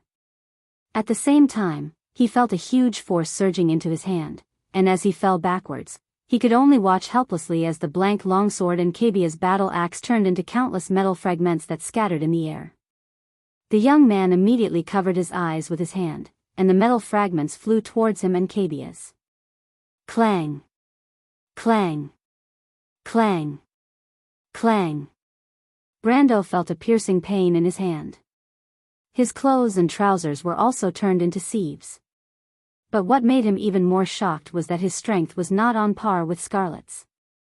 Then why was the red-haired girl sent flying, while he was only knocked down and had his weapon shattered? Cabias did it on purpose. His eyes twitched, and he saw the tall skeleton throw away its battle axe. At the same time, a dazzling metallic light appeared in its claws. The undead general sneered, and in its claws was a short spear, thrusting towards Brando's shoulder. A layer of blood-red mist appeared on the short spear, and it moved forward like a straight line of blood. A magical weapon. It was too fast, and Brando, who was falling to the ground, had no time to dodge. Cabias used all its strength to stab downwards, and it could almost imagine the young man's miserable screams. But in the next moment, it found that it had stabbed nothing but air. The tall skeleton subconsciously raised its head. Brando was still holding his right hand with his left hand, and the silver ring of the Wind Empress on his right index finger was facing the ground. He smiled triumphantly at Cabias. In fact, when he first saw that Cabias's battle axe was not a magical weapon, he was certain that its main weapon was not a battle axe. He had been waiting for this skeleton to bare its fangs, but he did not expect it to be full of tricks. Just as the short spear was about to hit him, Brando decisively used the ring of the Wind Empress to launch a wind bullet at the ground. The huge recoil sent him flying. The impact of a silver-ranked warrior's attack was not enough to deal much damage to him, but it was enough to change his direction as he fell to the ground. Just like that, the tables had turned. Cabias raised its head, and saw Brando pulling out a short sword from his boot with a smile. While in midair, Brando used the momentum of his fall to slash at it. Although the tall skeleton was shocked and angry, its reaction was not slow at all. It immediately dodged and prepared to counterattack. But at that moment, the same thing happened again. Cabias clearly felt that it had dodged the attack, but when the dagger fell, it still accurately hit its bald skull. How is this possible? It was about to roar in anger, but a loud bang suppressed its roar, and the Lord of the Darkness was sent flying again. Brando used the momentum to roll and landed on the ground, before pouncing forward once more. He did not have time to confirm the strange feeling from before, and wisely chose to give up on using Power Burst, to avoid damaging the weapon in his hand. Cabias roared and rolled to the side, trying to get up and counterattack. But what made it even more furious was that even though it had rolled away, the short sword still hit it in its original attack path. In fact, everyone on the battlefield saw an unforgettable scene. The young man, Viscount Gaston, was the true leader of Leto and the others. Or rather, he was just a young knight. Holding a short sword in his hand, he swung it left and right at Cabias. It was as if Cabias had rehearsed his moves beforehand. No matter how the tall skeleton tried to dodge, he was still sent flying by Cabias's simple slashes. It was no longer a battle, but more like a father beating his son. However, was that undead really the legendary gold-ranked god of death, Cabias? Or is that young man actually a knight of the Holy Cathedral who is hiding his identity? A 20-year-old knight of the Holy Cathedral? Not only the mercenaries on the battlefield, even the noble soldiers who saw this scene from afar were a little confused. Dear Martha, who can tell us who this person is? However, Brando's terrifying strength caused Grodden's private army to crumble. What a joke. Gold-ranked existences could be suppressed by numbers, but once they activated their element power, they were already inhuman beings. In front of an inhuman being, they would only be cannon fodder to stall for time. No one was willing to fight a hopeless battle, and the noble soldiers who gathered for power and wealth were even more unwilling. After Brando's last strike, the short sword in his hand finally shattered. He watched as Cabias was sent flying like a sandbag and crashed into a building. He could not help but let out a long sigh and threw away the hilt in his hand. He had tried his best to use as little strength as possible, but the sword could only withstand 10 strikes in the end.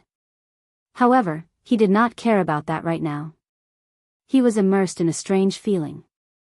Just like what he saw before, if 1 or 2 occurrences could be called an illusion, then what about 10 occurrences? But the problem was, be it Cabias, or even Scarlet, who was at the back, all of his attacks had clearly landed on the skeleton's body. Every single time, his sword would strike empty air, but in the end, it still landed on the skeleton's body. What's going on? He raised his head and was about to switch to another sword to continue his attack, but at that moment, he heard a mournful roar from the ruins in front of him. Damn bastard, this is the power of an element. What kind of element is this? Cabias's sorrowful roar reverberated throughout the battlefield. Brendel was slightly taken aback. Element power? To be continued. If you want to know what will happen next, please go to www.chidian.com to read more chapters. Support the author, support the original reading.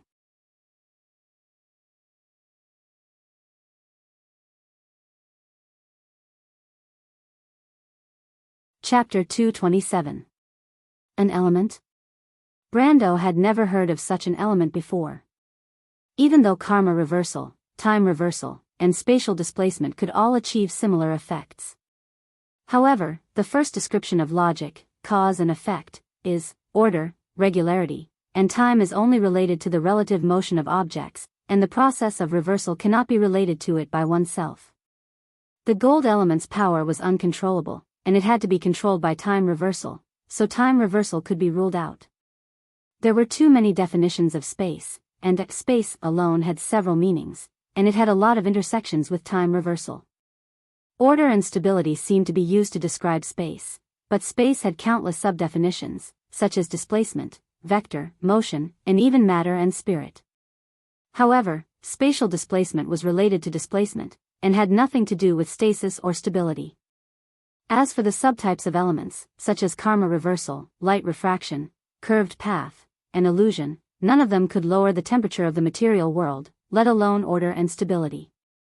Brando sensed someone approaching him from behind, and a faint fragrance wafted into his nose.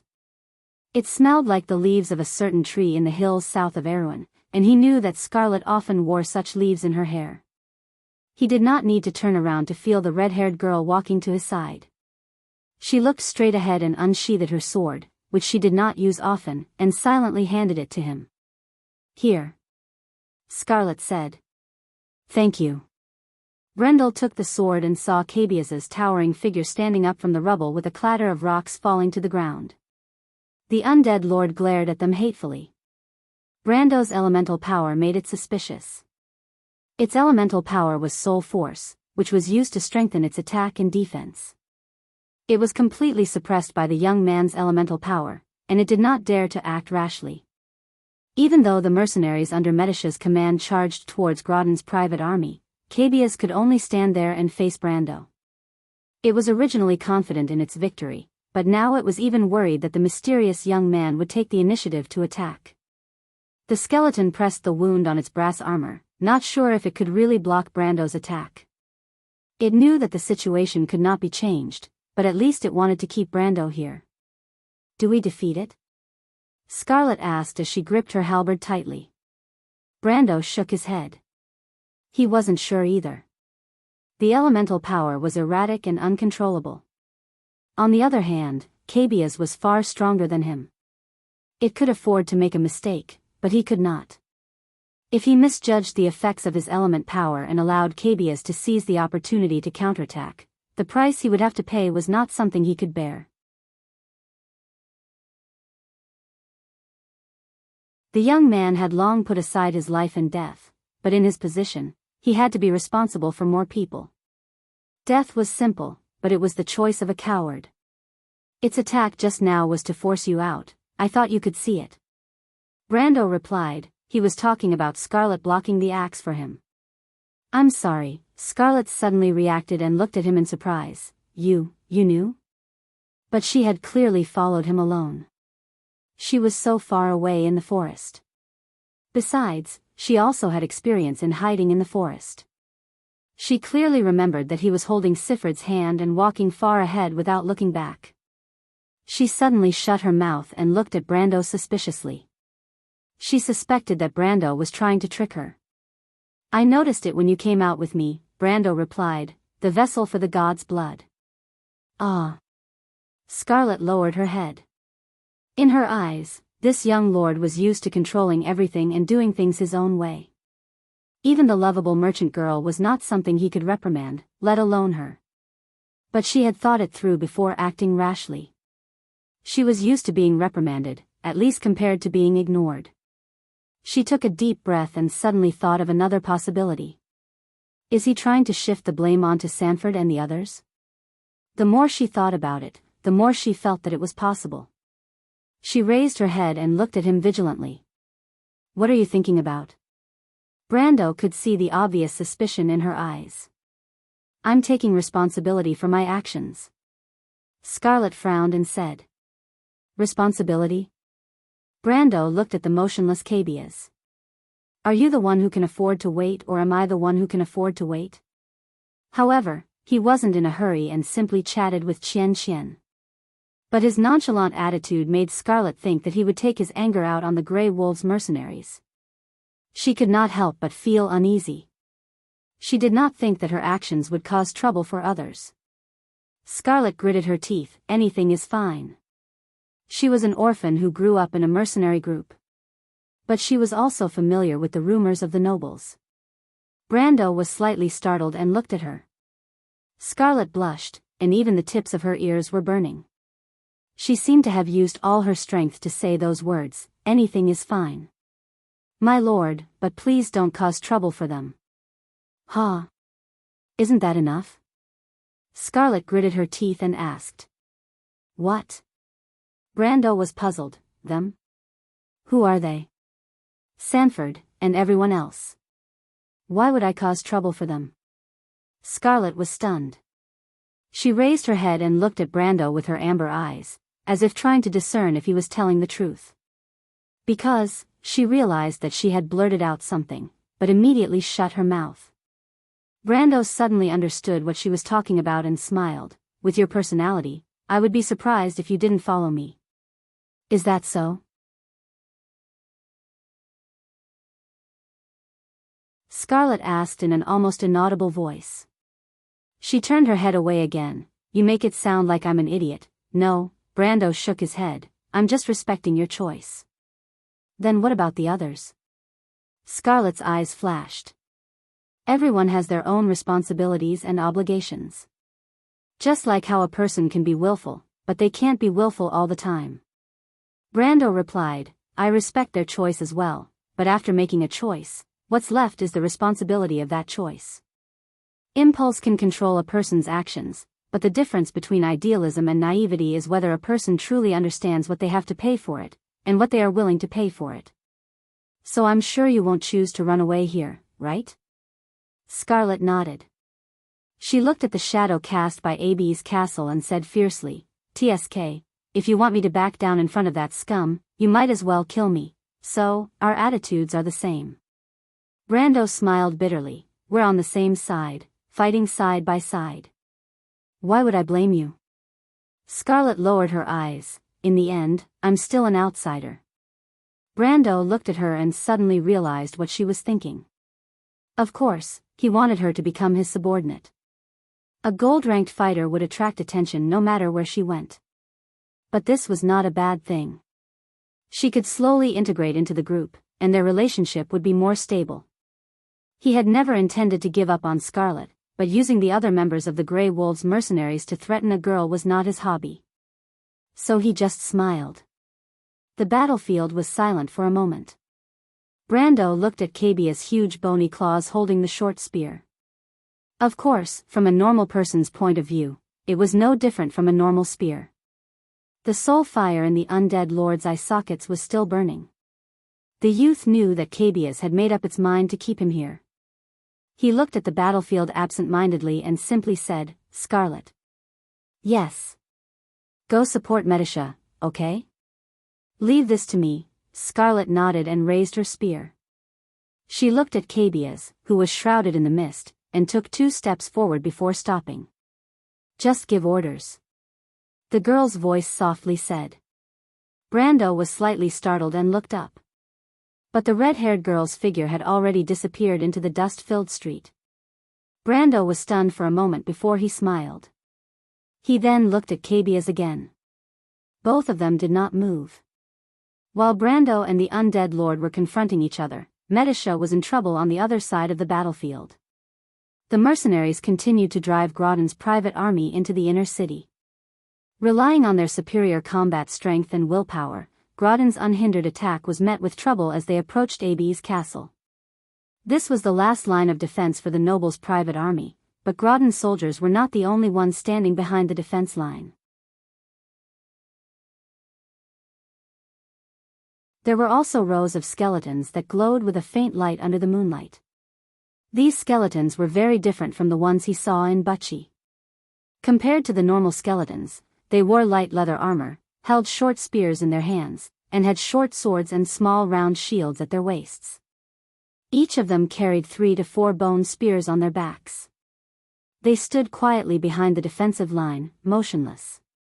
But in fact, in the short period of time that they had come into contact with the mercenaries, they had caused great losses to the mercenaries. If Brando was here, he would be able to tell that these undead were Madara's elite bone thorns. These skeletons were the assault team of the low-ranked undead, and were Tarkus's famous personal guards. They could even be called the high-ranked existences among the low-ranked undead. As a matter of fact, wherever they were, Tarkus or the high-ranking generals around him should be there. For example, at this moment, the female knight was standing in front of the knight with a huge scythe in her hand and a long black cloak. Among the 4 knights of the apocalypse, the most powerful one was the Green Knight, Malphas, who was currently the commander of the Plague of Wolves. However, the most taboo and mysterious person was none other than the Black Knight, the impartial Judge White. He raised his head, and the expression on his metal mask formed a strange symbol, but the pair of golden eyes fell on Medisha. "Who are you?" Medisha frowned slightly. She had fought with him before and instinctively felt that he was powerful. "Silver Elf." The Black Knight Eamon was slightly startled, and his magnetic voice was surprised. "You are with that person too? You are really unfathomable. He is neither Viscount Gaston nor Brando of Butchie. He claims to be a Highland Knight, but it is impossible for a wizard of the Black Tower to have such an understanding of Madara. In my opinion, he is more like one of the ancestors." "Ancestor?" The Silver Fairy Princess was stunned for a moment. But Eamon raised his head. His eyes reflected a beam of fire in the south.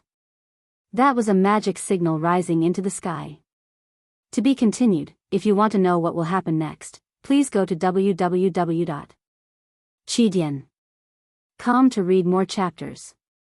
Support the author, support the original reading. You're tuning into the Dreamy Love Stories YouTube channel. Don't forget to subscribe and join us on this journey to catch the most captivating stories.